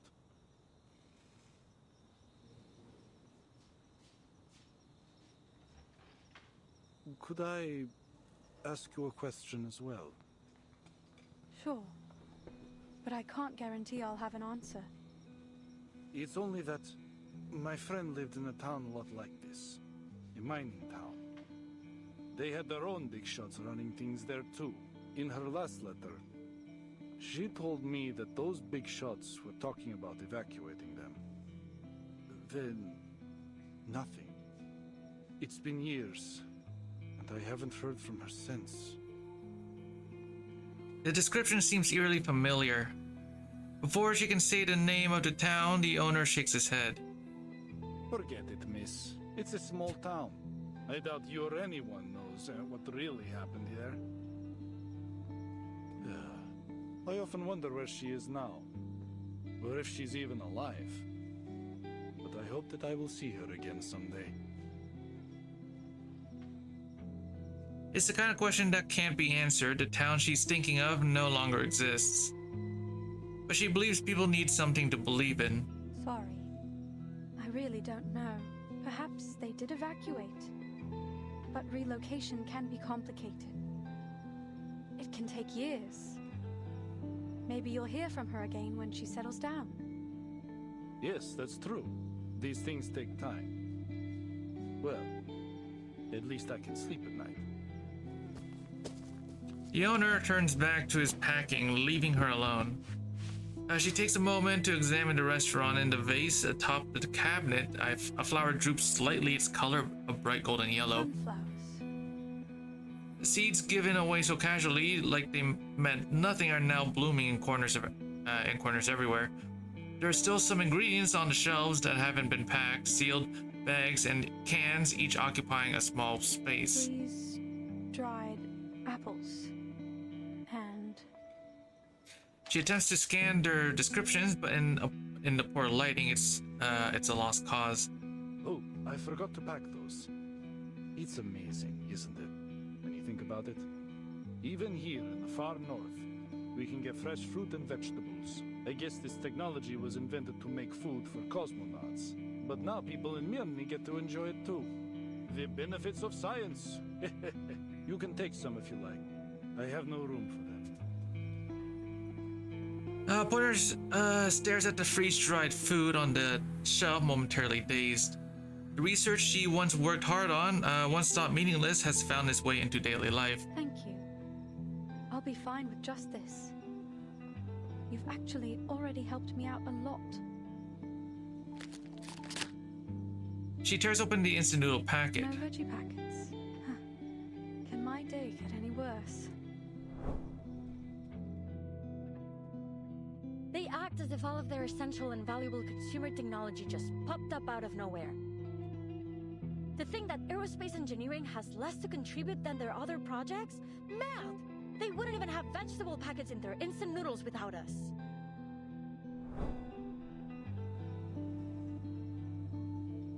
Things close by solid and clear in texture, undeniable proof of existence. She has always valued what can be felt and touched. Come on, pull yourself together, Pointer. We don't buy into karma. This is only another damn coincidence. What price are you willing to pay for that answer? This might be the most irrational decision she's ever made. Having made up her mind, she begins her battle with the bucket of noodles in front of her. Tastes awful. 13 hours before the storm.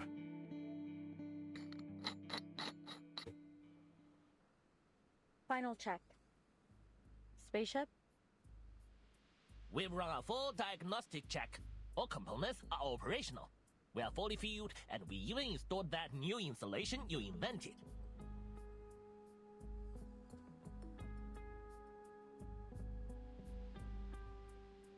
Data monitoring and communication systems?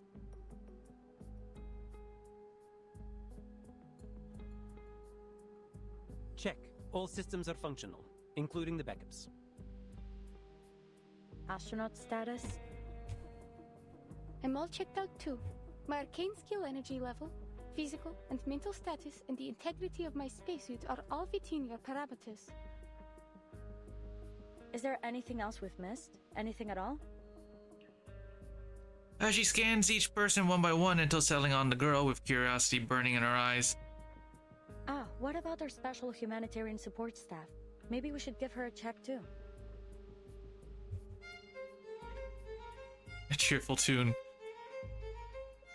Alright, dismiss. I'll see you at the launch bay doors in 3 hours. Now everyone, cool off a bit. We need to decompress before the action starts. Stay in touch via your communicators. I need everyone frosty. We're in the last mile now. There are still some things left to be checked through. If only we had more help. As the others trickle out, Hizbith's final inspection comes to an end. She opens the drawer of her desk, stuffs the card lying in the corner into her pocket, and locks the door behind her.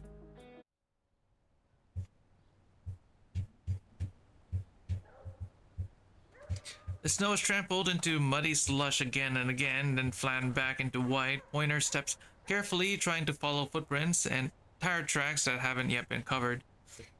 There are so many voices in the town, stripped of its adornments. Murney is now cold bricks. Oh, there are no more voices in town. Stripped of its adornments, Murney is now cold bricks, scarred wood, and stained signs. Boots and wheels once ground its days and nights into something solid.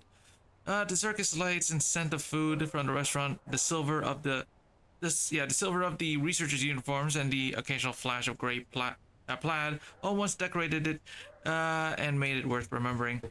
Now it is a nameless ghost town, one of the countless others. Mirny is so cold even in the daylight. At least the evacuation has gone smoothly. No sooner than she said this than she notices the figure near the entrance of a shop. Some flustered critter that wandered into town and met its end. The soldiers likely didn't have time to deal with it properly and left its body in the snow. The wild dogs, drawn by the faint scent of blood, arrived to enjoy a feast. So that's a security risk. She calculates the best angle for a clean attack and starts to move.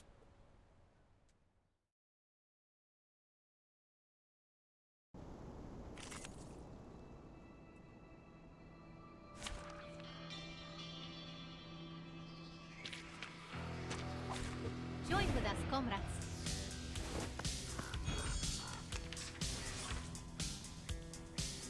Surely those little noses of yours should have smelled the rain coming by now. Off you go now, pups. Peaceful? Or this a simple arcane trick? Time to turn the page. To transcribe.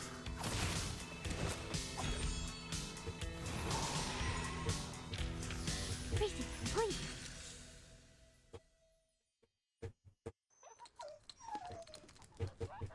Scamper off and don't come back.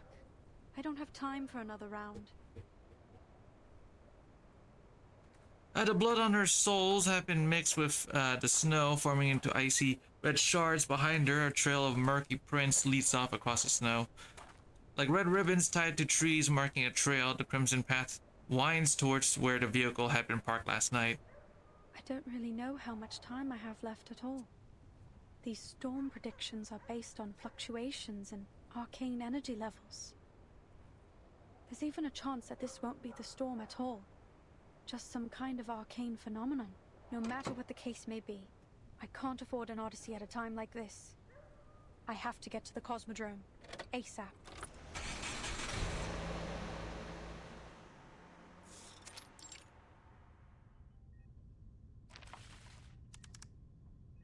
Hizbeth runs through delicate calibration of all the equipment in the room. The snakes tilt their heads, thoroughly distracted by the many blinking prompts on the screen. To focus, she tries turning the noise in her head into spoken words. Arcane energy fluctuations aren't a perfect method of predicting the storm. What if all these fluctuations are something else? Something like that girl. Voyager, a mysterious girl with unbelievable power. I should let the Foundation handle this. I can't force her to join in and experiment against her will. There are too many redundant steps in the launching system. We need to streamline them if we're going to make our deadline.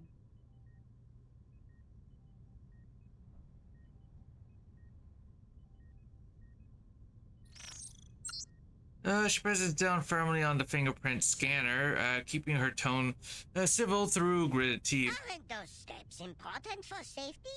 Yeah, probably. But the process is too complicated. I think Pointer was the only one that ever managed to remember each step in order. Oh, so now you are thinking of her again. Yeah, whatever. I could use another hand is all. She's probably still in the branch building, busy with her own stuff. Besides... Hey, you hear that? Her footsteps approach the launch bay. It's an intruder! Hurry! We've got to stop them! The little snake's mouth is pinched shut and the room falls silent. She listens clearly to the increasingly urgent steps. Effortless steps from a tall figure, with a tendency to lean forward. Sounds familiar. Could it be Winsong? Did she leave something behind again? The figure that bursts into the room is unmistakably familiar, unexpected, yet somehow somehow invitable. To be continued.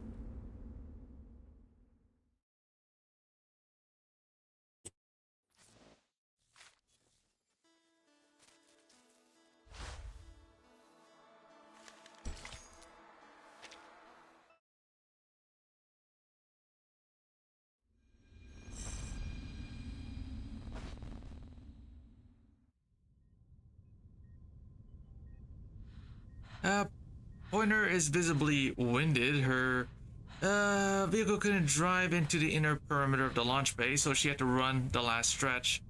But she has to make the most of her time. She came back to say what needed to be said.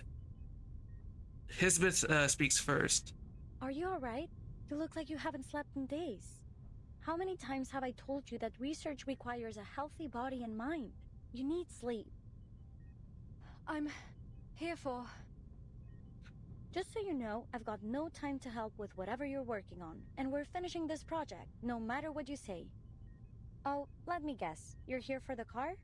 Yes, I've used it a few times, took the team out to the mine. Didn't break anything or get any tickets, but the tanks try. Her every theory misses the mark. It's not about any of that. Then you should have come earlier, days earlier, not today. The storm is due to come in a couple hours. You won't make it to the northern branch. Pointer falls silent for a moment, instead adjusting her breath. I'm here to settle your affairs. We need to secure your records in case you don't make it. And to see if the work you've done is actually worth your lives. Just so you know, if you don't survive, I'm going to finish our teleport disk and claim all the credit. Maybe I'll write a dissertation on it. I'll call it Pointer's Teleport Disk.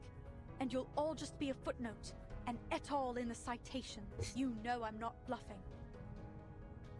Cool, whatever, Pointer. Just don't forget to tell me the results. Maybe send them to me via Ouija board. Are you being serious? Aren't you? Or are you trying to be funny now? I really can't tell. The casual air she fought to maintain finally breaks. I'm just sick of eating instant noodles without the veggie packets. But more than that, I'm sick of you and your attitude. All you do is joke around. If veggies matter that much to a stupid bowl of noodles, how could you think your lives matter any less to me?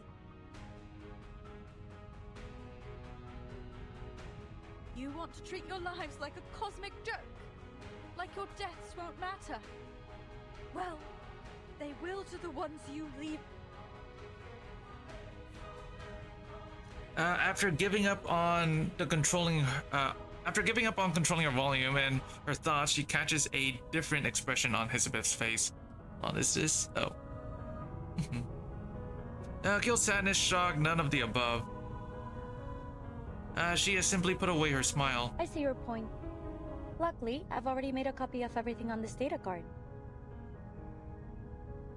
A brighter, more genuine smile appears. I've been wondering who I should trust with it.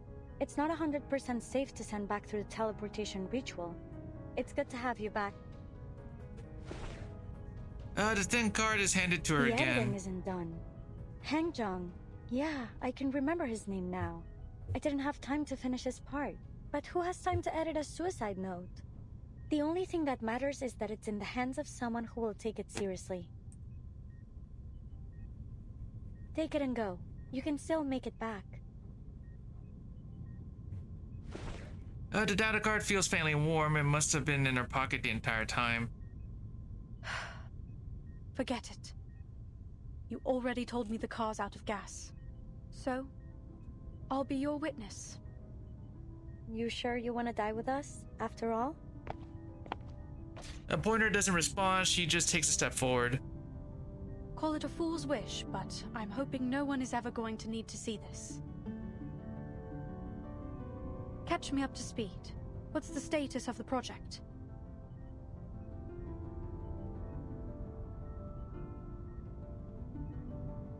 We've managed to refine the teleportation to pinpoint a fixed position, but there are still some serious side effects.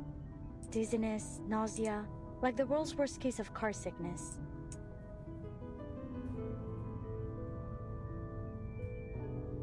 It'll have to suffice for now. I think I can work that out after I finish reading your progress. Cool. I'll look forward to that. As she points to the door. Your office should be the same as you left it, besides a layer of dust. Be grateful though. You should see the state of mine. Oh, and don't activate the teleportation anywhere around here. If it takes out a single critical component, we'll be screwed completely. Like I don't know. You need a hand here? I can help. I thought we already figured out our roles. You need to stay at a safe distance to protect the data. She can't quite tell if there's mockery in her words. Yeah, but she doesn't need to get to the bottom of it. Language is vague and fleeting. Words lose meaning the moment they're spoken. That's it. Before turning around, she pauses and tucks her hair behind her ear. Her data ports and mechanical components reflect in the sterile light of the lab. I always thought I wasn't able to act against my safety programming. Yet here we are. Another rare expression on Hisabeth's face. Pointer's database logs it as a surprise, but the emotion doesn't linger long. Do you have a sense of taste? Pointer once thought her facial expression metrics could no longer be thrown off by strange inputs. Yet her smile is off its index by 0.35 degrees. Yeah. I was designed to simulate all aspects of life. Vraiment? But whose life? Who decided whether it should be a human's or a Arcanist's life? I suppose you were probably another awakened Arcanist, like Ulrich and Madame Lucy. Not exactly, but the details can wait. I thought you would be more encouraging at such a vital moment. Guess my prediction matrix is not quite as perfect as I've let on. I am encouraging you. I'm trying to prove your existence matters.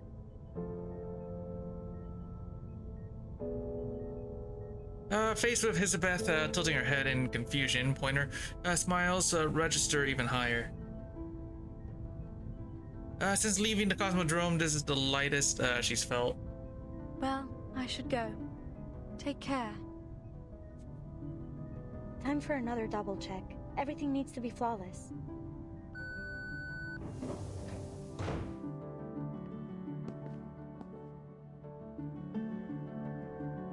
The hallway is this hallway is etched. Oh, okay. As she turns, Hisabeth calls out to her. Pointer, You know, I should have mentioned something before. Something I wanted you to see. There are Melusine statues everywhere in Lusignan.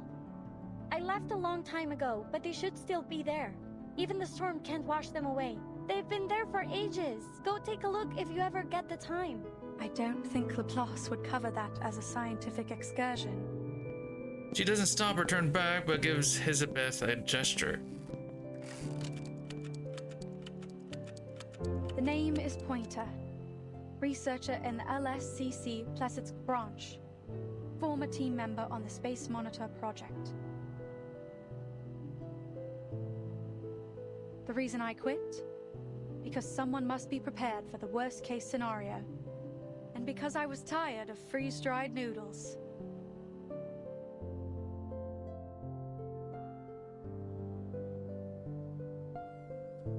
Two other friends have come to say quiet goodbyes.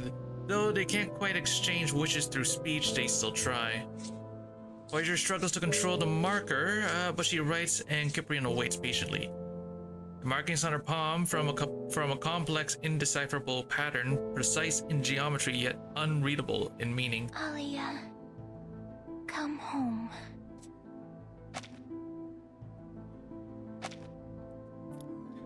The little astronaut pulls her focus away from the pattern. She takes a few steps. She takes a few deep breaths just to be sure she heard it right. 3 whole words. Maybe once you learn a few more, you can tell me where you're really from. There's a shift of weight on her shoe. Cipriano lowers her head. A familiar little snake looks back up at her. My sister sent me to tell you it's time. And that you shouldn't be afraid. You'll make one cool astronaut. Ask any of us. I'm not afraid. When I return, remind me to show you Natalia's famous jam recipe. Maybe the pattern really does hold some kind of magic, or maybe it's just a feeling of looking toward the future.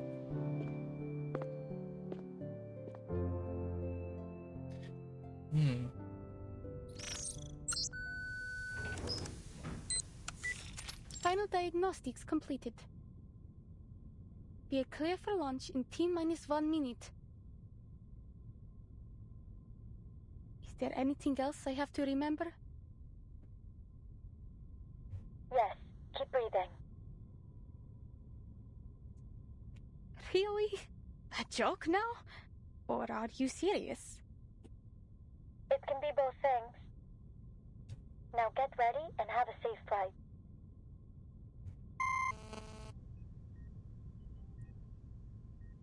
Transmission ends. Elizabeth scans each face in the launch bay, the confidence in her teammates putting her at ease. As she knows that everyone here is committed to the end, she places her hand on the button. 3, 2, 1. Oh, I gotta press it. Ignition.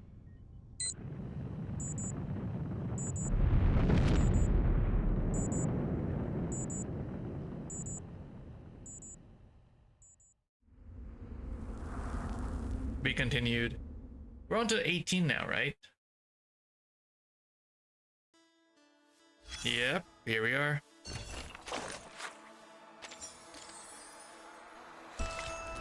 Number 18. Wow, wow, that's so cool. Okay, that's so cool looking.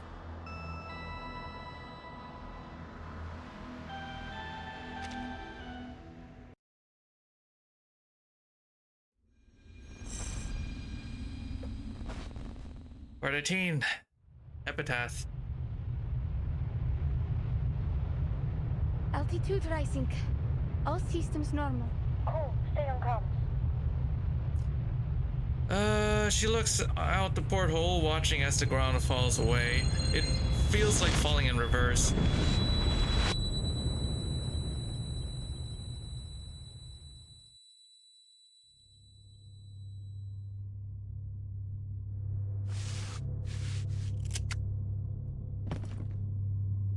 The little astronaut stands up and opens the storage box. Following the procedure she has rehearsed countless times. The monitor's camera lights up. Welcome to Laplace. Error. New coordinates detected. Correction. Welcome to location coordinates not found. Be confirming. Scheiße. Location not found. Scheiße! Cancel the location process. Load preset program. Activate the storm surveillance system. Voice authorization approved. Iris recognition recognized. Operator identified. Operation access granted. Good luck. Special warning. Mind all liquids in the vicinity of machinery, especially alcohol. The humorous warning gathers no reply. Left on the floor of the cabin, the monitor sensibly begins a diagnostic check on itself.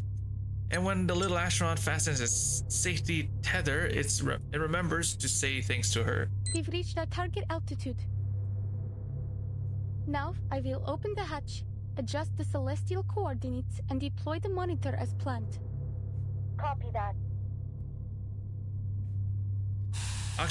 Oxygen level sufficient. Countdown at 15 minutes. Entschuldigung. Please handle me with care. She steadies the monitor beside her, pulling the lever, and takes a deep breath.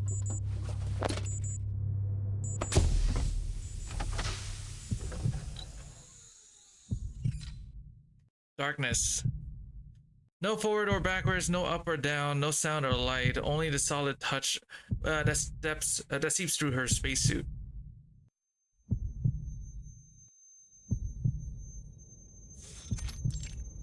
Space. Wow, look at the place.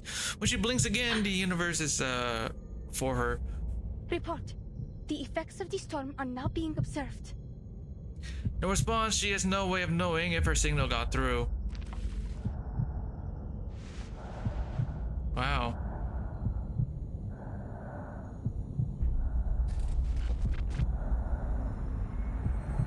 She's disoriented and her heart pounds through her chest. His plan is to repay her courage with a terrifying kind of beauty.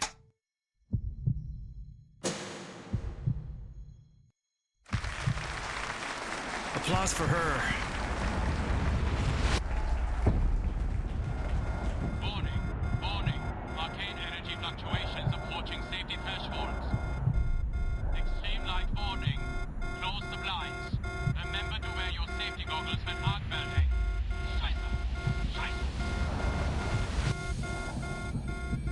Her consciousness drifts, her body feels heavy, then lifts again, light as a breath.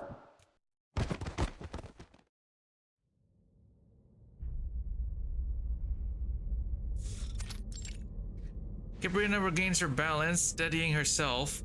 The view around her has changed entirely as it feels more familiar, yet even harder to grasp. Why am I here? I haven't activated the teleportation ritual yet. Is the mission over? She turns her head. In her hand, she's holding something strange and almost silly. I don't understand. Please repeat. I can't understand what's going on. Warning. Energy fluctuations are now exceeding safety thresholds. There's too much interference in the signal. We've got no response. Namedate types in another string of passwords trying to break into a new channel. The first time, the second time, the blinking red light remains blinding. Connect to the monitor directly. She notices the rope between her and the doll. It's a familiar style like the one she used to practice on. She tries to orient herself, only for a flash of brightness to grab her attention first. This is a planet. I can see the rise and fall of the landscape. It's so strange here. Come back. I need to record what I'm seeing here. She grabs the rope, but she's forced to stop in her tracks.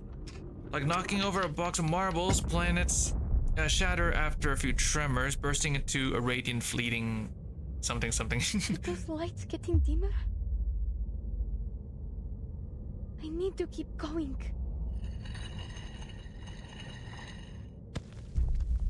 She kicks something. A figurine? It's heavy and rough, embedded in the darkness of the ground. Bringing it along would only slow her down. I think I need to take this with me. She reaches out, trying to snatch the figurine from whatever darkness it's caught on. The lights are fading out. I need to move faster.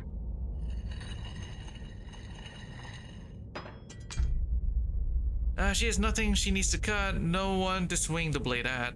Even so, she bends to pick it up. Silence around her feels ancient, as if it's always been there. The only path left. This won't be a problem. I've lived my whole life keeping balanced on a tin fire. A small burner of incense ash. A rusted calibrator. Her arms are filling up with her steps, slowing under the weight of the rope is still in her right hand, but the doll has vanished into the darkness inches from her nose. She has no free hand left, barely able to pinch the circus figurines' hats, trying to take them along too. This is the most she can manage. 7 minutes left. The connection to the monitor is stable. Start the countdown. We'll try it another 3 times. If we still don't get a response after that, we'll need to activate the monitor's auto-return program. I don't have a lot of hope in that basket case of a monitor, but if it's our only option, just keep hailing her. We have to put our trust in Kipparina. Where are you going? It's dangerous there!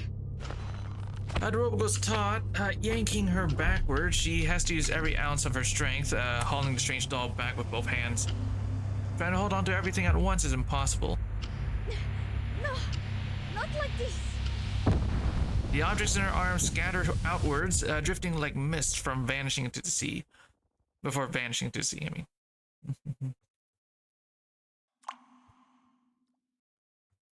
At the dawn of the universe, all things were dust, so it remains. All things become insignificant when examined on a cosmic scale. What meaning is there to chase it? Maybe time is a concept that only holds meaning for humanity. Yi shall R shall Sai shall Wa. It all started from an atom.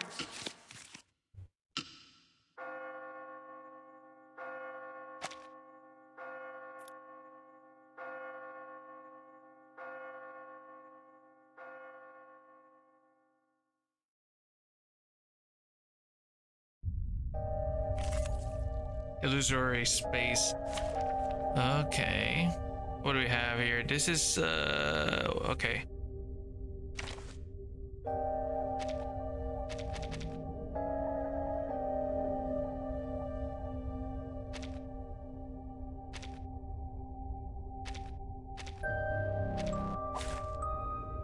Oh shoot, wait a minute. I don't think it fits. I don't think I select whatever, it's fine.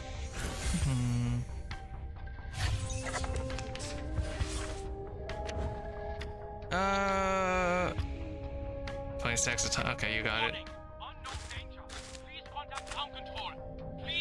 What is this? It feels like something's pulling me in every direction. A giant melting clock. I don't believe this was mentioned in the training manual. If there is an emergency, calm down and keep your eyes peeled before making any decisions. Thanks, Miss Vinson. Miss Elizabeth. Now, I must observe this clock and not miss any details. It distorts any light that passes through it. Wait, light? Maybe I can do something with my arcane skill. Give it a try, Alia. We're all on our own this time. Or maybe this book? Or this one? Hold your breath. Don't take a wrong step. To transcribe. I can't read it. The stars are just out of reach.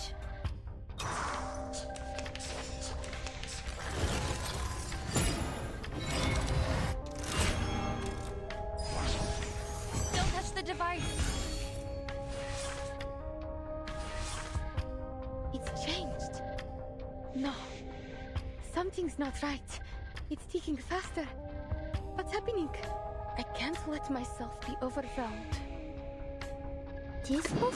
I can always find... Whew. I can't afford to lose those. Let me check my reels first. Great. No mistakes. But only for an instant. Oh, so that's what happened. Relax, I've got it in the loop.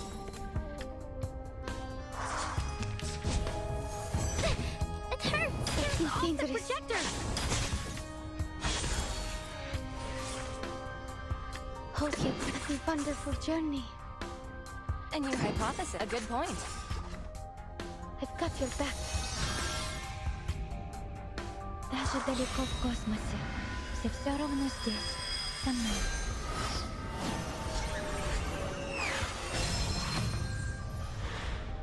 Taking another look. The benefits of field mapping.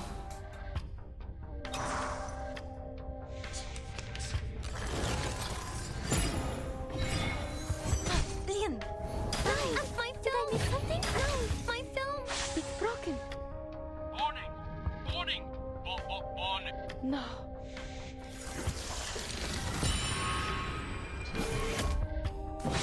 It's even more powerful now, but its attack pattern is the same. I just need to give a perfect performance. I will complete my mission. It seems dangerous. With the pages.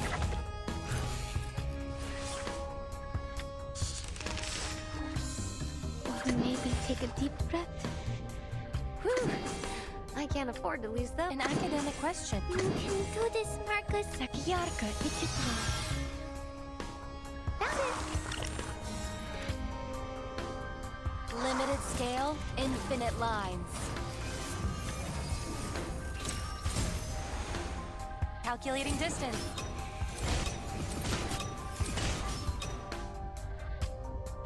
And now it's easier to understand.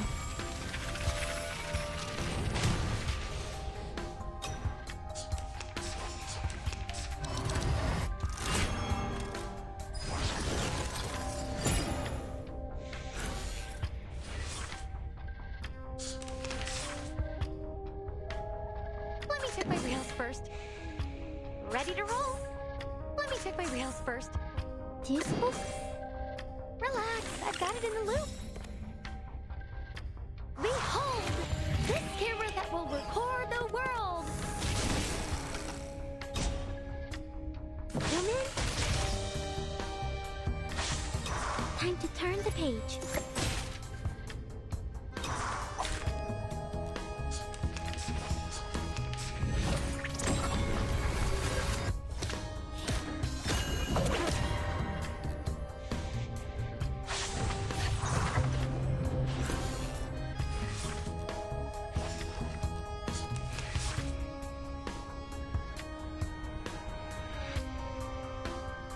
Hold your breath. A good point. Are we really doing this? Whew. I can't afford Don't to lose take it all those. step. No other study could show you this. To read. Mise en scène? Leave it to me.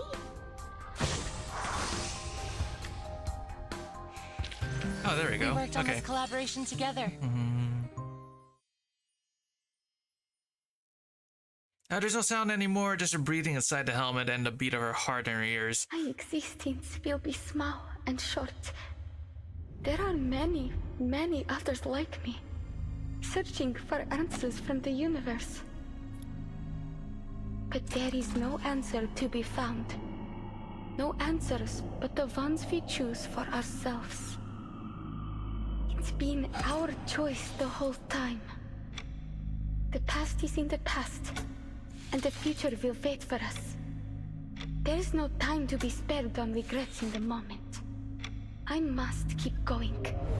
Venture further into this world to uncover what's in the distance. To know whether things that vanish come back or not. Я должна продолжать идти или погибнуть.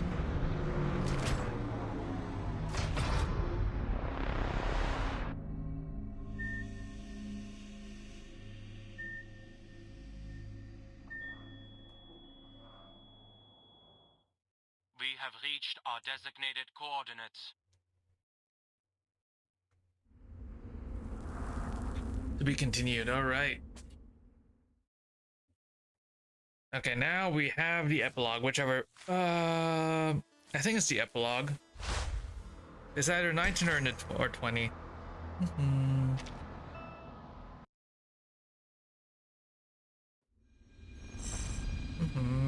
Part 19, you are not alone.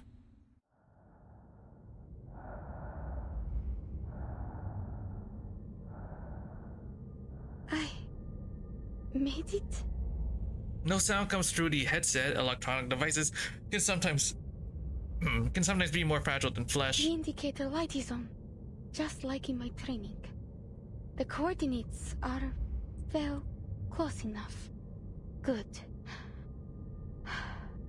The rest is simple.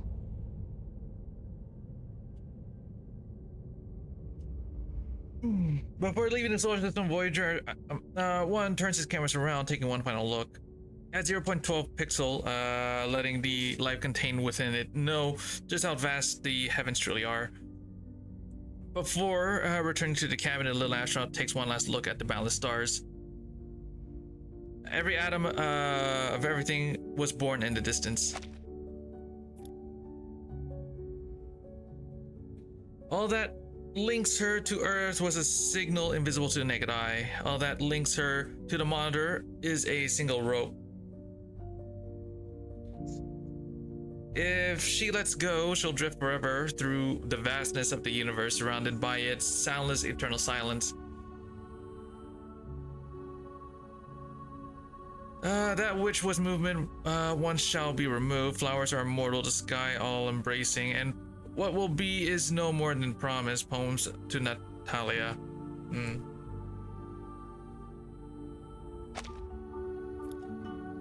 She knows what she sees will be wiped away. Her country, her home, her past identity, the food she's tasted, the friends she's known. Eventually they'll all live in memory, and memory too has a notoriously short shelf life. The stars remember nothing. The universe does not mourn the death of a star. How could the loss of a country, a person, or a single word be truly remembered? The disappearance of a young astronaut deserves no more reaction from the universe than that. I need to get back. I need to get back to Earth.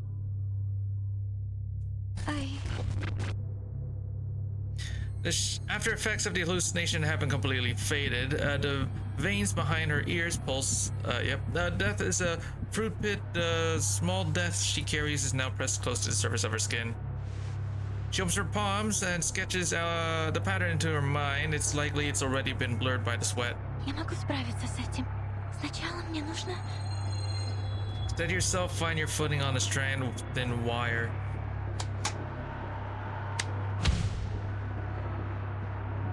Is it even there?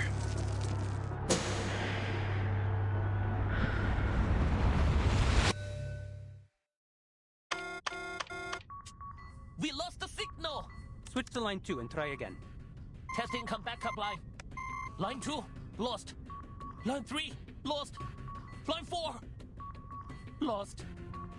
4 red lights blink on the console. The display shows the final 4-minute countdown. Keep trying to reconnect. Reconnecting. Connection lost. She won't be able to get back inside the cabin in time to buckle on the safety tether it has locked in place. When detecting excess arcane fluctuations or hazardous environments, the buckle will automatically lock to prevent slippage. It was meant to be a thoughtful safety feature, but its designer never imagined someone would want to unlock it on I should purpose. have thought this through. This isn't like the rope I used in the circus. No, if I do that, the monitor will be pulled out of sync. How much longer do I have? What else can I do? Should I just let go and accept my failure? Has what I've done so far been enough? Will they call me a hero when they write my name over an empty tomb? Face it, I won't die a hero. I'll just be a circus girl from Utranyaya, a temporary Laplace employee, or an apprentice leyline hunter. After a few minutes, near motionless, Elizabeth presses the button. Okay, forget the backups. Switch to the main connection. Start evacuation preparations now. I'll activate the return program in 50 seconds. But how will we know if she's in the return capsule? 40 seconds. We won't. Either she makes it or she doesn't. It's out of her hands. The teleportation ritual won't have enough energy if it isn't at the exact critical moment of the storm. I have faith in her. She'll come home. Alia, come home. I have to go home. People are waiting for me down there, but I don't have much time. I need something. A knife. Maybe you can turn them into a knife or something. A knife would be more useful at this point. You know, to cut fruit or whatever. Actually, that card there on the table would work better for that. Why is that? It's all about the material. Metal makes a better edge than paper. Never quite understood why you made them like that. Oh, I was testing out a new alloy. I used it to make windsongs and pointers cards. It gets harder and sharper when heated. Give it a rub with your hands and you can use it as a letter opener. A letter opener. She always keeps that name card from Winsong close at hand. It's in her space suit pocket now. She learned how to cast her arcane skill while suited up. It has been a core part of her training. Ley lines. Of course. Thank you, Miss Winsong. Thanks to the sharpness of the new material, thanks to the safety tether not being unbreakable, thanks to the study of ley lines. 30 seconds. Name day confirms the final coordinates. 20 seconds. It was a pleasure working with all of you. If we survive this, I'm giving you permanent discounts at my store. Provided we survive. How big are these discounts? Tell me now, I need to know how much I want to live. Yeah, she doesn't forget to grab Voyager beside her, who would otherwise have stayed there examining the equipment. Stay away, please. Your violin is fragile. 10 seconds. I hope there will still be weekends in the afterlife. If there's anything after this, then we deserve overtime pay for all eternity. Dude, I like how they just are just resigned to their fate. How can you be thinking of work right now? 1 second.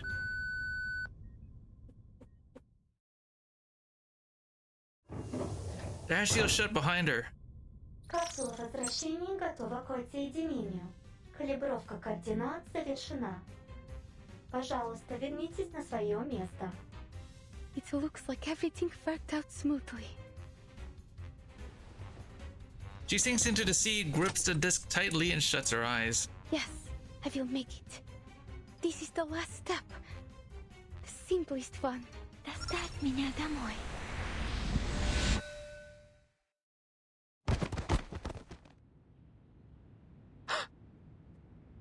Is it me, or...? Imaging data transmission complete. Reconfirming coordinates. RA, 14 hours, 49 minutes, 09.55 seconds.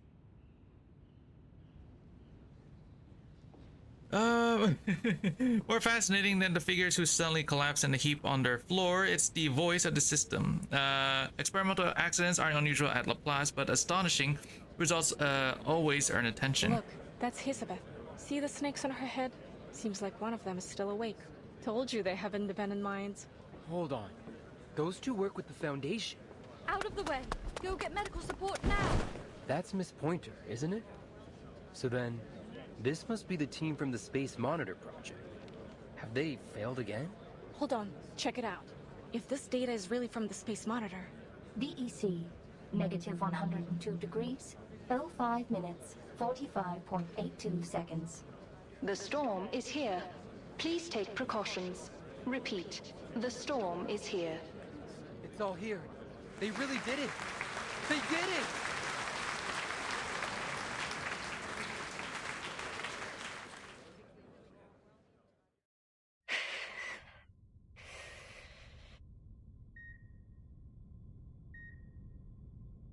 The voice of a broadcast floods into her awareness. Инженеры разрабатывают меры по минимизации воздействия высокого давления и температуры. I'm on Earth. Начиная с 1970 года, Текущий проект бурения является результатом работы последних 7 лет. Ожидается, что эта глубина вскоре превзойдет скважину Берта Роджерса, которая 9583 метров. 1977. That was the year that Mr. Kozlov found me. Could that mean that I will be able to see them again? Many people had the same question she did as they woke. As they awoke, many things changed after that storm. A hand grips her shoulder. You'll need to take care of yourself first, little astronaut. Rebuilding a life requires a healthy body first. But I'm certain you are in good hands here. Thank you. But who are... This is my friend, Vila. My dearest, bravest comrade. And this is Kiperina. Would you mind if I introduced you as my apprentice? Not at all. I've made up my mind. I want to keep learning the study of ley lines. That's the second best news I've heard today. Isabeth, Nameday, and Hanjung are all still recovering in bed. You should have seen Pointer. She was mad as all hell. Claimed she'd be waiting for them to recover so she could whoop them back into the recovery ward. Anyways, I thought I'd best avoid that scene and pay a visit to my new apprentice. So, then the best news you heard today. We did it, right? That's good news for sure. But still not the best. Beneath the soft sheets of the hospital bed, another hand clasped Kiperina's. This is the best news. Welcome home.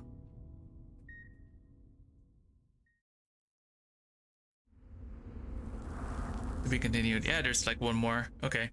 I think one more. I think this is the last one, I think. Oh, wow. Cool.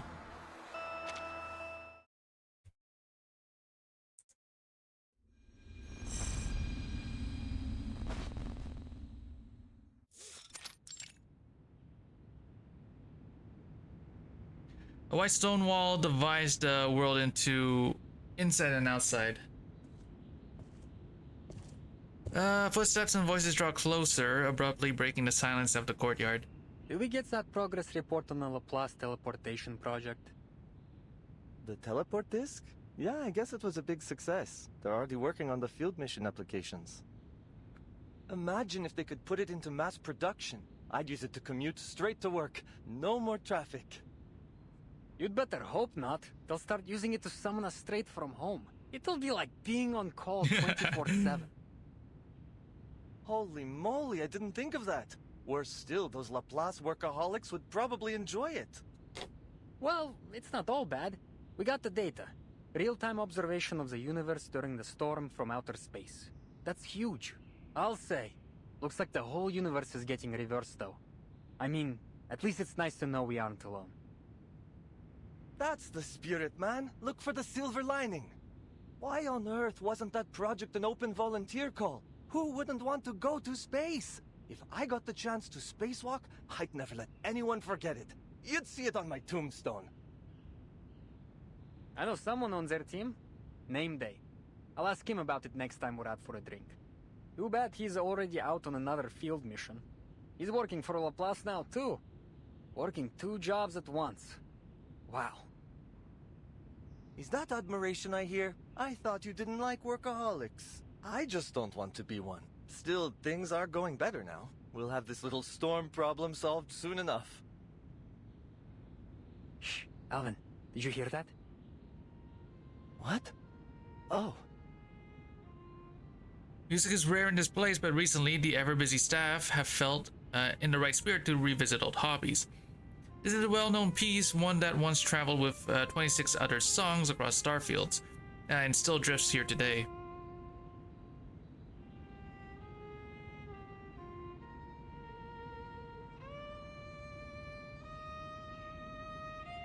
An old age shall this generation waste, thou shalt remain in midst of other woe. I know the piece. Pointer often plays that record in her office. She said it's a track from the Golden Record. The same record that Voyager 1 carries. Where would it have been in 1987? At the edge of the solar system? Its power won't run out until 2025, so long as there's no storm to stop it. What will happen to it when it runs out? Will it stop or be destroyed? No, nothing quite so bad. It just won't be able to send signals back to us. It will keep flying forward in space, continuing its endless journey. And if there is some alien life out there in the universe, they might find it someday. Perhaps many millions of years after the Earth is gone, swallowed up by the sun or the storm. To spend so much time and resources on something that won't respond to us after such a short time on a universal scale, it sounds even more useless than our arcane skills.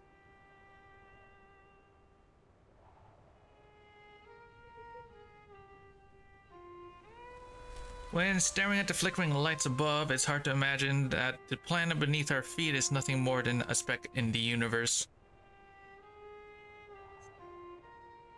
Then ours, a friend to man, to whom thou sayest. Okay, yep. They didn't send it out expecting to get a quick response. You're right. I suppose it's just like a friendly greeting. A symbol. Hi there. This is a gift from Earth, a place where life existed. We're trying to survive, but we may be defeated in time. Aliens or not, it's likely that it will just drift in space forever. But personally, I want to believe that someone's going to listen to that record one day. Maybe Miss Caparina can help us.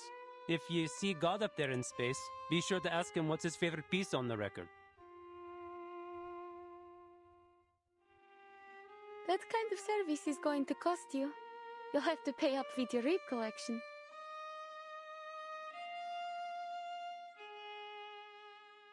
Before we start thinking about that, we will still need to cross the year 1999. Then we can figure out where that record will end up.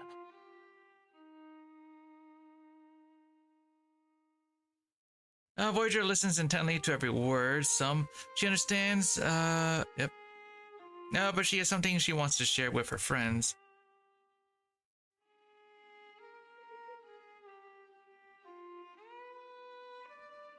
A melody played for her teammates, a blessing and encouragement for a brave little astronaut.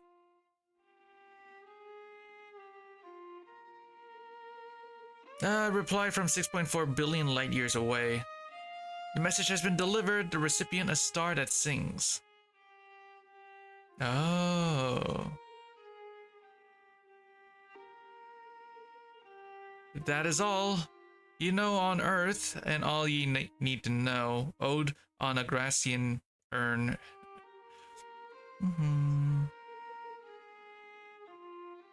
Raz. Два. Три.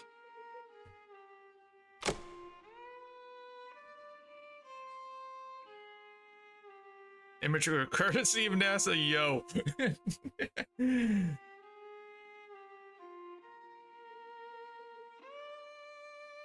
Yeah, that's pretty cool.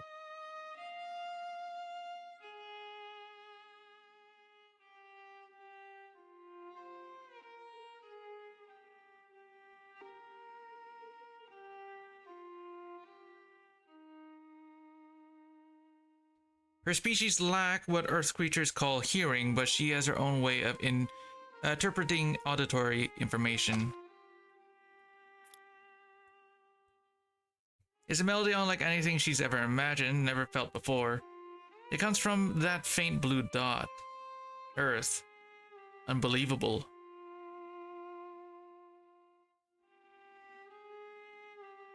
Eternal. Oh.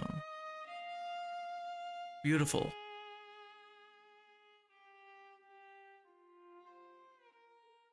Aw, yo.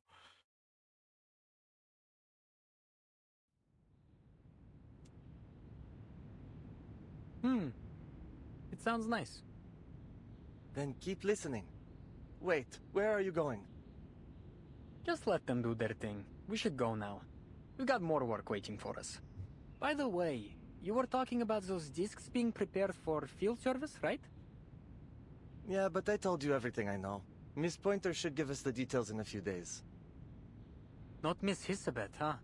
She seems real busy. I guess that's why she only sent one of her snakes to the victory party. I saw Windsong and Villa though. Oh, and Kipirina was there surrounded by a bunch of kids, and they all stuck around right till the end. There were a few Xeno guys there too. Whenever there's booze, you can count on them showing up. I think I saw one of their pilots having a drinking contest with a newt. Crazy! They even roped in Mr. Ulrich. I caught name day desperately stopping Medicine Pocket from climbing up on a table to recite a speech. It was good fun. They even snapped a picture of it by the end. It's a shame I missed it. I heard Mr. Ludwig values employees' mental health, so at least he'll be hosting more of those parties soon, right? The footsteps and voices fade away, and the sound of the violin comes to an end. The star looks down on this land with curious twinkles, this distant blue planet a 1 in 10 quadrillion miracle. She has received golden precious sounds and now leaves behind a voice of her own.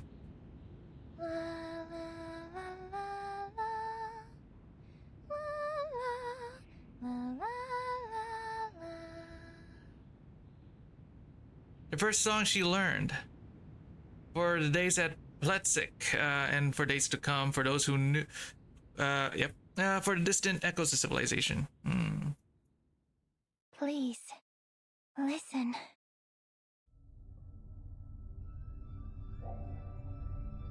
On this planet, she has witnessed sights she never knew existed. In a silent dream, I see the blinking stars and a crystal sphere. Send a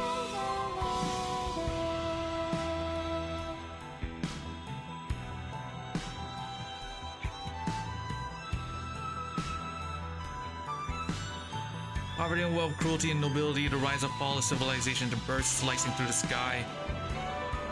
All on a single speck of dust in the Milky Way. Oh. How beautiful the stars are.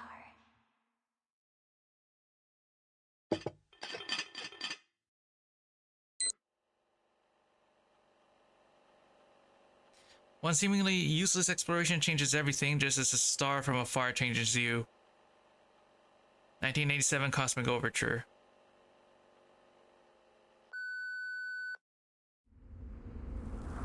The end. Oh, that was so nice. I love that story, dude. This event was so good.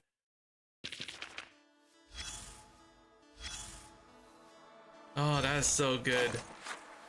I want to see more Voyager. Voyager was awesome. Let's see. Grab all this stuff. Oh, wait. I need to go grab. This was all great. I loved it all. Alright, so let's see. Yeah, this is such a good event. I loved it. Let me see here. Grab this. Okay, then we're gonna go here. I'll do all that stuff later. Anyway, that is it for now. Wow, okay, so how much do we have now? Bank. So yeah, anyway, yeah, that will be all for now. I hope you enjoyed the stream. That's only 23 pulls plus the 20 I have, so I guess that's 43 rolls. I'm saving for Kipirina. Kipirina's the next banner after, so anyway, hope you enjoyed the stream, and I will see you tomorrow. Tomorrow I am going to be streaming more Persona 5 to Phantom X, because I really want to continue. I want to beat the entire palace. We should be almost there at the end of the palace. So anyway, I hope you enjoyed the stream, and I will see you all tomorrow. Yep, bye. Have a good day.